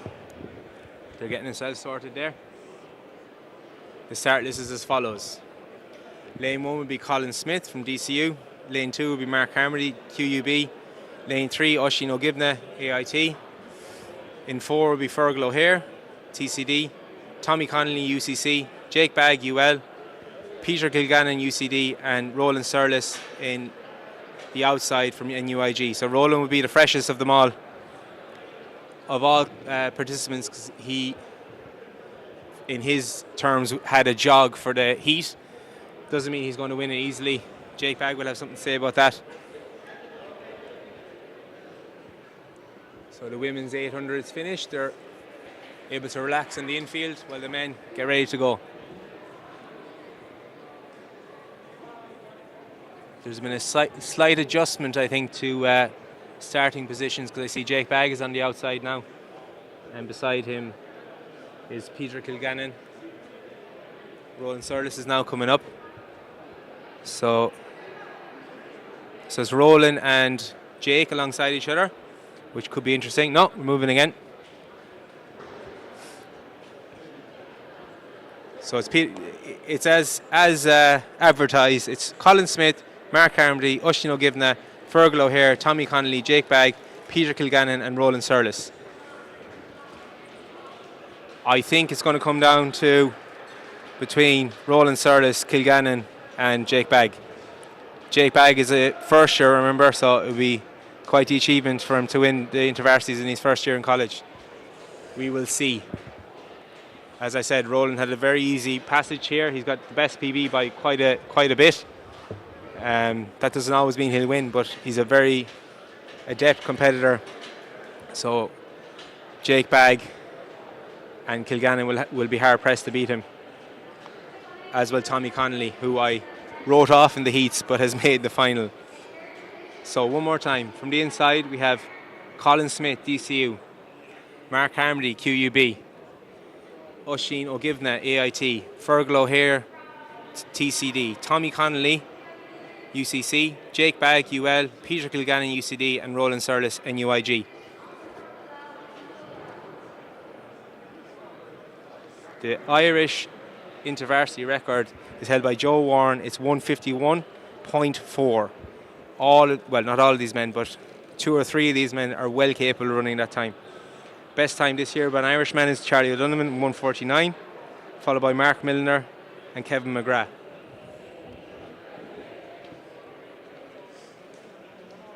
I'm looking forward to this one. Quite a relaxed atmosphere among the men on the outside lanes, possibly the faster men. The men on the inside lanes will have something to say about that. We're nearly ready to go.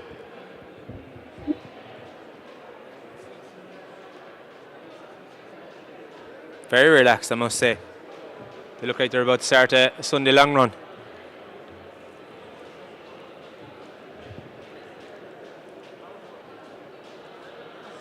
After the men's 800, we go on to the finals of the 200 metres, followed by the finals of the 1500 metres, women's and men's.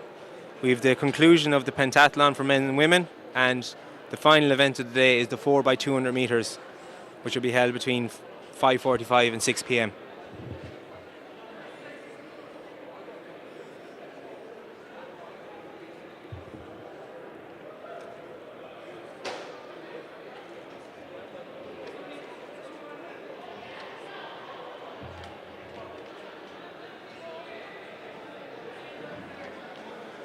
Bit of a hold up here.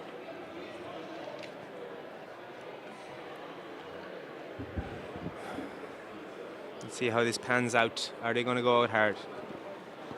Is Roland going to take it out from the front, or is he going to sit in? He will have confidence in his speed, as will Jake Bagg, as will 1 or 2 others. So how does he play it out? What are the tactics?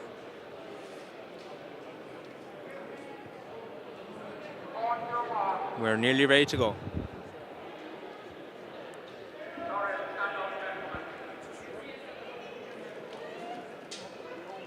We're not ready to go.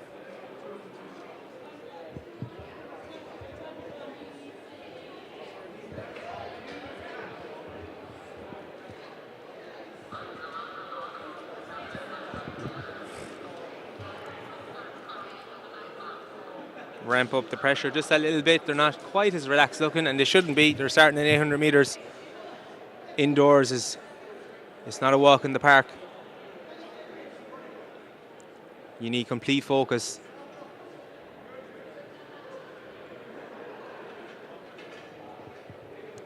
Smith, Carmody, O'Givna, O'Hare, Connolly, Bagg, Kilgannon and Surlis.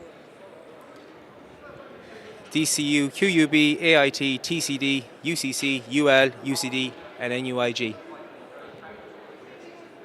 We have a problem that is being resolved, I think.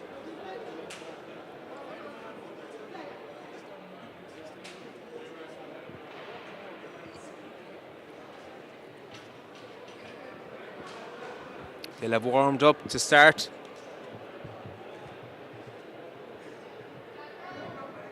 At 4:15, it is 4:15. It's gone 4:16, so we're bang on schedule. So there's no problem here with the timekeeping of the event, the timetable. But there's a little bit of a problem with the start. I'm not entirely sure what it is.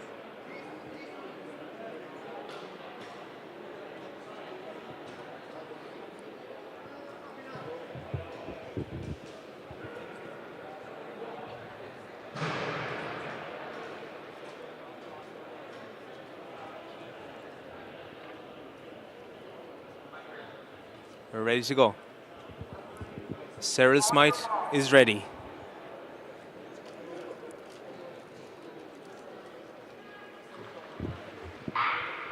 And we're off. Time is not working. I started my watch ever so slightly after the gun went off, so I will be within half a second of what is going on. The timer here is not working. So, Roland Surlis has gone straight to the front, which I thought he might have done. In second place is Colin Smith. In third place is Jake Bagg. In fourth place is Peter Kilgallen. We are roughly going through in 27 seconds. So it's a nice lick. So Surlis looks very comfortable, as does Smith, as do they all, and as they should. They're 800 metre runners. They should be comfortable enough at this pace. Roughly 41, 42 through 300 metres. They'll have done how many of those in training in the last few weeks?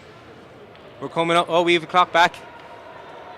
So the clock is back to tell us what the time will be at the lap. They're all gathering together. 57, a bit slow, but Roland is staying in front. That is the ultimate.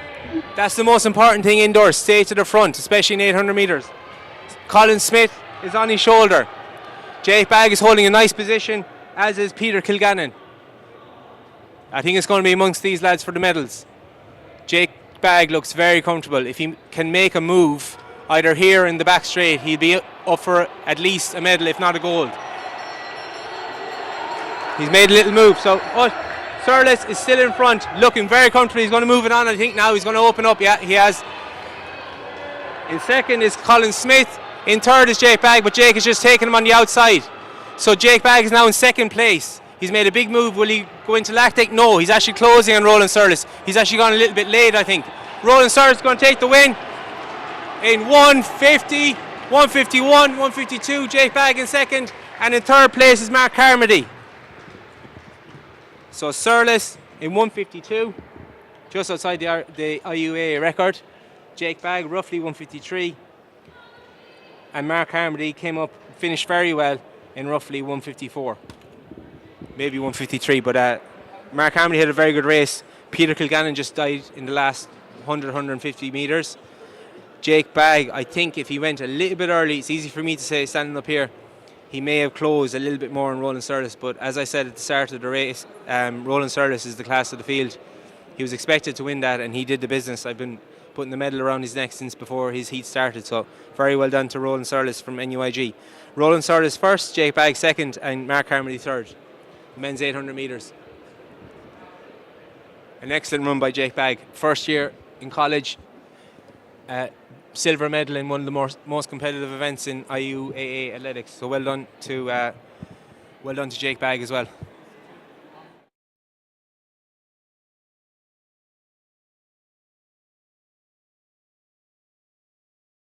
Joe Warren's record is still intact.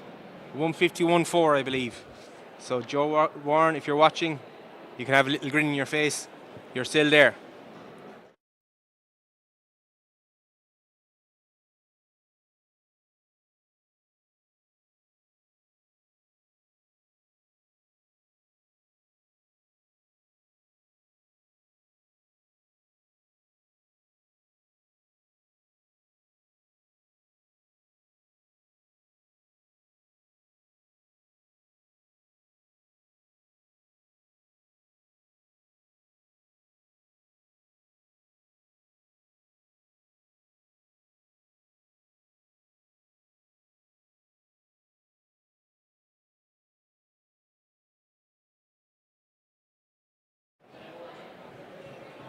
So a very competitive men's 800, including with Roland Surlis, 152. In first, Jake Bagg in second, and Mark Harmony came through for third, just taking Peter Kilgannon at the finish. We're moving on. As we do, we're moving on to the 200 metres final for women. And there are 6 participants. It was a very difficult qualification. In lane 1 is Erin Taheny. Lane 2 is Molly Horahan. Lane 3 is Alana Ryan. Lane 4 is Lauren McCourt. Lane 5 is Lauren Cadden. And lane 6 is Sarah Leahy. UL again have 2 participants in this final, and the others are under lonesome. They should be making their way out to the blocks very soon.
The women's 200 metres final is up next.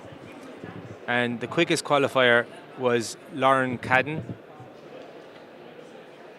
She is in lane 5. Second fastest was Alana Ryan, who's in lane 3. And then there was Sarah Leahy, amongst others. So it seems to be starting with fastest on the outside. Sarah Leahy working from the outside. Sarah Leahy is in lane 6. Beside her is Lauren Cadden, then Lauren McCourt, Alana Ryan, Molly Horahan, and Erin Taheny. So the outside lanes is where the action is going to be, more than likely, but there's always someone will throw their oar in and try and get ahead of them. But more than likely, we're looking for lane 5 and lane 6.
Welcome to TUS at Lone.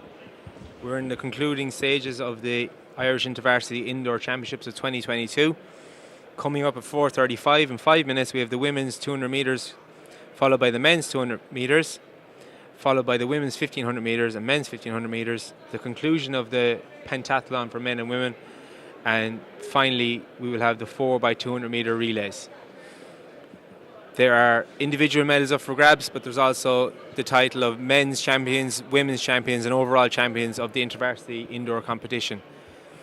The title race is between UL, DCU and UCD at the moment for overall standings.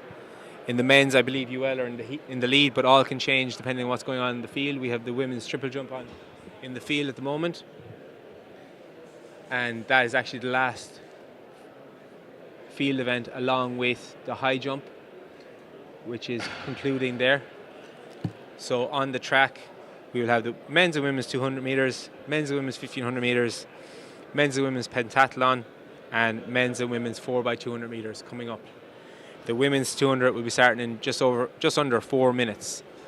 In the women's final we have in lane 1 Erin Taheny, in lane 2 Molly Horahan, in lane 3 Alana Ryan, in lane 4, Lauren McCourt, in lane 5, Lauren Cadden, and in lane 6, Sarah Leahy. The title will be between Lauren Cadden and Sarah Leahy, I believe, but many's a thing can change in the next few minutes.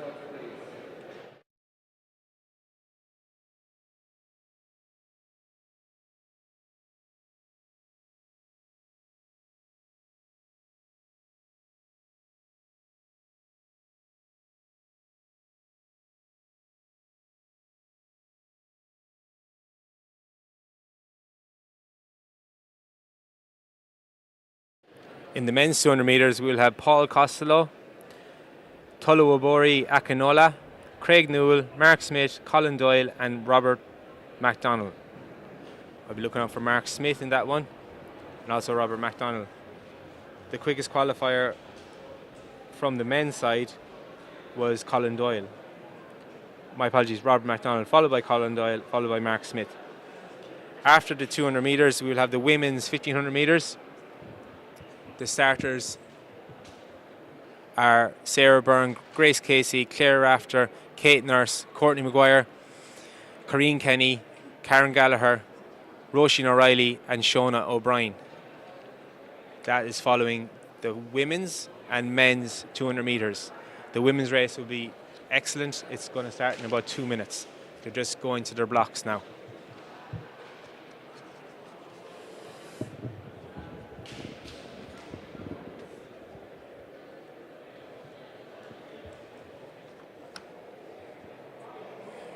The quickest qualifier earlier today was Lauren Cadden, and Sarah Leahy looked very comfortable in her heat also. So starting from the outside lane is lane 6, Sarah Leahy, then Lauren Cadden, Lauren McCourt, Alana Ryan, Molly Horahan, and on the inside lane for DCU is Erin Taheny. They're ready to go. Starter is ready. Let's see what time they run.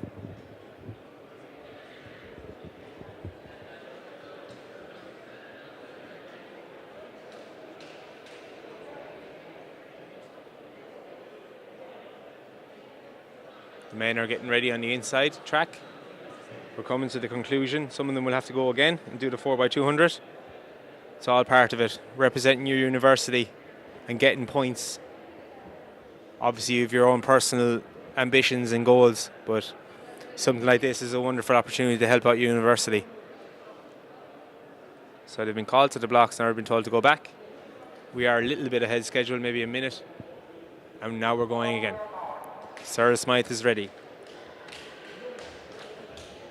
So lane 1 Taheny, DCU, lane 2 Horahan, UCD, lane 3 Ryan, UL, lane 4 McCourt, UCC, lane 5 Cadden, IT Sligo, and lane 6 Leahy, UL.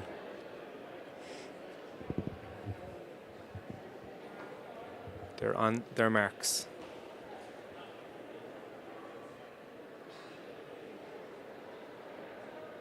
We're ready to go. And we're off. Keep an eye on the outside lanes. Cadden and Leahy. Leahy has gone off like a rocket, as is Cadden. McCord is trying to match him stride for stride. The first three seem to be the outside lanes, but that can change coming around the bend. From Newell, we have Alana Ryan coming up, breaking up around the bend. Cadden is leading it. She's coming through. 22, 23, 24 seconds, 24-1. So I believe it was Cadden, Leahy, and I think it was Ryan who snuck in for third there. She seems fairly happy there. So it could have been a double medal for UL there. So Cadden, IT Sligo in first. Leahy, UL second. And Ryan, UL third, I believe. Yeah, it looks that way. They seem to be the ones that are happiest. One or two others might be a little bit disappointed, but that's the way the cookie crumbles. 24-4-2 was the winning time.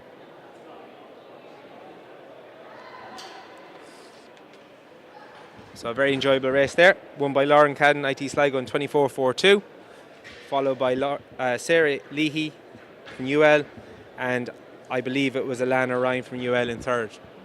So they've all represented their university excellently, and they probably have to go again in about an hour's time, or just under an hour's time. The 4x200 metres is the concluding event of the day, and that could decide where the titles go. Men's champions, women's champions, and overall Intervarsity champion of 2022. We haven't had it for over a year. We're delighted to have it back.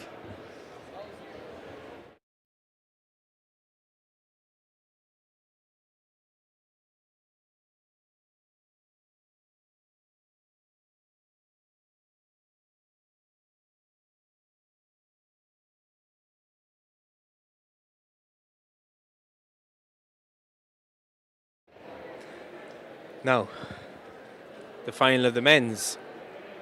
In lane 1 will be Paul Costello from UL, the year-down athlete from UL.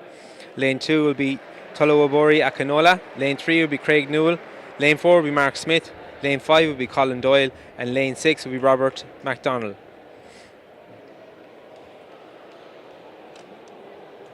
The IUAA 200 metre record is held by Marcus Lawler, 21.03. Will they get close to that?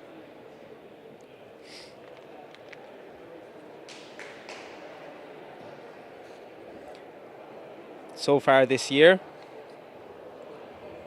Robert MacDonald has the quickest time, 21.27, followed by Mark Smith, followed by Colin Doyle, followed by Craig Newell. So they are competing here today, so we'll probably see an Irish best time for 2022, which is where will gold, silver and bronze be going. Will it be going with Mark Smith of Raheny Shamrocks? In the heats, Colin Doyle was very impressive in the first heat, as was Robert MacDonald, and as was Craig Newell, who was out injured because he missed the final of the 60 as well, and as was Mark Smith. So one more time: Costello, UL; Akinola, UCD; Craig Newell injured; Mark Smith, DCU; Colin Doyle, CIT; and Robert MacDonald, NUIG. Unfortunately, Craig Newell missed the final of 60 as well, so he's not in the mix for this one. So more than likely it's going to be the outside three lanes: MacDonald, Doyle and Smith. It's just which colour medal they're going to get. And we're off. Hearing out in lane 5 is Colin Doyle. He's eating up the stagger. He's really eating up the stagger on his outside compatriot Robert MacDonald. Who's going to come out the stronger onto the home straight? It looks like Mark Smith is rallying. This is going to be very tight. But Robert MacDonald just edges out. I think just edges out Mark Smith, and I think Colin Doyle was in third. But Robert MacDonald was the winner in 21.1. 21.1. Which is just outside the IUAA record, just marginally outside. The record is 21.03. So a great run by Robert MacDonald there. I think Mark Smith was in second, and I think Colin Doyle was in third. That's what it looked to me from up here. So just to recap, Robert MacDonald, NUIG, 21.1 seconds for 200 metres. I believe Mark Smith was in second and Colin Doyle in third. They were all well below 21.5, well below it. So they've all run season's best. And the quickest time thus far in 2022 for an Irish 200 metre runner indoors is Robert McDonald, 21.1. He had the quickest time with 21.27, so he's improved his season's best and probably improved his personal best indoors. Excellent running.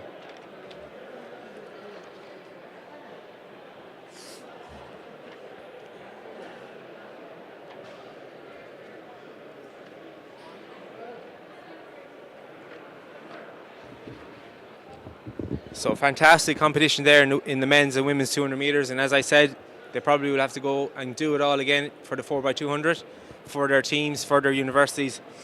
The next event in a couple of minutes is the women's 1500 metres. Sarah Byrne from Trinity College is in the inside.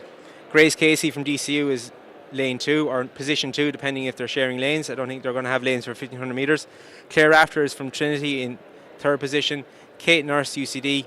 Courtney McGuire is a strong possibility she won't run, as she already did the 3K from UL. Corrine Kenny from DCU. Karen Gallagher is not running. She made the final of the 800 and performed very well, but she's not running the final of the 1500 metres. Roisin O'Reilly and Shona O'Brien are also in the start list. That is to commence in a couple of minutes, in roughly 10 minutes. I'm just trying to catch my breath here. There's been so many excellent competitions here. The triple jump for women is still ongoing. The high jump for women is still ongoing. There's a great buzz here in TUS, Midlands, Athlone, and it's just fantastic to see.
So just to run through some of the results from today, if you haven't seen it, 3,000 metres was won by Keelan Kirehel, fresh from Kenya, fresh from his successes with the Irish team in the European cross country. He won the men's 3,000 metres in 8:20. We just had the men's 200 metres final won by Robert McDonald from NUIG in 21.1. The 200 metres for women was won by Lauren Codden in 24.42. She was running for IT Sligo. The 800 metres for men was won by Roland Surlis in 1:52, followed by Jake Bagg and Mark Carmody. The 400 metre for men was an excellent race between Jack Raftery and Cathal Crosby and Scott Gibson, but it was won by Cathal Crosby. He equalled his personal best as 47.41. It was a brilliant race. The 60 metre hurdles for men was won by Iarla Golding from UL in 8:37. The 800 metre for women was won by Ellis Conway in 2:19. The 3,000 metres for women was won by Aoife Kilgallen from NUIG, gun to tape victory in 9:20, followed by Aoife O'Quill and Danielle Donegan.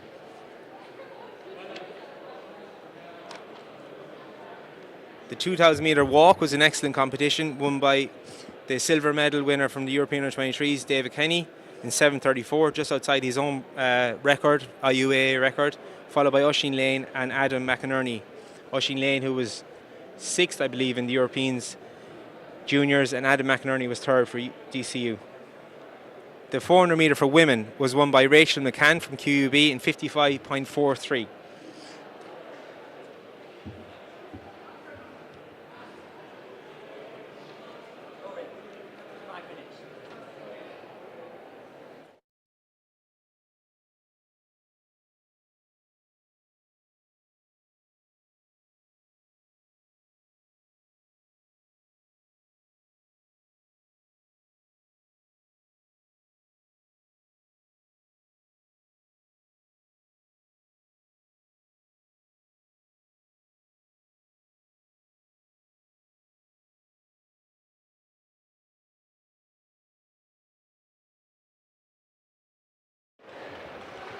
So we still have the women's triple jump ongoing, and we have the women's high jump still ongoing.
So the women are preparing themselves there in the back straight.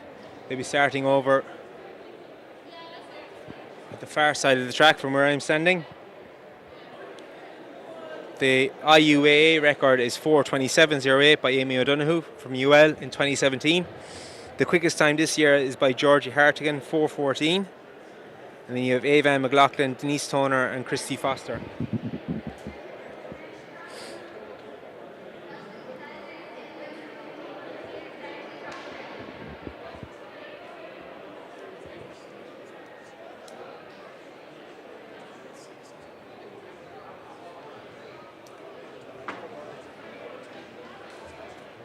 By my reckoning, there are 7 starters in this race,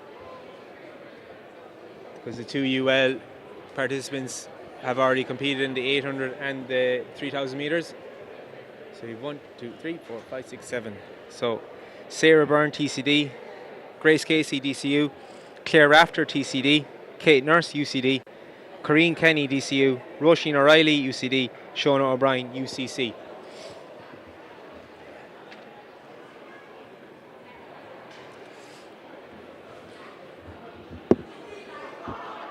They're just about ready to go. As for the other distance events, I'll keep my watch running just to call out times if you're watching live at home. I'll try and keep an eye on the time for all finishers. So this is 7.5 laps of the track. The blue ribbon event, as it's called. Women up first, followed by the men in the 1500. Then we have the conclusion of the pentathlon for men's and women's. And the conclusion of all events today will be the 4x200 metres. Women's high jump and triple jump are ongoing, which is brilliant to see. Brilliant to see depth in these field events, as well as on the track. The event has run very smoothly from start to finish. We're very much on time. The women are down to start at 4:55. It's now 4:51. Pierre Merchant now is gathering the women to him to start the race. Pierre Merchant, previously of NUIG, previously of Trinity, I believe, then NUIG, and now he's back at Trinity. IUAA record holder for 3,000 metres, 8:13, which he set 2 years ago, which seems like a lifetime ago now. So he's gathering the women together to tell them what order they're going to start in. Sarah Smythe will start them, and we'll be on our way. I'm looking forward to this race. I'm looking forward to the men's 1500.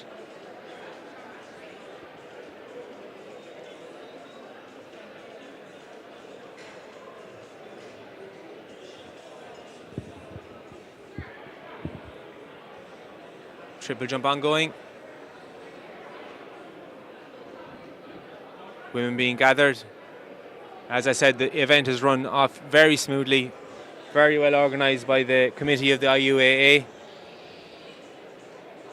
Everybody looks happy, everybody looks delighted actually to be back competing, and those watching look delighted to be able to watch athletics live in front of them, not having to look over a fence or in between a fence or through a hedge or look at a computer screen, which unfortunately some of you are right now, but at least we have the option. At the moment, the men's competition is between UL and DCU. Overall, I'm not entirely sure who's leading overall and who's leading the women's rankings. The women's contest will be decided out in the field with the triple and high, as well as on the track in the next couple of events. But it's very much between UL and DCU, I believe, at the moment, but that could change. UCD, NUIG, Trinity, UU will all have something to say about that, QUB.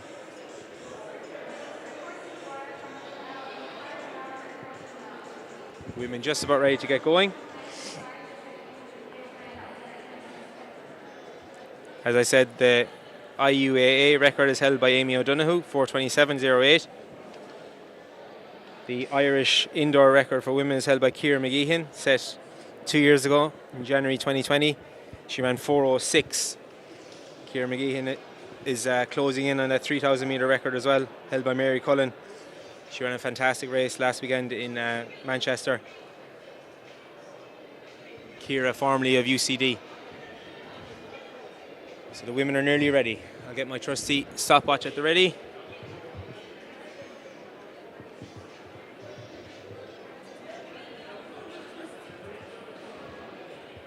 They're nearly ready to go. No lanes in the 1500, no need for them anyway. Especially when there's only 7 in the race. But 7 quality athletes are running today. The 2 UL athletes have had to pull out, having already competed in the 800 and the 3,000 metres.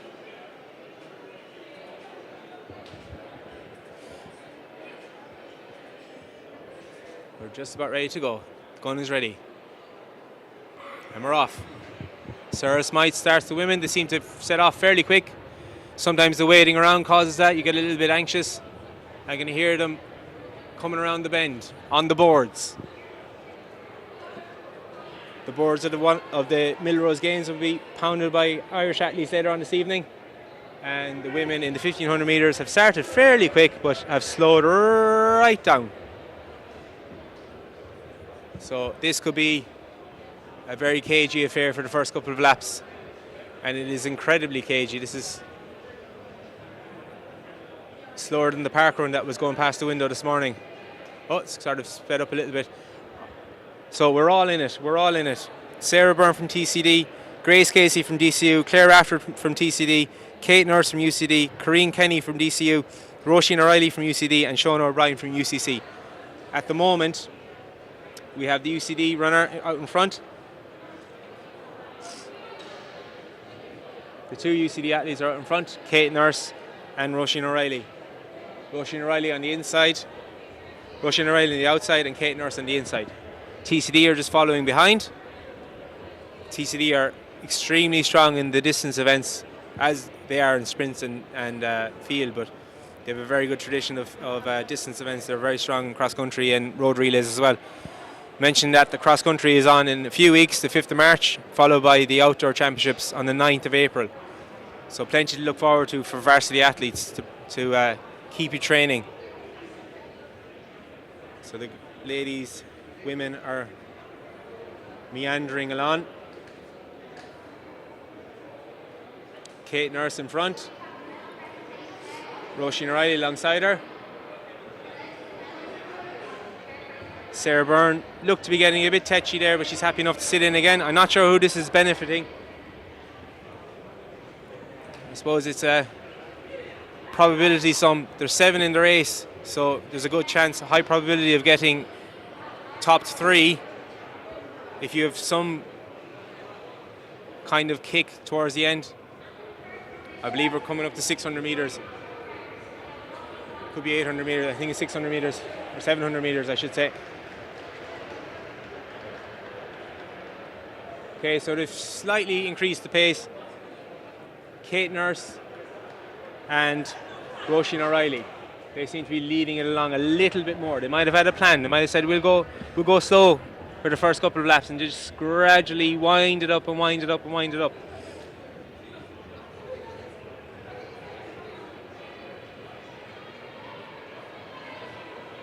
So Kate Nurse, Roisin O'Reilly.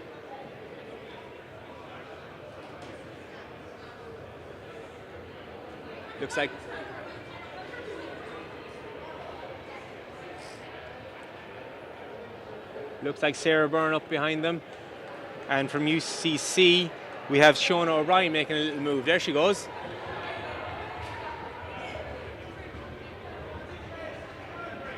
So Shona O'Brien's made a move up around the outside.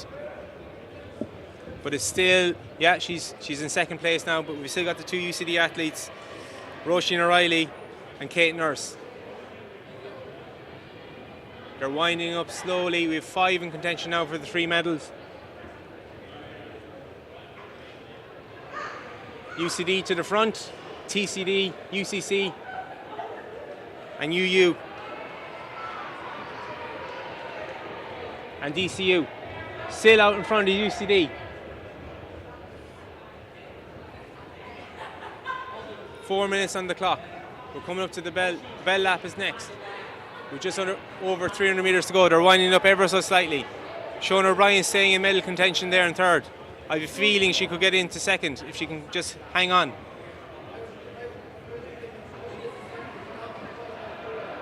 So we're coming to the bell lap.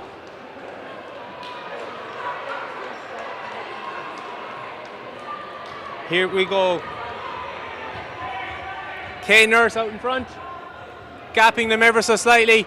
Shona O'Brien's going to get up for second, I think. Ahead of Roisin O'Reilly. Roisin O'Reilly is struggling a little bit. She might not stay on third. She needs to rally a bit. Shona O'Brien could get first there. She's up, coming up on the shoulder. Shona O'Brien. We'll have a good finish here. Shona O'Brien wins it. Shona O'Brien for UCC. Excellent last lap. In ahead of Kate Nurse, who came in ahead of Roisin O'Reilly. So a good finish there at the end. Not a fantastic time, but well done to Shona O'Brien from UCC. Intervarsity champ 2022.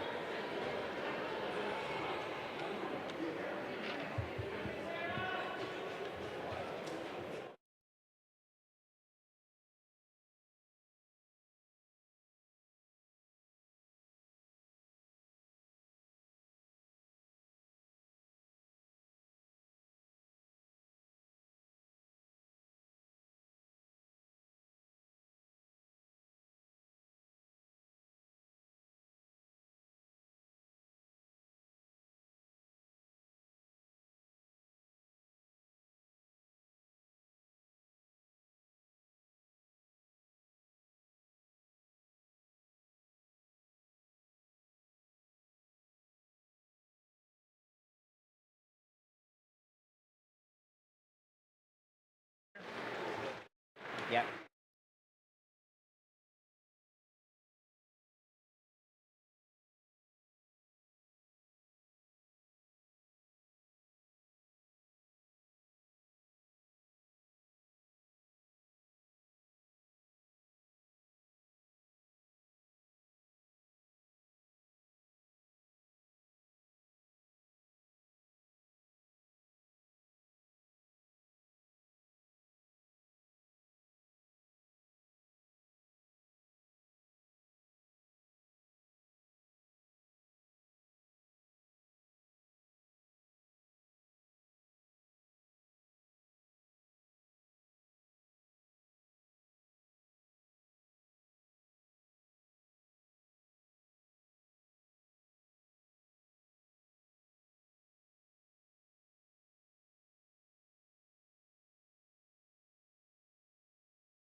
So coming up, we have the men's 1500 meters. It's going to be seeded 2 races. In race 1, we have Luke Murphy, TUD, Keelan Skillington, CIT, Daniel O'Brien, MU, Latif Adebowale, TUD, Dean Ryan from Newell, Ronan Fitzpatrick, QUB, James Connolly, CIT, Jack O'Leary, IT Tralee, Gavin Kenny, UCC, Darragh O'Sullivan, UL, Owen McKenna from LYIT, Aina Obreda from TCD, Charlie Gaffney from CIT. Race 2 then will be the slightly faster race. Jamie Battle, DCU, Owen Keeney, DCU, Keith Fallon, AIT, Jack Miskla, NUIG, Paul Hartnett, UCC, Mark Milner, UCD, Alan McGinley, TCD, Conal Hayes, TCD, Cormac McDermott, NUIG, Darren McElhenney, UCD, and Patrick Noonan from NUIG. So race 2 there is going to be very nice. You have Darren McElhenney, should be the main man there, but you've also got Mark Milner, who will definitely have something to say about that. And mixing there, you have 1 or 2 others like Jamie Battle. So it's going to be a very good race, the second race of the 1500 meters. So basically the first race is seeded for people who are over 4 minutes, and the second race is seeded for people under 4 minutes. So the second race will be a slightly faster one, and more than likely the medals will come out of that. I can't see any medals coming out of the first race, but the first race will give people an opportunity to have a good, strong race against people of their own level, and the second race will be very, very hot.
Okay, as you can probably see, the 1500 metre runners are just getting ready to roll. My name's Bashir Hussain, part of the live stream here at TUS, what was AIT. And in the first heat, we've got Luke Murphy from TUD, Keelan Skillington from CIT, Daniel O'Brien, MU, Latif Adebowale from TUD, Dean Ryan from Newell, Ronan Fitzpatrick, a 1 year down student from Queens. As they just get ready to start, I'll fill you in, and they're off. Okay, now the interesting thing is that the medals are going to be awarded based on fastest times. So this second stream race really has to keep a decent pace going, especially considering the fact that quite often the main race, they tend to run more tactically, so they do tend to run much slower than they're capable. So if these guys really grind it out, who knows? One, they could pick up points, and two, they could surprise a few people. Okay, they go through the first 200 in about 32 seconds there. So just about on 4-minute pace for 1500.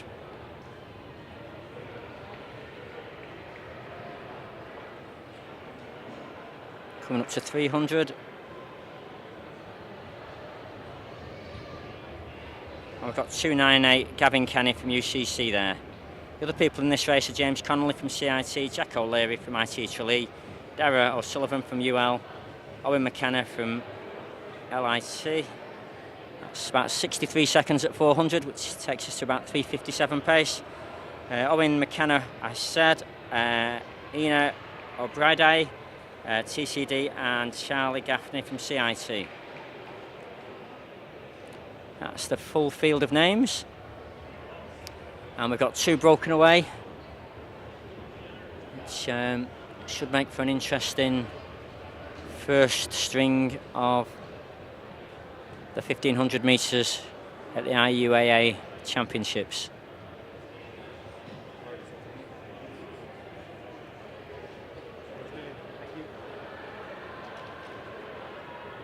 Okay, coming up now, they've just got 800 metres to go.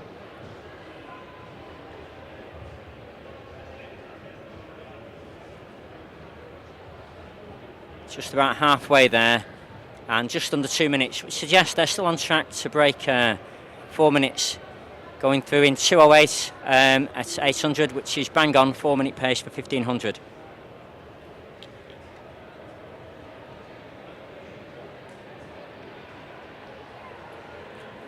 So it's still Gavin Kenny at the front, pushing on the pace.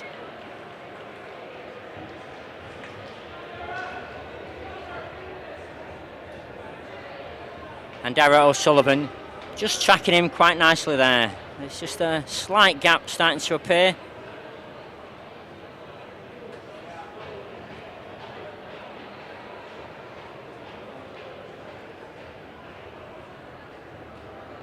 And they're coming up to the final 400. So 2 laps to go when they go through the finish line here. And still, it is Gavin Kenny leading at UCC from Dara O'Sullivan from UL. Okay, are they going to chase the time, or are they going to run tactical? It's really a bit of both they've got to do to get the best out of themselves. Okay, as they come through with this finish line now, they'll hear the bell for the final lap, and I think they're going to be just outside 4 minutes, unless they've got a heck of a kick. There they go, 3:34 at the bell, 26:25 to break 4 minutes. I think they're going to be just outside. Yep. It is Gavin Kenny stretching ahead. That's a great front running tactics here from Gavin, as Dara just tries to hold on, and we've got a fast finish in 3rd and 4th place who are chasing him down. And here they come, he's really chasing down. That's a brilliant finish there from number 275, who is Luke Murphy from TUD who finished in round about 4:09 there.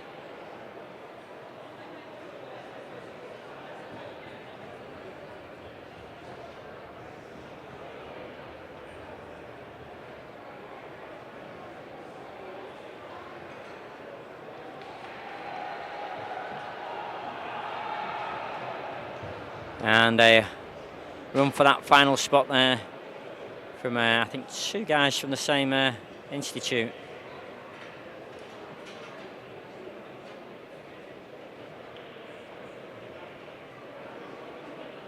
Well, that's the first string almost finished, and we've just seen our final athlete come in now, just around about 5 minutes, maybe just outside. But again, putting in the effort. And ironically, you know, let's not forget these guys at the back, you know, they're spending, you know, 5 minutes doing what the other guys did in 4 minutes. So they're probably working a lot harder and certainly working for a longer period there. And looking at that body language, I'd say he works harder as well. Okay, just looking forward to the next event.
Just while we're waiting for this next 1500 metre race to get underway, a reminder that we've got Jamie Battle from DCU, Owen Kearney from DCU, Keith Fallon from AIT, Jack Miskelly from NUIG, Paul Hartnett from UCC, Mark Milner from UCD, Alan McGinley from TCD, Connell Hayes, TCD, Cormac McDermott from NUIG,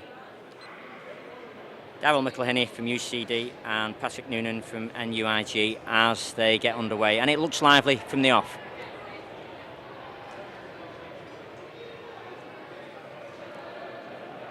That's DCU at the front, dictating things.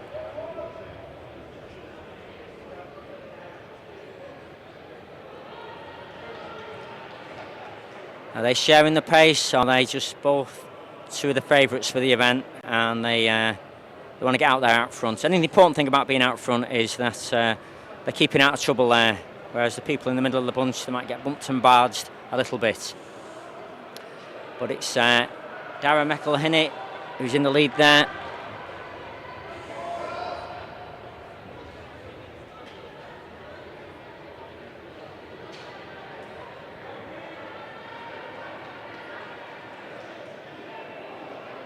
As they go through in around about 60 seconds, which is 3:45 pace for 1500, as some of you will be well familiar with. And there's three of them that have broken away there.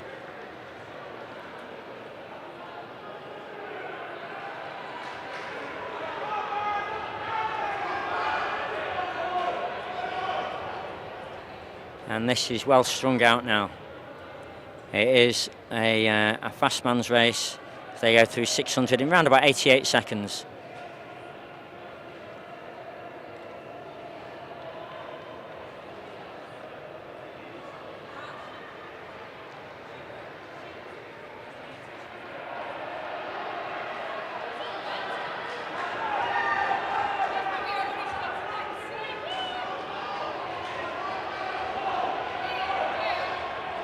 So that's Alan McGinley in third place there. I can't quite see the number of the second place runner as they roll through 800. Again, just under 2 minutes. So they are running at a fearsome pace there.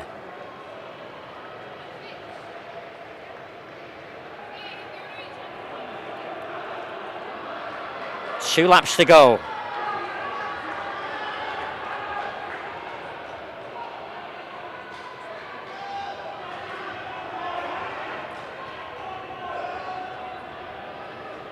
So we've got 3 well away as they go through 1K in 2:29, and they will get faster. And I'm delighted to see Keith Fallon just moving into 4th place there, but that's a fierce battle for 4th, 5th and 6th. 400 to go, and the first 2 are breaking away there. Alan McGinley's just tapering off in 4th place. It's 2:07.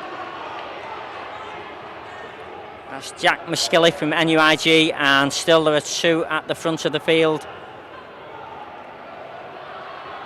as they come into the final lap. As I said, they're going to get faster, and sure enough, they are.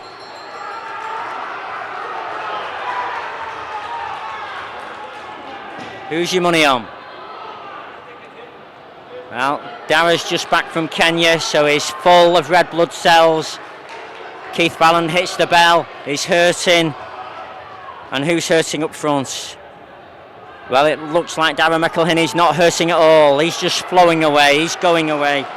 And he's going to cross in quite an impressive time. And it looks like it was around about 28-second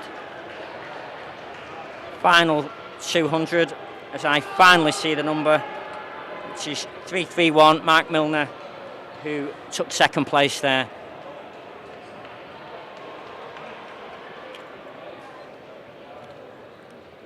Ahead of Alan McGinley from TCD.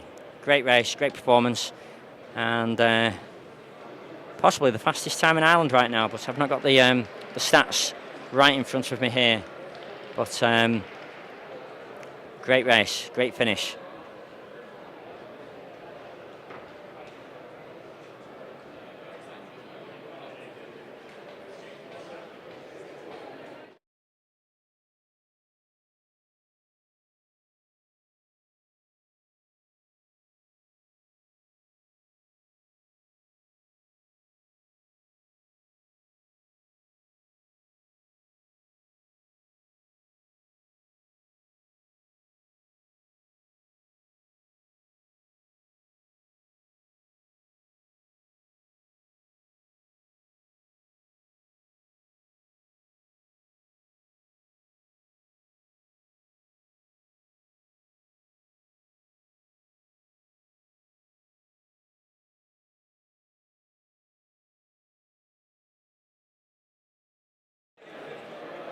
Well, while those 1500 metre runners are cooling down and relaxing, I've just had the announcement for the 4x200 metre semi-finals for women. And in semi-final 1 in lane 3, we've got TCD. That's lane 3 TCD, lane 4 is UL, lane 5 is DCU, lane 6 is NUIG. And then in the second semi-final in lane 3, we've got UCD, CIT, AIT in lane 5, and in lane 6 we've got UU. So that's coming up fairly soon. Quick check of my programme just to update you. I'll make it 5:20. We've got the 800 metres pentathlon coming up at 5:25, and the 1000 metres for men pentathlon at 5:35, followed by the 4x200 women time trials. So it'll be time trial 1, time trial 2 as just announced. And then at 6:05, we've got the 4x200 men's final, and again, there'll be runners' time trials there again.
Okay, this is the pentathlon multi-events getting started for their 800 metres.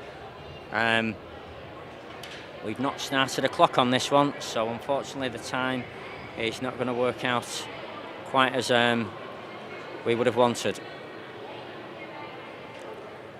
But while they're getting their first lap out of the way, I'll just run through who we've got here. We've got Laura McDonnell,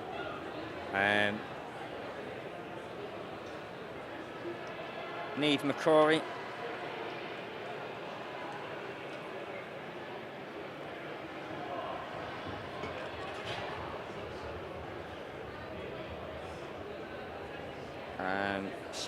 Sarah O'Keefe, Ruby Millett, Ali Turney and Louise King as they approach 300 metres of this 800 metre race.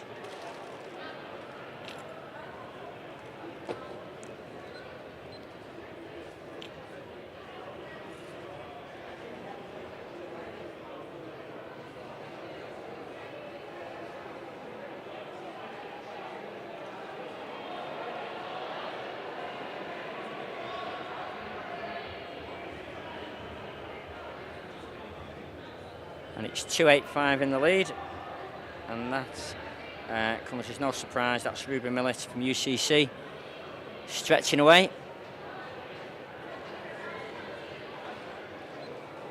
And it's a bit more interesting for second and third place there. They're going to help each other, or are they just toughing it out for the distance?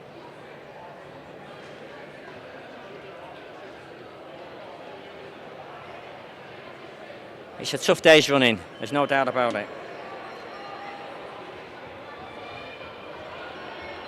Okay, on that final lap now.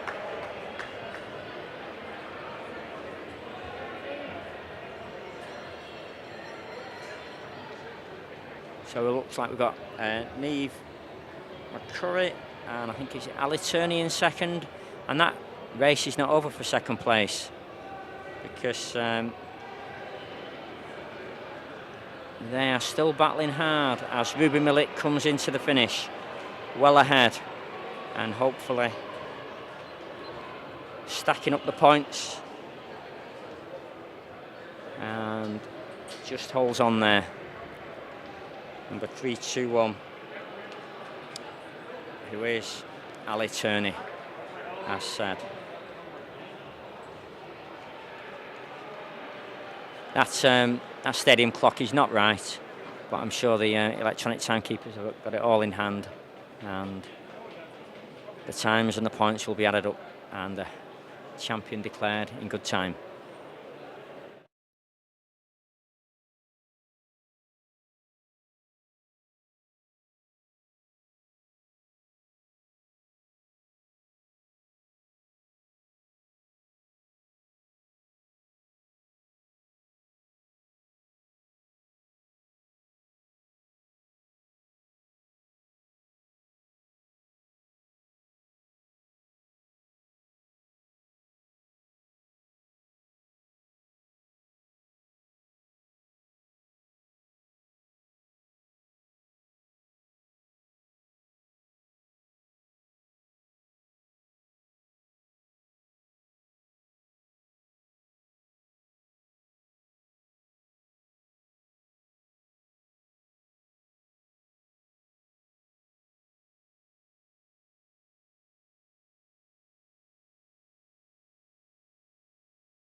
Okay, we can see them lining up there for the men's combined events 1,000 metre event. We've got Dylan Chambers from CIT, number 47, Jack Ford from DCU, number 108, Oliver Gormley, 138 for DKIT, David Dagg from UCD, 324, Tristan Chalmers from UL, 353, and Owen Sharkey from UL, and they're off, number 382.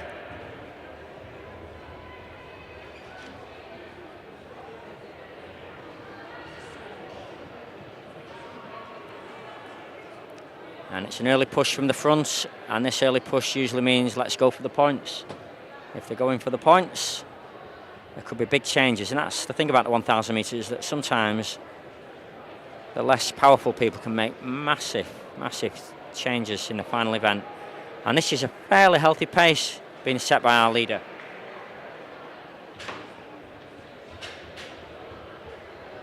That's Owen Sharkey, 382.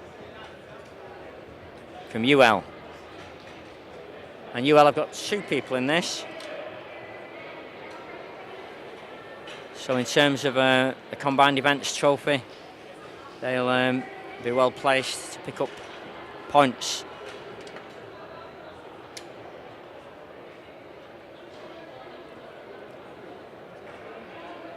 Owen Sharkey, also known as a hurdler, a very successful hurdler as well, as he hits the bell here in 72 seconds.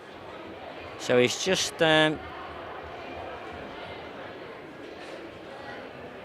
hanging for around about 3-minute pace for 1,000 metres, which is great running at this level. I think it's Jack Ford in second place, followed by Tristan Chalmers from UL.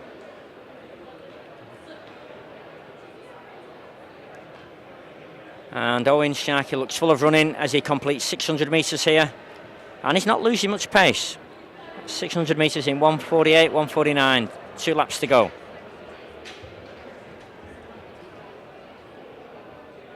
Jack Ford in second place there, and Tristan Chalmers in third.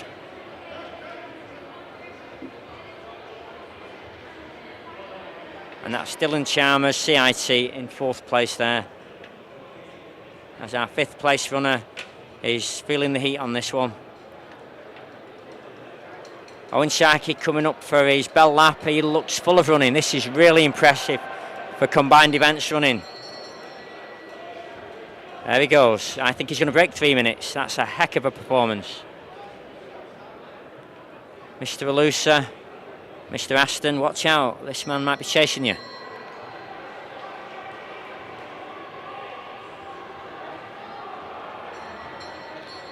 This is really special running from Owen Sharkey as he turns the TUS bend here, enters the home straight, and he's going to break 3 minutes. What a run. Awesome running there from Owen Sharkey for a 33-second final lap and a 2:58 clock in.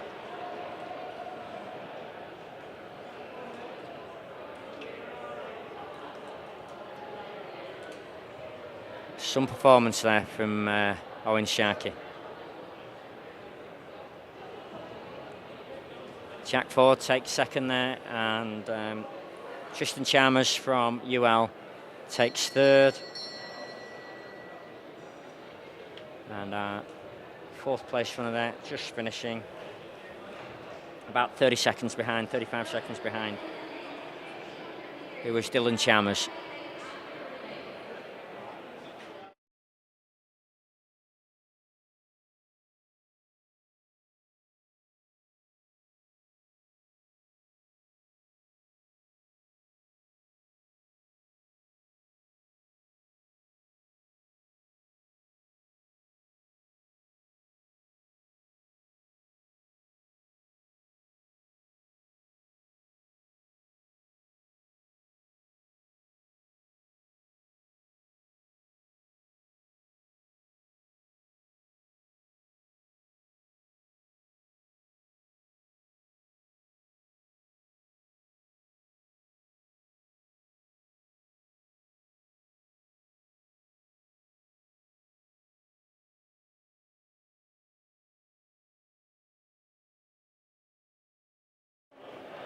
It's David Dagg just finishing there from UCD.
Okay, we're fast approaching the highlight of the day for many of our spectators, many of our athletes, and certainly in terms of team points, it's extra points for the relays, so this should be really exciting for lots of the teams. Just to update you, we've got 2 heats for the women's 4x200. In the first heat, remember it's fastest times will get the points. So there's no final for this, you've just got to run as fast as you can and the points will be decided on the fastest times. In the first heat, or the first semi-final, we'll have TCD in lane 3, UL in lane 4, DCU in lane 5 and NUIG in lane 6. In the second semi-final, in lane 3 we'll have UCD, lane 4 CIT, lane 5 AIT and lane 6 is UU. Hopefully you know what all those letters stand for and you're an expert in acronyms. I'm not, so I didn't say them all.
As you can see, this first semi-final for the women's 4x200 metre relay is just hotting up as people are finalising their plans to get in the right place at the right time.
Okay, the 4x200 metre relays are just getting ready. As a reminder, as I'm sure you've heard twice before, TCD, Trinity in lane 3, UL, Limerick in lane 4, lane 5 is DCU, and a Galway team in lane 6 of NUIG.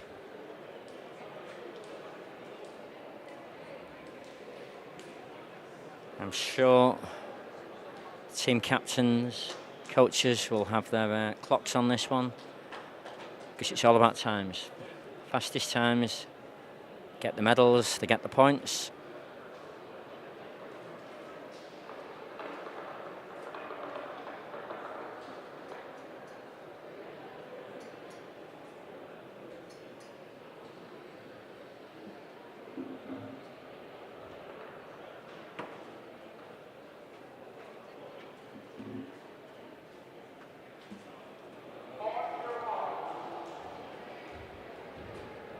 Okay, final event of the day for the women.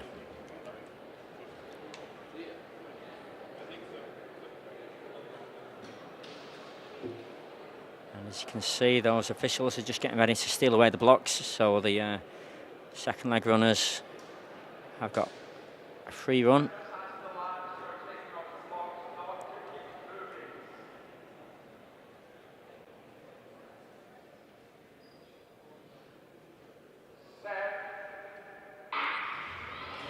And they're off.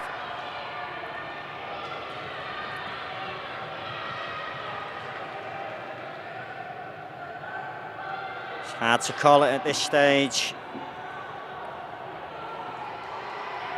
But obviously the outside lanes do tend to get an advantage, and it looks that way. That's UL, DCU and NUIG. And they're off. A deceptive finish line there, because the finish line is not actually 200 metres in this 200 metre relay.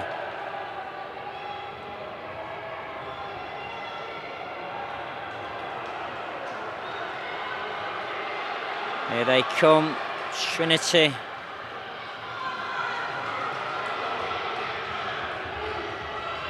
And it looks like DCU. Close at the front as they approach 500 metres in just over 60 seconds.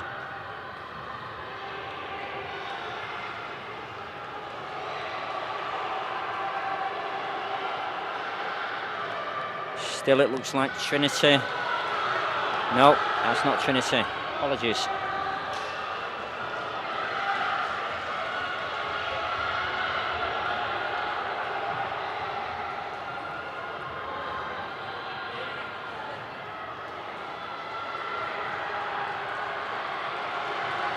It's a clear 1, 2, 3, but it is a heat one. It's all about times, and it is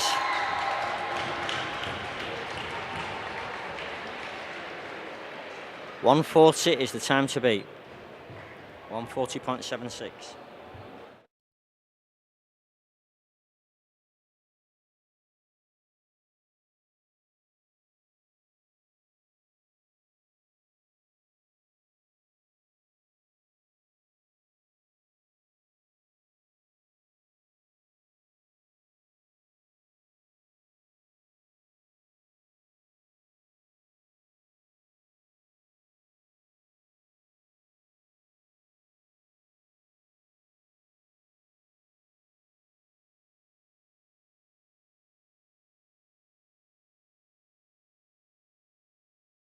Okay.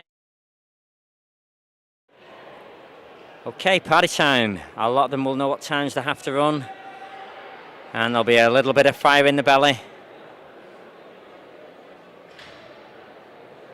as they set up their blocks. This might take them a couple of minutes.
Okay, they're getting ready to roll. 1:40.76 is the time to beat. Will they do it? UCD in lane 3, CIT in lane 4, AIT in lane 5, and Ulster University in lane 6.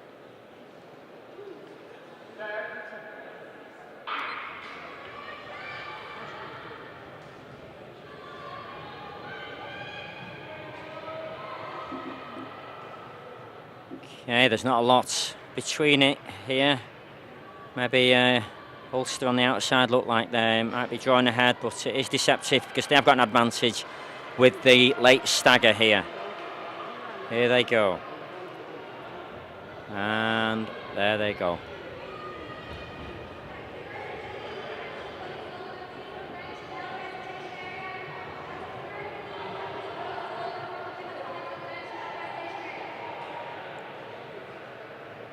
Looks like Ulster still have a lead. AIT in second. As they get ready to roll, there they go.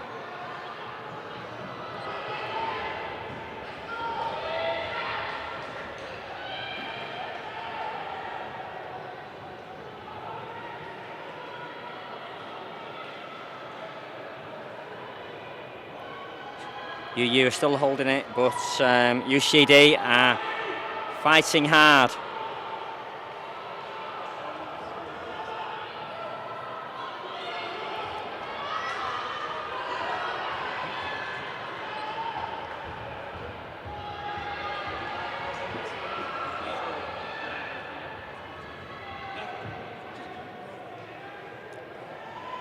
Yep, this looks like the times are going to be critical here.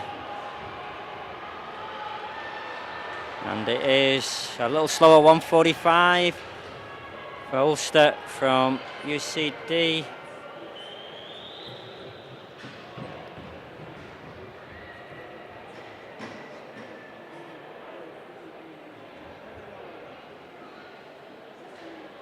There they go. Well, 1:45. It looks like the fastest 3 times came in the first semi-final.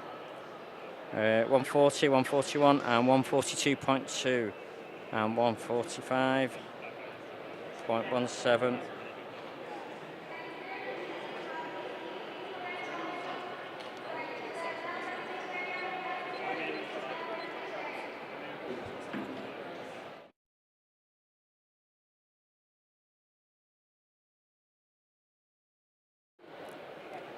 Well, that's the end of the women's events as the electronic people sort out the rankings and the points. What a great day it's been down here at TUS in Athlone, the Midwest University, and some a little bit of decoration, as you can probably see around the hall. Next, it's the turn of the men.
Okay, we're getting ready for the final here.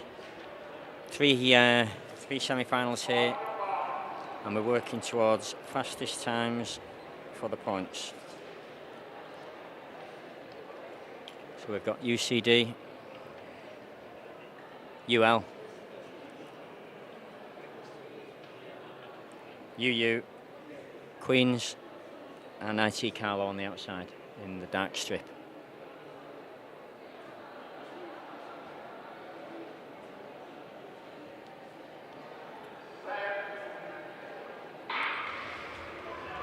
And they're off.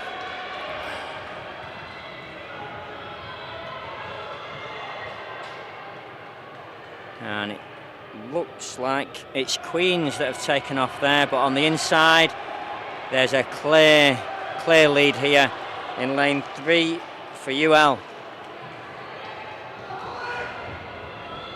Closely followed by what looks like Ulster, and we've had a dropped baton by the looks of it, and UCD are now in second place going into this second leg.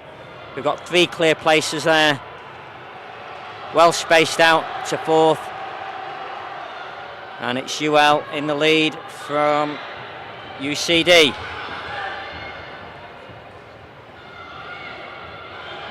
And UU are there in 3rd place. This is the 3rd leg runners. The positions look like they're academic now, as they say at university. However, they've got to get the baton round, and it looks like they're going to get it round. And the order looks like it's going to stay the same there.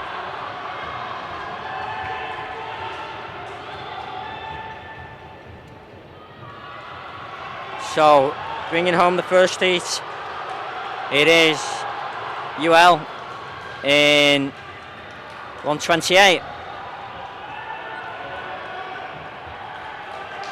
And 3rd place, it's a big fight. And it looks like, was that Queens?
So the scores on the doors so far after heat 1, it looks like around about 128.2 for UL, 131.2 for UCD, and 136.5 for Queens. They're the times to beat for the heat 2 athletes who are just preparing their blocks and getting ready to roll. They are NUIG in lane 3, LYIT in lane 4, CIT in lane 5, and CCD in lane 6.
Okay, we're just bubbling up for this next semi-final. Just 3 teams by the looks of it on this one. Somebody's not set their blocks up. So it looks like we've got NUIG in lane 3, CIT in lane 5, and TCD Trinity in lane 6.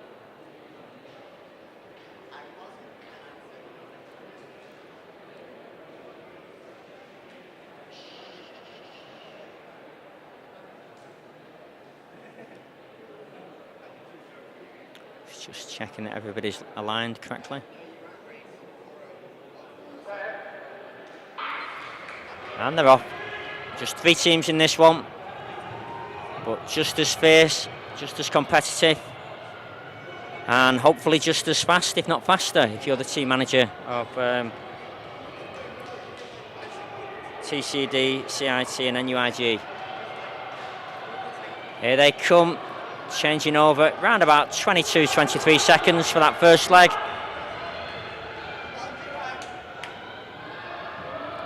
Always a challenge to get off the track at the right time and the right place in these relays, but these guys are experienced. They seem to get it right, usually, and they're looking good here. Leg 2 to leg 3. It looks like NUIG from Trinity, from CIT. It could change second and third. I don't think it will change much at the front, although they are closing on them. This is a great run from CIT here. They need to get the baton round. That is the challenge. Oh, it's close. It's very close. It's tasty close. Oh my goodness, NUIG are back in the lead. CIT second, Trinity third. I think first is confirmed in the second heat. There they go. NUIG coming through the line. 1:30.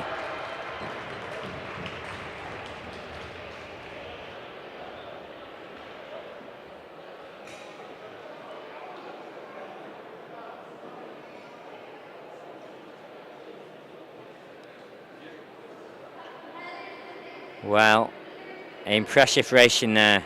Excellent.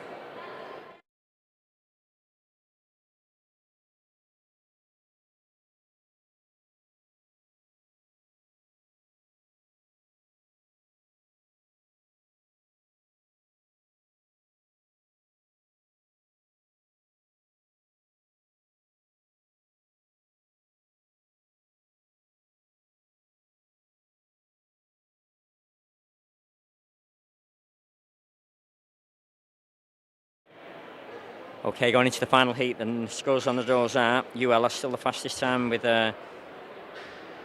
88.2. Next fastest is NUIG with 90.2. And then it looks like UCD with 91.2.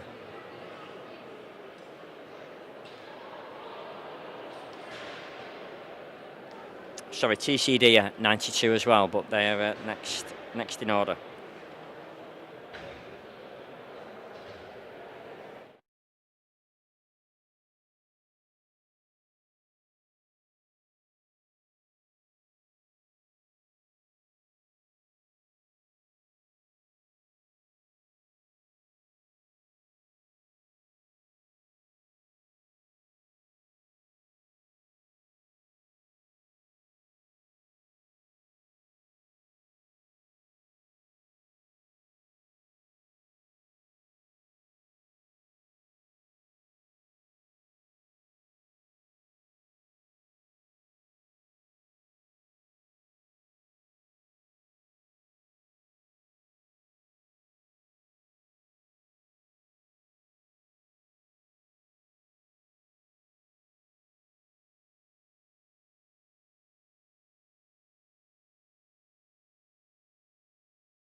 Yeah, good.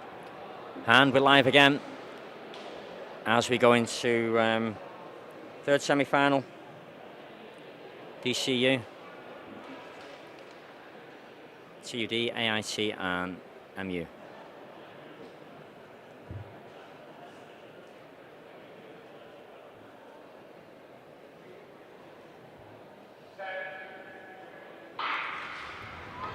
And they're off.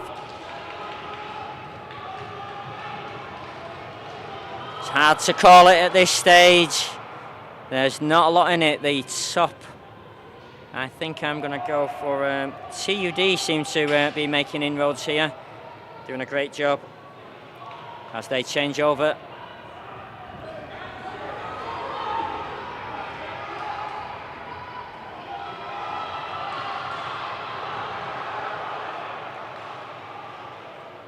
And AIT moving into second. There'll be a few people here very happy about that. That's Sean Harding coming through there. There he goes.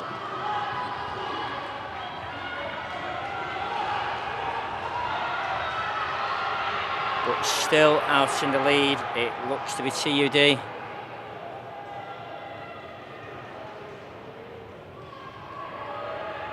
As AIT appears to be fading, but well ahead. This looks good.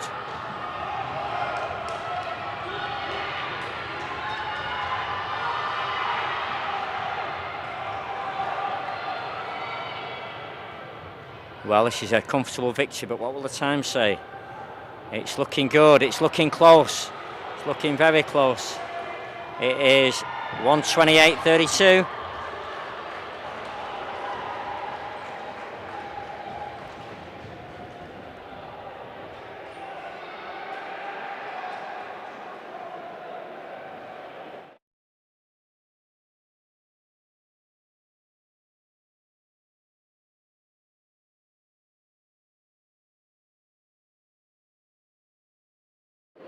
Okay, that looks like that was a winning performance there on that final stage, the final heat there. So what a performance, what a set of three races, and what a day. I'll leave the technical people to fine-tune that, but certainly it looks like UL were going to take second place there, and TUD will be the winners if I got my vests correct there. Thank you very much, and thanks for joining us.